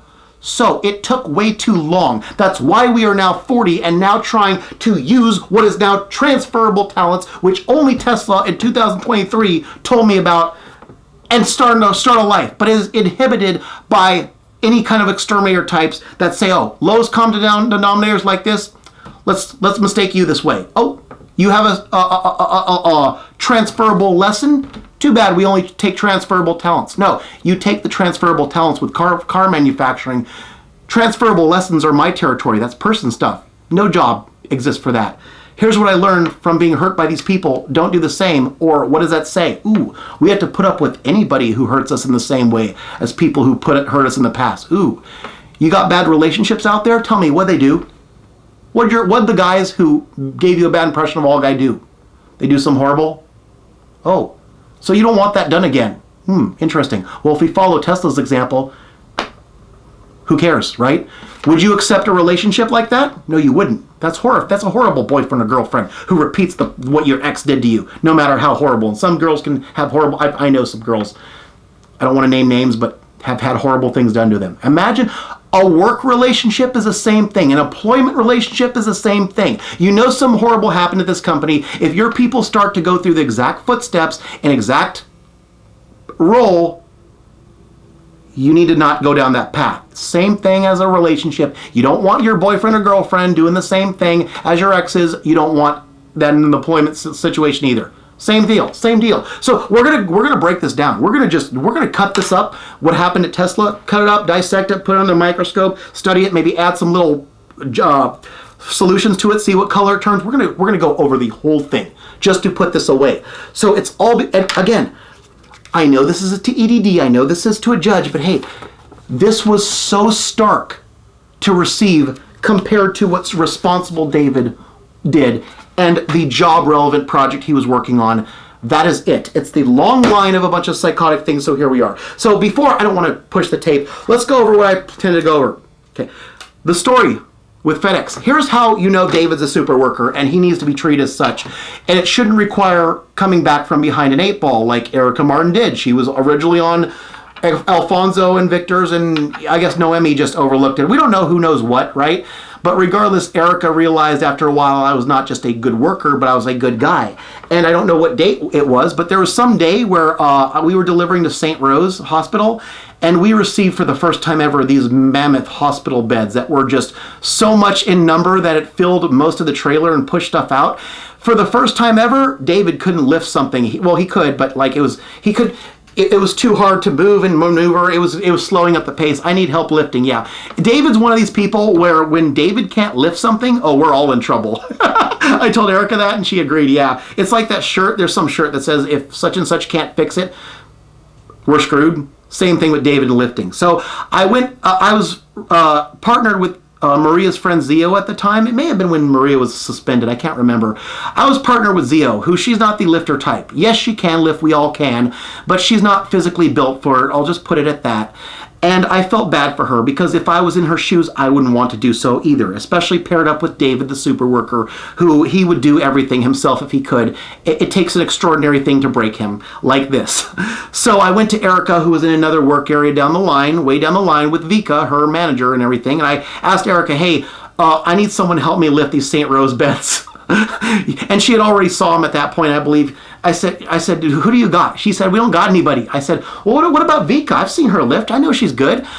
She said, no, you can't take Vika. She's my super manager. You're my super worker. She's my super manager. And I said, okay, well, all I've got is Zio. And she said, well, make Zio lift. I said, she don't want to lift. And she's not built for that. I said, too bad. Make her lift. I was like, okay, but look, Erica, do you have anybody in the building, like anybody at all who's like David? Do you have a second David around here? And Erica floored me. She said, no, you're the best we've got. She said, you're the best we've got. It's you, it's David, and David in turbo mode, which is what happened when Samantha was around, where I worked super duper hard on purpose just because we thought she lied about my work when she didn't. She was innocent and admired me the whole time for working super hard. So yeah, Erica said, you're the best we've got. It's you and turbo mode and no one else. And I said, okay. And I went back to the trailer and told Zio the bad news and say, oh, you're going to have to help me lift. They don't got anybody. So, and then later Zio said, hey, don't tell Erica about me. She doesn't like me. She's going to get me fired for whatever. And I said, well, hey, you're in the trailer. I don't want to ask you and think I did it. That I wanted you to lift. I didn't want you to lift. I had to get approval to ask you. I didn't have to. I just did. And yeah, so again, the difference is you have those types who don't want to, who treat the highest up at the company like, well, now you're getting mentioned. I'm sorry. We have to show David's different.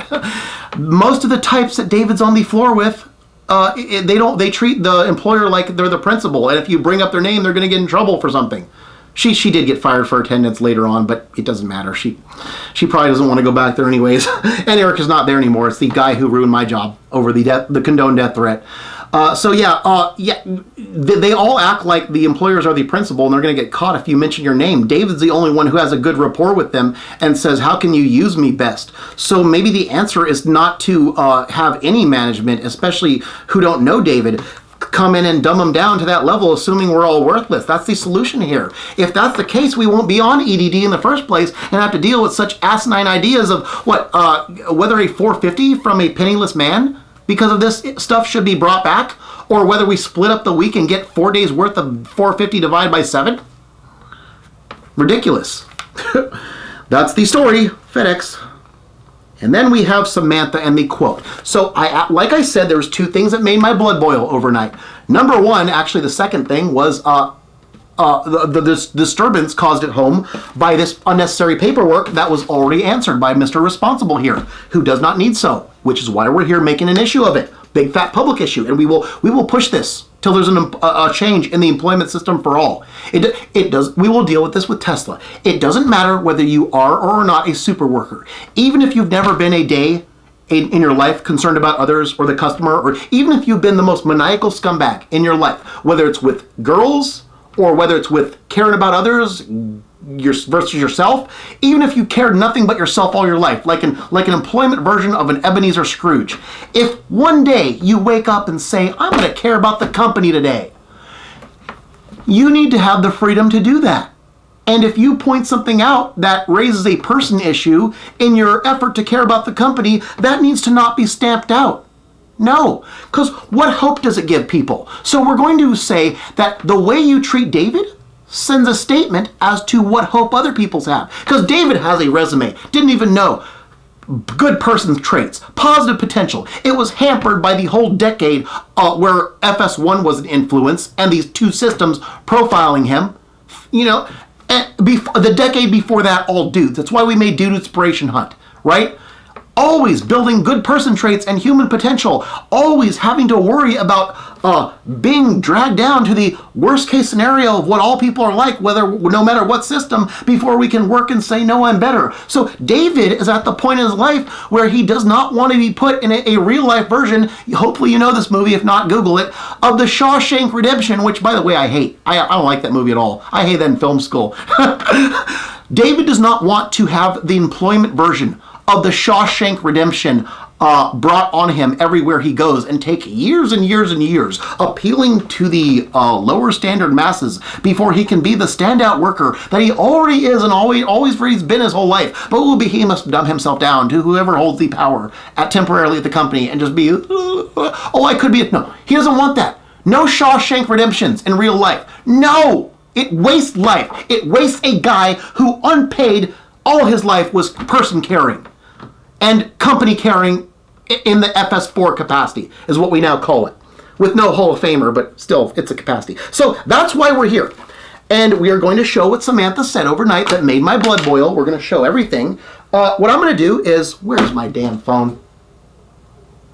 Did I misplace that damn phone? Right? Oh wow, I didn't get my phone on camera. Whoops. It's right there. Okay. So here's what I'm going to do.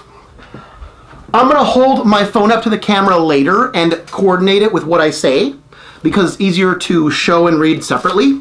I'm going to read what both me and Samantha said when I told her I was doing this. Hold on. Her profile icon on freaking Instagram wit inactive, but she still says stuff. It's the same as in the videos. You can see it.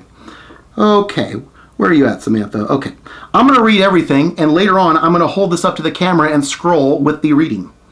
Probably listening out loud so I can coordinate it. Okay. Okay, so, where do I start? Okay, she just said that yesterday at 8:42. I'm going to just go back to everything. We have enough time. Yesterday, oh, that's AM. Okay, let's start with PM when I knew I was going to get her opinion on this. Okay. Samantha, listen to me very clearly. Appeals court dismissed my appeal for the Cisco week, asking $450 back that I don't have, and because I already petitioned the judge in letter for the 18 hours I spent on the Mendoza video, they didn't regard my letter 2 days after I sent forms to reopen anyways, so I shot video that I have to edit and read through all the documents and dealt with the original life save that they were delaying me from. Yeah, that's your life save. Okay, I'm going public on everyone after this, following with Exam FX and Globe Life in relation to them. And then Tesla and all who complicated the life save over targeting me for caring about person customer. So we already dealt with Cisco, but we can get in more depth as it applies. I don't want to go off. We'll deal with Cisco and FedEx to the extent it helps with the Tesla, because Tesla was a dream job that got destroyed. We'll do that. We're not going to, it's going to be spelled out once and for all in detail how literally they are setting you up to believe a false reality that isn't true, that can't do anything about to help you. And they work with me when they her false reality is that isn't true, that I can do anything I want to help you. And they work with me when really they try to stamp me out for being the same super worker and person you know. Okay, all because I was responsible enough to write the judge 2 days after the miss, and they still disregarded and dismissed like the same nobody scumbags that do not care about anything and would wait to be notified by the court before rushing to the judge and explaining what happened. Okay, once and for all, you are going to learn how the world is trying to stamp me out for being the good, and until we being good, and until we shove it in their face and force them to understand how David Vega's inception, this is not going to stop. Okay, I have a night to edit 2 hours, then a conclusion like 20 minutes tomorrow. Yeah, this was supposed to be 20 minutes, this in the last hour. If you want to add anything for them or say it here, please. Okay, here we go. Now, reminder, now would be the good time to say good shit about David. Okay, this is from Samantha, same username, just you can't see it because something's been happening with profiles on Instagram. Okay, she says, okay, but what does that have to do with me? I listen to you all the time. David, I have so much debt that if I had $1,300 right now, I'd literally solve all my problems. I need to find the way to get this money. I don't want to go back to Mexico, but that's all I have left. That's a red button right there. I'll get back to that. Help me, teach me to become a better person. I need to get rid of my problems. I am open to learn what you can teach me. Help me get this money or tell me how to do so myself. Please have mercy. I don't want to go back. Again, more of the same red button. That makes my blood boil.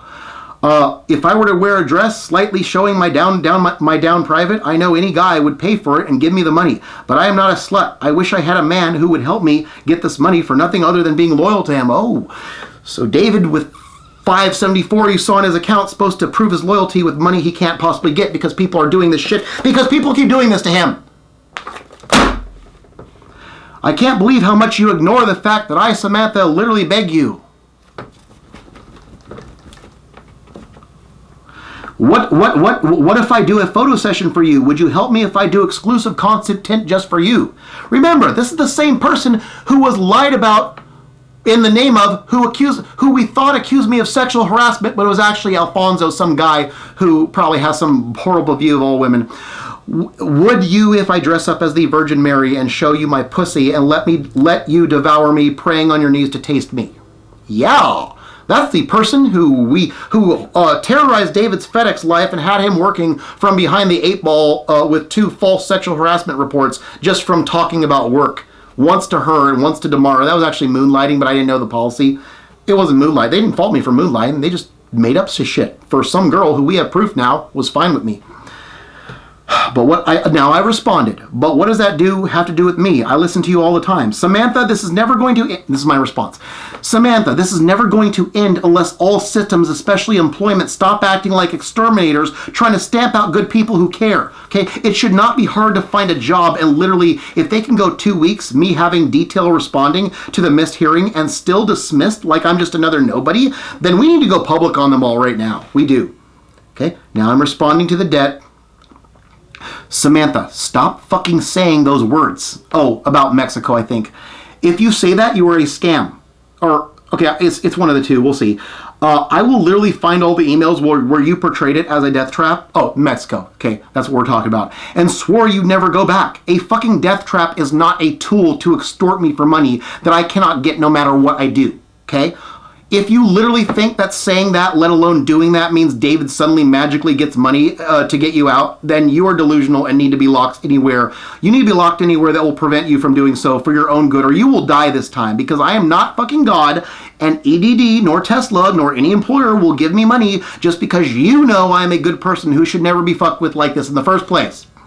I am blocking you just so you can't delete this. I'm showing the judge just so they can get exactly how delusional you are, screwing over somebody who they are not letting stabilize at a job, even though you wrongly think the person you know is capable of doing this. Consider this testimony of the problem since you were fairly asked. Okay, so literally, so what makes my blood boil is two things.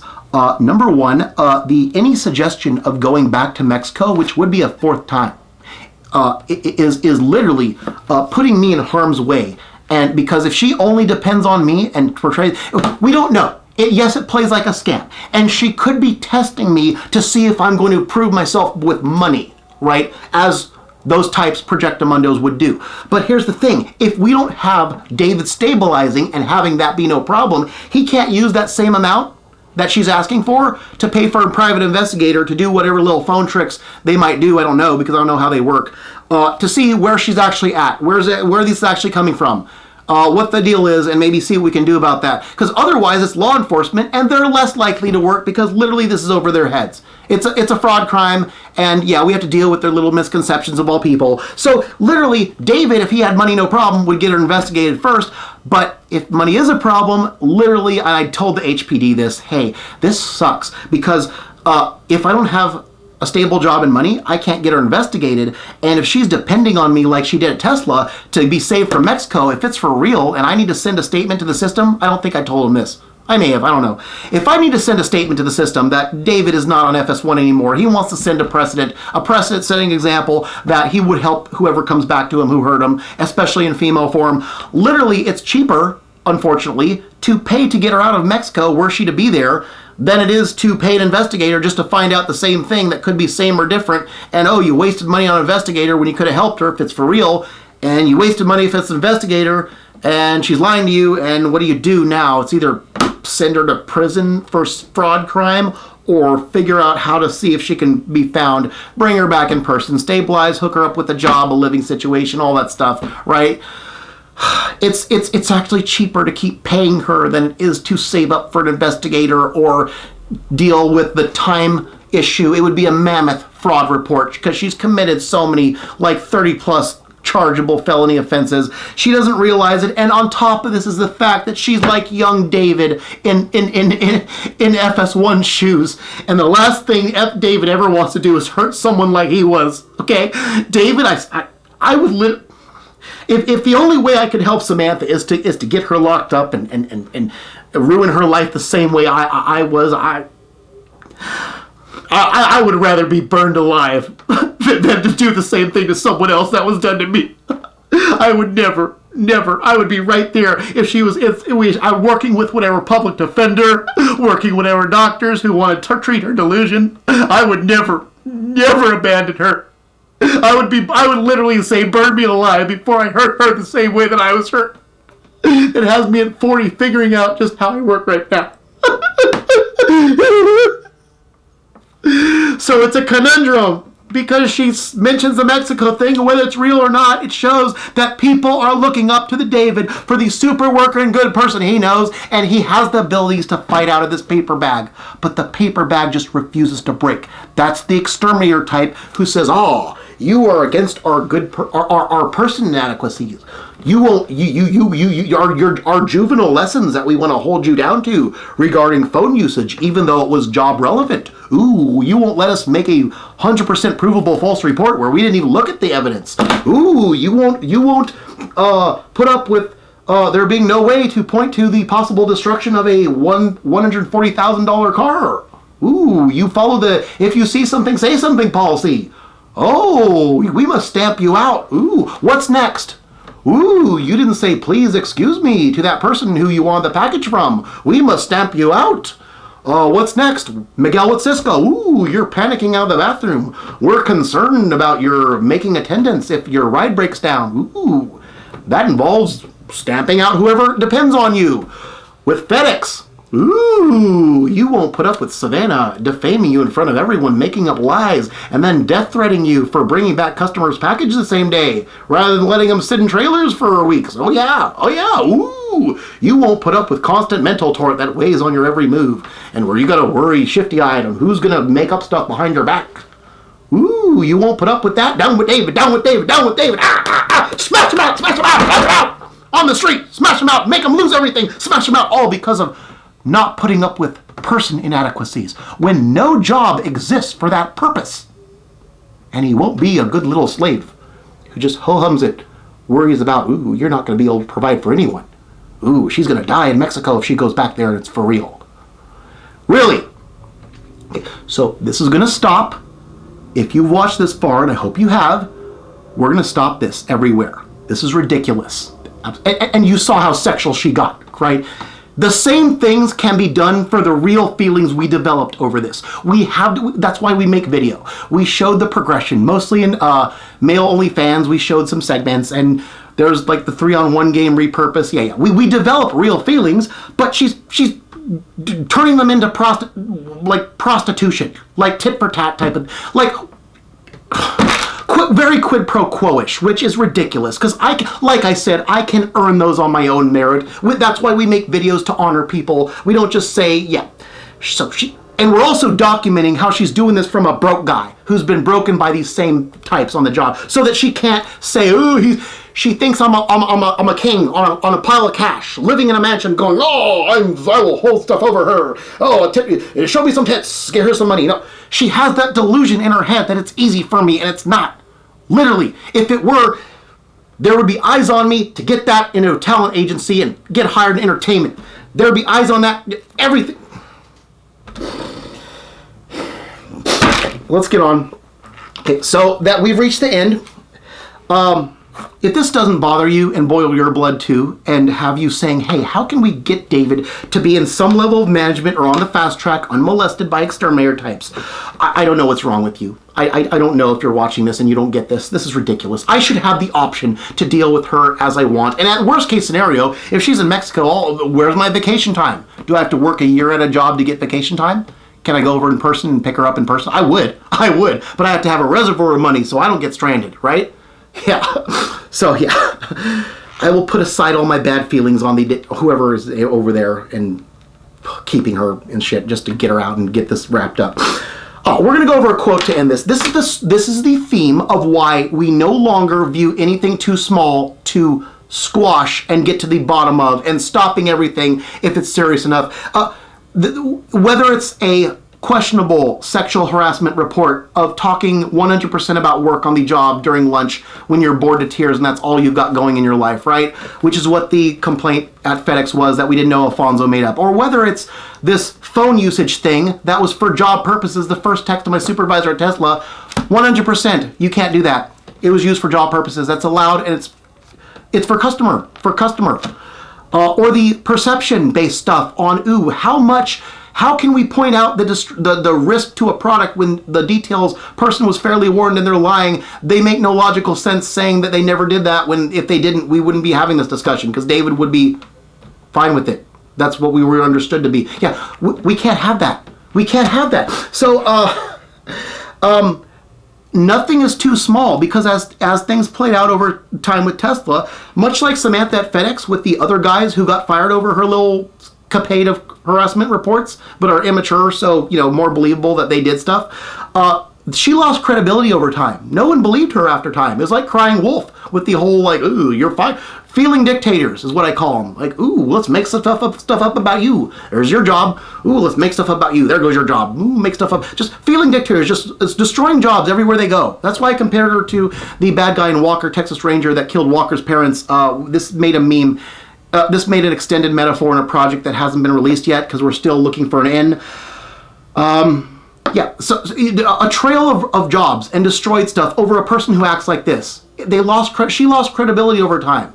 Same as Tesla, when you have all these little things where they try to impose juvenile lessons and logical loopholes that will result in being faulted no matter what you do. There's no right answer, and destruction of product is at stake. The credibility isn't there. It isn't there no more. So why would we adhere to some small offense used against when as soon as some unfamiliar situation David gets pushed to, we bring it back even though we acted like we didn't. So yeah, we're going to cover why that's so bad and why literally don't ever believe something's too small not to come back and be made a big deal or emphasize something. So I have this quote. It was on August 19th. I applied it to Tesla and forwarded it to the investigators. I'm going to have to show part of this later. Apparently on Facebook, this started on Facebook, there's a meme that has been incorrectly attributed to one Adolf Hitler. I fell for it like everyone else until I looked into it on their little fact-checking thing, and apparently he didn't say this, but people like to attribute it to him for some political agenda. I don't know. I'm going to read it, and I may show just the part that doesn't involve Adolf, just for accuracy's sake. It says, this is not characteristic of him, as you'll see, the best way to take control over a people and control them utterly is to take a little of their freedom at a time. To erode rights by a thousand tiny and almost imperceptible reductions. And in this way, the people will not see those rights and freedoms being removed until past the point at which those changes can be reversed. Okay, that's been wrongly attributed to Adolf Hitler, but I had to look into this. And when I did, it said, we found no evidence that Adolf Hitler ever said or wrote anything like this, even allowing for the vagaries of translation from German to English. The quotation is often cited as having came from Mein Kampf, the autobiography and political polemic written by Hitler during his stay in Landsberg prison, but no such passage appears in the work. In fact, this quotation appears to have been virtually non-existent until 2014, when it was used as the heading to Chapter 11 of Willfully Ignorant, a novel by Pat Miller set in Nazi-era Germany. That book also mistakenly cited Mein Kampf as the source of the quotation. But David, being inspired by things that can be transformed and repurposed, will say, no matter what the source of that quote, there is truth to that. And that particular dictator does not have to. He's actually, apparently, according to what I've heard, the opposite of that, right? But here's what I would say in terms of what happened at Tesla, and this is also true of EDD. That's why the psycho behavior that's well documented, leading to this, the outlandish fault. It's also a version, the EDD version of Tesla. We will cover the Tesla version right now. I wrote this and said, hey, to the investigator after the case was closed and David was not confirmed results of what he wanted, according to the way that management at Tesla treated David, the way they should be credited from now on for that. But their version would go like this. The best way to take control of a people and control them utterly is to fault them a little at a time, distorting their understanding of themselves by a few tiny and seemingly inconsequential false offenses. And in this way, the people will not see their minds and concept of self being distorted until past the point at which those changes cannot be reversed. And that may mean being on 2 strikes like at FedEx or a final warning like at Tesla. Either way, as soon as you start letting false stuff, even if it's on the level of coaching, let alone verbal warning. Coaching's a 0 on the point scale. Verbal warning's like a 0.5. If you don't disclose that and allow it to be disputed and you hold it back and you prey on an actual thing that you push someone to, you bring that back, you don't make a division, you bring that back, that validates this. That validates this. Because the small thing is used as a gateway to build up and bring it back once an excuse comes, no matter what the reason, to pounce on them and say, the small thing now matters. Same thing has happened at FedEx. I was told by Victor that literally those discussions over sexual harassment happened all the time. It's no big deal. HR said until 15 women come and say something, you don't have to worry. Damara happened. They made shit up for her. Suddenly on 2 strikes. And then new management comes in, probably realize they can be sued for that, it's defamation, and says, oh, it never happened, don't talk about it. No, we're talking about it. It's the offense that will never end. I have a song on that, I just don't want to, because it's too entertainment. So yeah, literally, this needs to be attributed to Tesla, given the way they treated David. We will go over that with a fine-tooth comb, but this is the EDD equivalent. This is literally the EDD equivalent. It's too far. It created a hubbub at home. Any one is dangerous, okay? Yeah, David was already responsible enough in stark comparison to what they must expect from all people to where public issue now made. And next will be ExamFX, because they're trying to get $85.99 back for a little manipulation there too. And even if their policy allows for it, the circumstances, we better take those into account. If we don't take that into account, that's a consumer problem. That's a wrongful treatment of consumers. So, and that's parallel to something else very early on in the FS1 saga, actually before any offenses got committed, 2010 and halfway through 11. Yeah. So again, don't open doors, people. If you open doors and it weighs on my life and it does damage, David's not going to cover up his blood and act like he's okay anymore. He's going to let the blood show and parade around and say, hey dude, if you cut me right here, I'm gonna walk like this every day and say, hey, there's some blood there. Oh, you want to know who did it? EDD did it. This did it. Okay, so stop opening doors. I will use everything at my disposal to close them in a way that's satisfactory towards David being understood correctly. David is not a broken object in needing of any kind of fixing. Even if you could reduce him to the level of everybody who's just a taker type and not make use of his other-centered positive potential, he would be a fraud. He'd feel it in his bones, walking around on a job to his core, and he'd be a shell of a man. He would not want to continue on in this world. You don't do that. That's why we kicked Jennifer out of my life, because literally she mapped out the first steps to that whole scenario. You don't take the person who has knowledge of how they work and it benefits customers maximally and drag them down to a lower level that is only characteristic of the me type and the what can you do for your others, do for me. I can't even say it, I'm not used to it. You don't make David a what can you do for me type, okay? Because that's the worst thing you can do. He can't change the fabric of how he works. He's been running away from the same me. Give me, what can you do for me, tit for tat. He's been running away from that. Why? Because every single system, and there's more than just the legal medical, there's the YouTube video making system, the film system, there's a dating system, which not much exposure to that, but still, there's lots of systems. Even family's a system. It's all painted a very bleak picture of what kind of person results. And literally, if you're just living life to take as much as you can and stomp everyone else out what are you here for? Are you being who you were made to be? It goes back to purpose. Let me repeat I have it right here. Let me repeat what I went over in Sean's Bruins. People wonder what the purpose of life is. I don't know why there's a wonder. The simplest form that is broadly applicable to all. Sorry, sparkling ice, I'm using you consistently now. Here's a sparkling ice bottle, okay? This is a bottle, okay? I am David, a human being, a person. I am very different from that bottle, am I not? Yes, I am different from the bottle, okay? Very much so. I have capabilities to do stuff that bottle can't do. Lots of them. So what separates me from this bottle, aside from abilities? The more I use those abilities, the more I differentiate myself from that bottle. The more I differentiate myself, the more I've demonstrated some kind of purpose to me being here, because I've maximized my potential that makes me different from that bottle. No matter what you believe in, no matter who you are, no matter what your system is, no matter what your talents or gifts or anything about you, the more you differentiate yourself from everything else that was created and maximize use of what you've been given to be able to be used, the more purpose you have. What that purpose is up to you, but that's what the essence of purpose. It's not a mystery to David.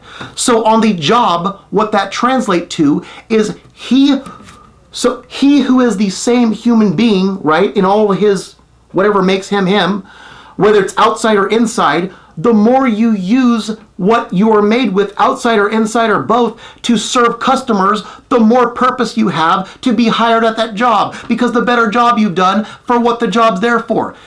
Anyone who puts person stuff on people and asks them to dumb down their purpose and keep it at a level that's to their adequacy of understanding people, they've canceled out your purpose. They put the fact that they're putting David on the same level as the people who would not take attendance seriously, who would not be the super worker, who would not be compared to on the job as saying, hey, the best we have is David and Turbo Mode David. And just putting on the same levels of taker types, the me, what can you do?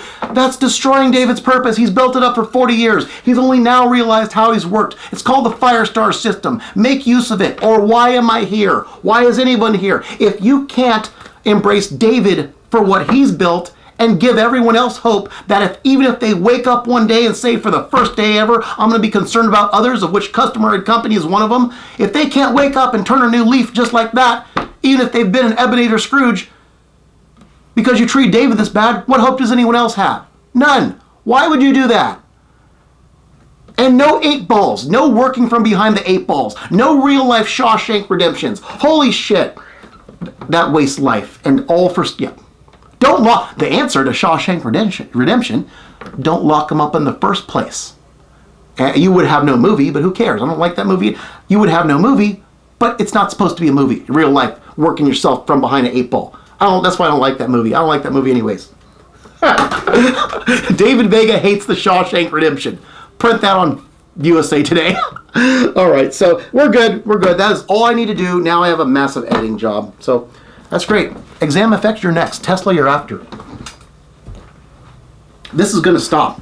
This is going to stop. The people who depend on David are going to stop being let down because the paper bag that he's perfectly capable of fighting out of just won't break. Okay?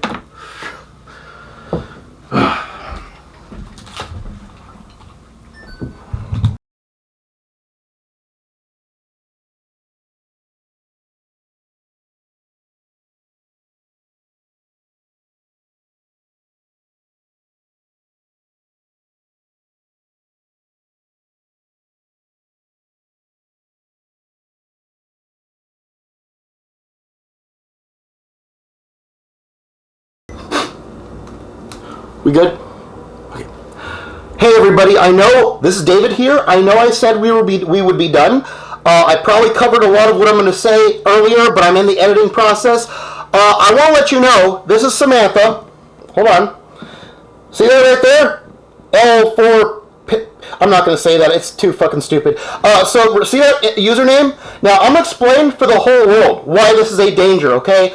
I covered this already, that regardless, David Vega, the super worker and person, needs to not have a hard-ass time with any job, especially over no worker issues, no performance issues, just other people's person problems imposed on them for a variety of reasons, issues, because he needs to have the options to do things responsibly no matter how many people pull on him, and this is the worst. So this is all part of the extensive documentation worldwide for the hardship.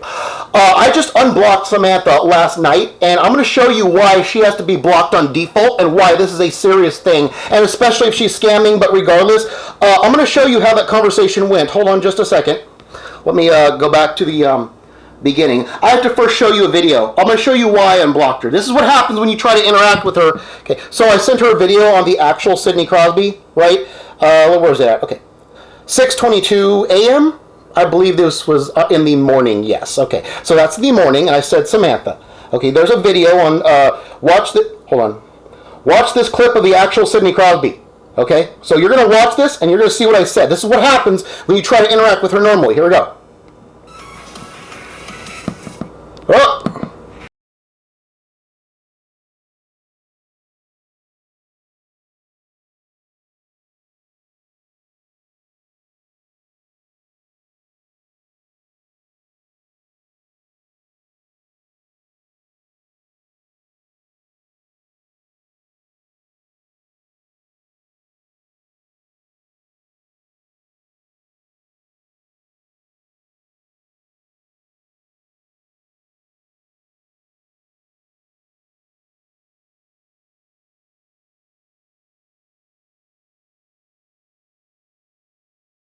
Okay, so that's the clip. We don't have to see it again. So let's go back. All right. So that's what happens when I try to unblock her. This is why she has to always be blocked. But it says something about these jobs. Let me show you right here. Okay, so watch this clip. Okay, you just saw that clip. See how that little kid reacted with the puck? That's how I felt inside when I thought you said bye to me that day at FedEx. And then the next time I saw you, you came at me and confirmed that you did. Okay? It was exactly like that on the inside the day it started. But unlike that clip, everyone around me hated her gut still. So it was just me. And it was on the inside, not outwardly expressed. That's the difference. See how... let's see, where's she at? Okay, there she is right there. She hearted that, all right? Okay, so here's what happened at 10:45. I'm going to let you see how this plays out so we can understand extensively worldwide the damage. Did you read my last messages? And then she replied and said, I said, see how that little puck. Okay, that was really cute. I still remember. Yeah.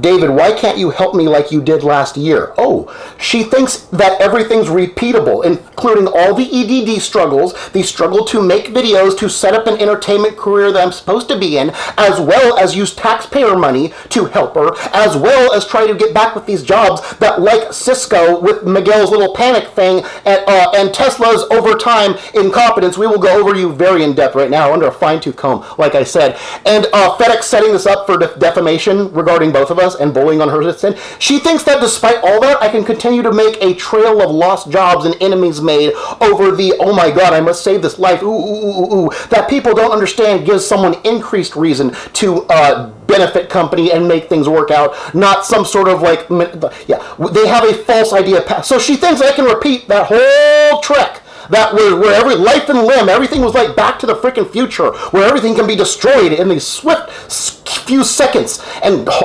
everything changes. Look what she said. I am in Mexico. Oh, you are now. My grandmother. Oh, you mean the same grandmother you came at me with on 5/22/22 that started this whole thing? Had a seizure. Oh, and I had to. Oh, you had to come. Really? Right. But I have orientation next week, and I urgently... Oh, for what, pray tell? Some in Mexico? And I urgently need 500 for flights. I have to take a flight from Guadalajara to Tijuana and cross the border in Uber, and then take a flight from San Diego to Oakland or San Francisco. And I have nothing. I also need someone to pick me up. Can you? Wow, how can like no regard for the sacrifice that has been absolutely like the real life equivalent of the movie Cellular, but instead of kidnapped, she keeps stranding herself in these situations reportedly, and thinks Mr. David, who she thinks sits on a hill of cash with everyone around him supporting him and giving him everything he wants just because he's him, because he's the same super worker that she has come to know as a super person too. Yeah, whether she's in this situation or just says so, she does this without a thought of what it costs anyone, let alone David, the one who people just cut down for these same things. That's ridiculous. Okay, so here's my response before I blocked her. I'm in Mexico, okay? Here's what I said. Now, this is not fact. This is just me coming at her hard because this is what you have to do to make sure she gets a hint. You aren't in Mexico. You are saying anything you need to just get more money and endanger my life to get shit that people won't let me be safe and do. You said it was a death trap and you would never go back for any reason. You have a hard time getting out. Did I say if? If you have a hard time getting out, you're going to turn yourself in and get extradited as an American criminal over 30 felony fraud counts of PC 532 so that you can be locked up, get the help you need, and work through the system to get your life stabilized like I had to. Only you don't have to prove anyone wrong about you and women when you get out, because you're not me being fucked over by you and FedEx, because I already have been through it with FS1. And therefore you have me on your side, okay? If your family is a risk to bring you over there and strand you, them... Okay, I put unnecessary them. Leave them the fuck over there, and whatever happens, happens, okay? This is what's wrong with you little fucking ho-hums, okay? You let fucking people who only pose danger to you screw up your life and drag you down, okay? She don't fucking need you, so don't ever fucking go, you fucking ho-hum. Now turn yourself fucking in for scam crime so you can't go and get your fucking life priorities straight, okay? Here we go. David, I'm responding to another part. David, why can't you help me like you did last year? Yeah, that whole always paying the Samantha tax, that just, yeah, I don't think so. And making a trail of lost jobs and enemies along the way because people don't get shit about the person, caring about person and customer importance and all that ethic correlation, right? Okay, so First, we fight a public-ass war against people who drag good people and workers like me down so that they even can help. That means I need to have the option and then figure out what intelligently to do with the money other than empty it out to the Samantha tax all the time. Okay, we have more options if we don't have people dragging us down, and David does not have a problem. If you don't fucking get this and how these fucking anti-company losers and anti-person losers disable me from helping no matter what your situation, then maybe you need to be locked up during this war. Okay? And you've blocked this account, because if I don't block this account, she'll keep coming at me and hogging all my time, all that time away from videos, all that time away from work, putting me on edge, making people more likely to misunderstand, not realizing that the increased responsibility means increased importance of doing things right for the benefit of the company, and they say, oh no, aggressive getter. No, aggressive getters don't do this. Aggressive getters would say fuck off and die to her. Aggressive getters would be a nice little ho-hum who does whatever they think everyone wants just to hold on to what they have, not realizing it's diminishing what they have. It's a completely different mechanism. We will map out the whole thing, and Tesla, I'm sorry, this delusional person, again, it doesn't matter whether she's actually in this situation or putting herself in this situation or saying it. This shows you that when a person keeps doing this, thinking that someone like me can just wave their hands and get her out, it shows you that that person estimates me highly. So there ain't no excuse for Jobs not to do the same thing. So with regards to EDD and Cisco, we did what we need to do. We create a big fat monster example, proving exactly how, if she manages to watch all 4+ hours of this, how her delusions are in fact delusions, and literally this is breaking them with regards to Cisco and EDD. Tesla, we're going to go over with them. It doesn't matter if we go over this. I hope if it's the same judge is going over the appeal there, denying benefits.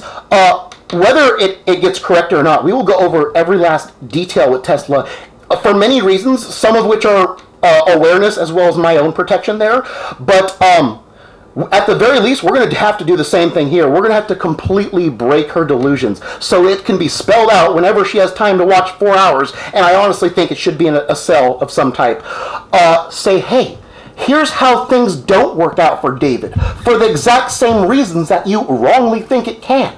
Okay, it can, it should, but it don't. And the exact same reasons that you look up to David, both as a person and worker, that's the reasons he gets cut down. So Tesla's a big fat, 4.5 month example of that. We're going to go over every last freaking thing. We're going to break her delusions, and we're going to do it for the public too, so they understand how passion really works and how you have to foster it or shit like this can happen, where your former worst enemy comes back to you, falls in love with you, and yet keeps on doing this because they see the real you on the inside that's reflected by your work on the outside, but the rest of the world cuts you down for that exact same thing. Her delusions are not going to break until we do this, okay? And if you were an authority figure, whether in USA, Mexico, I don't give a crap what you have to do it over. Get her locked up so that she's in one place and doesn't do this to me or anyone else, God forbid. So yeah, there you go. That's how we're going to end this. You thought we were going to end this? No, we are not going to end this with that. We'll probably go back. Let's just fucking put the last thing on there. That was going to be last. Hold on.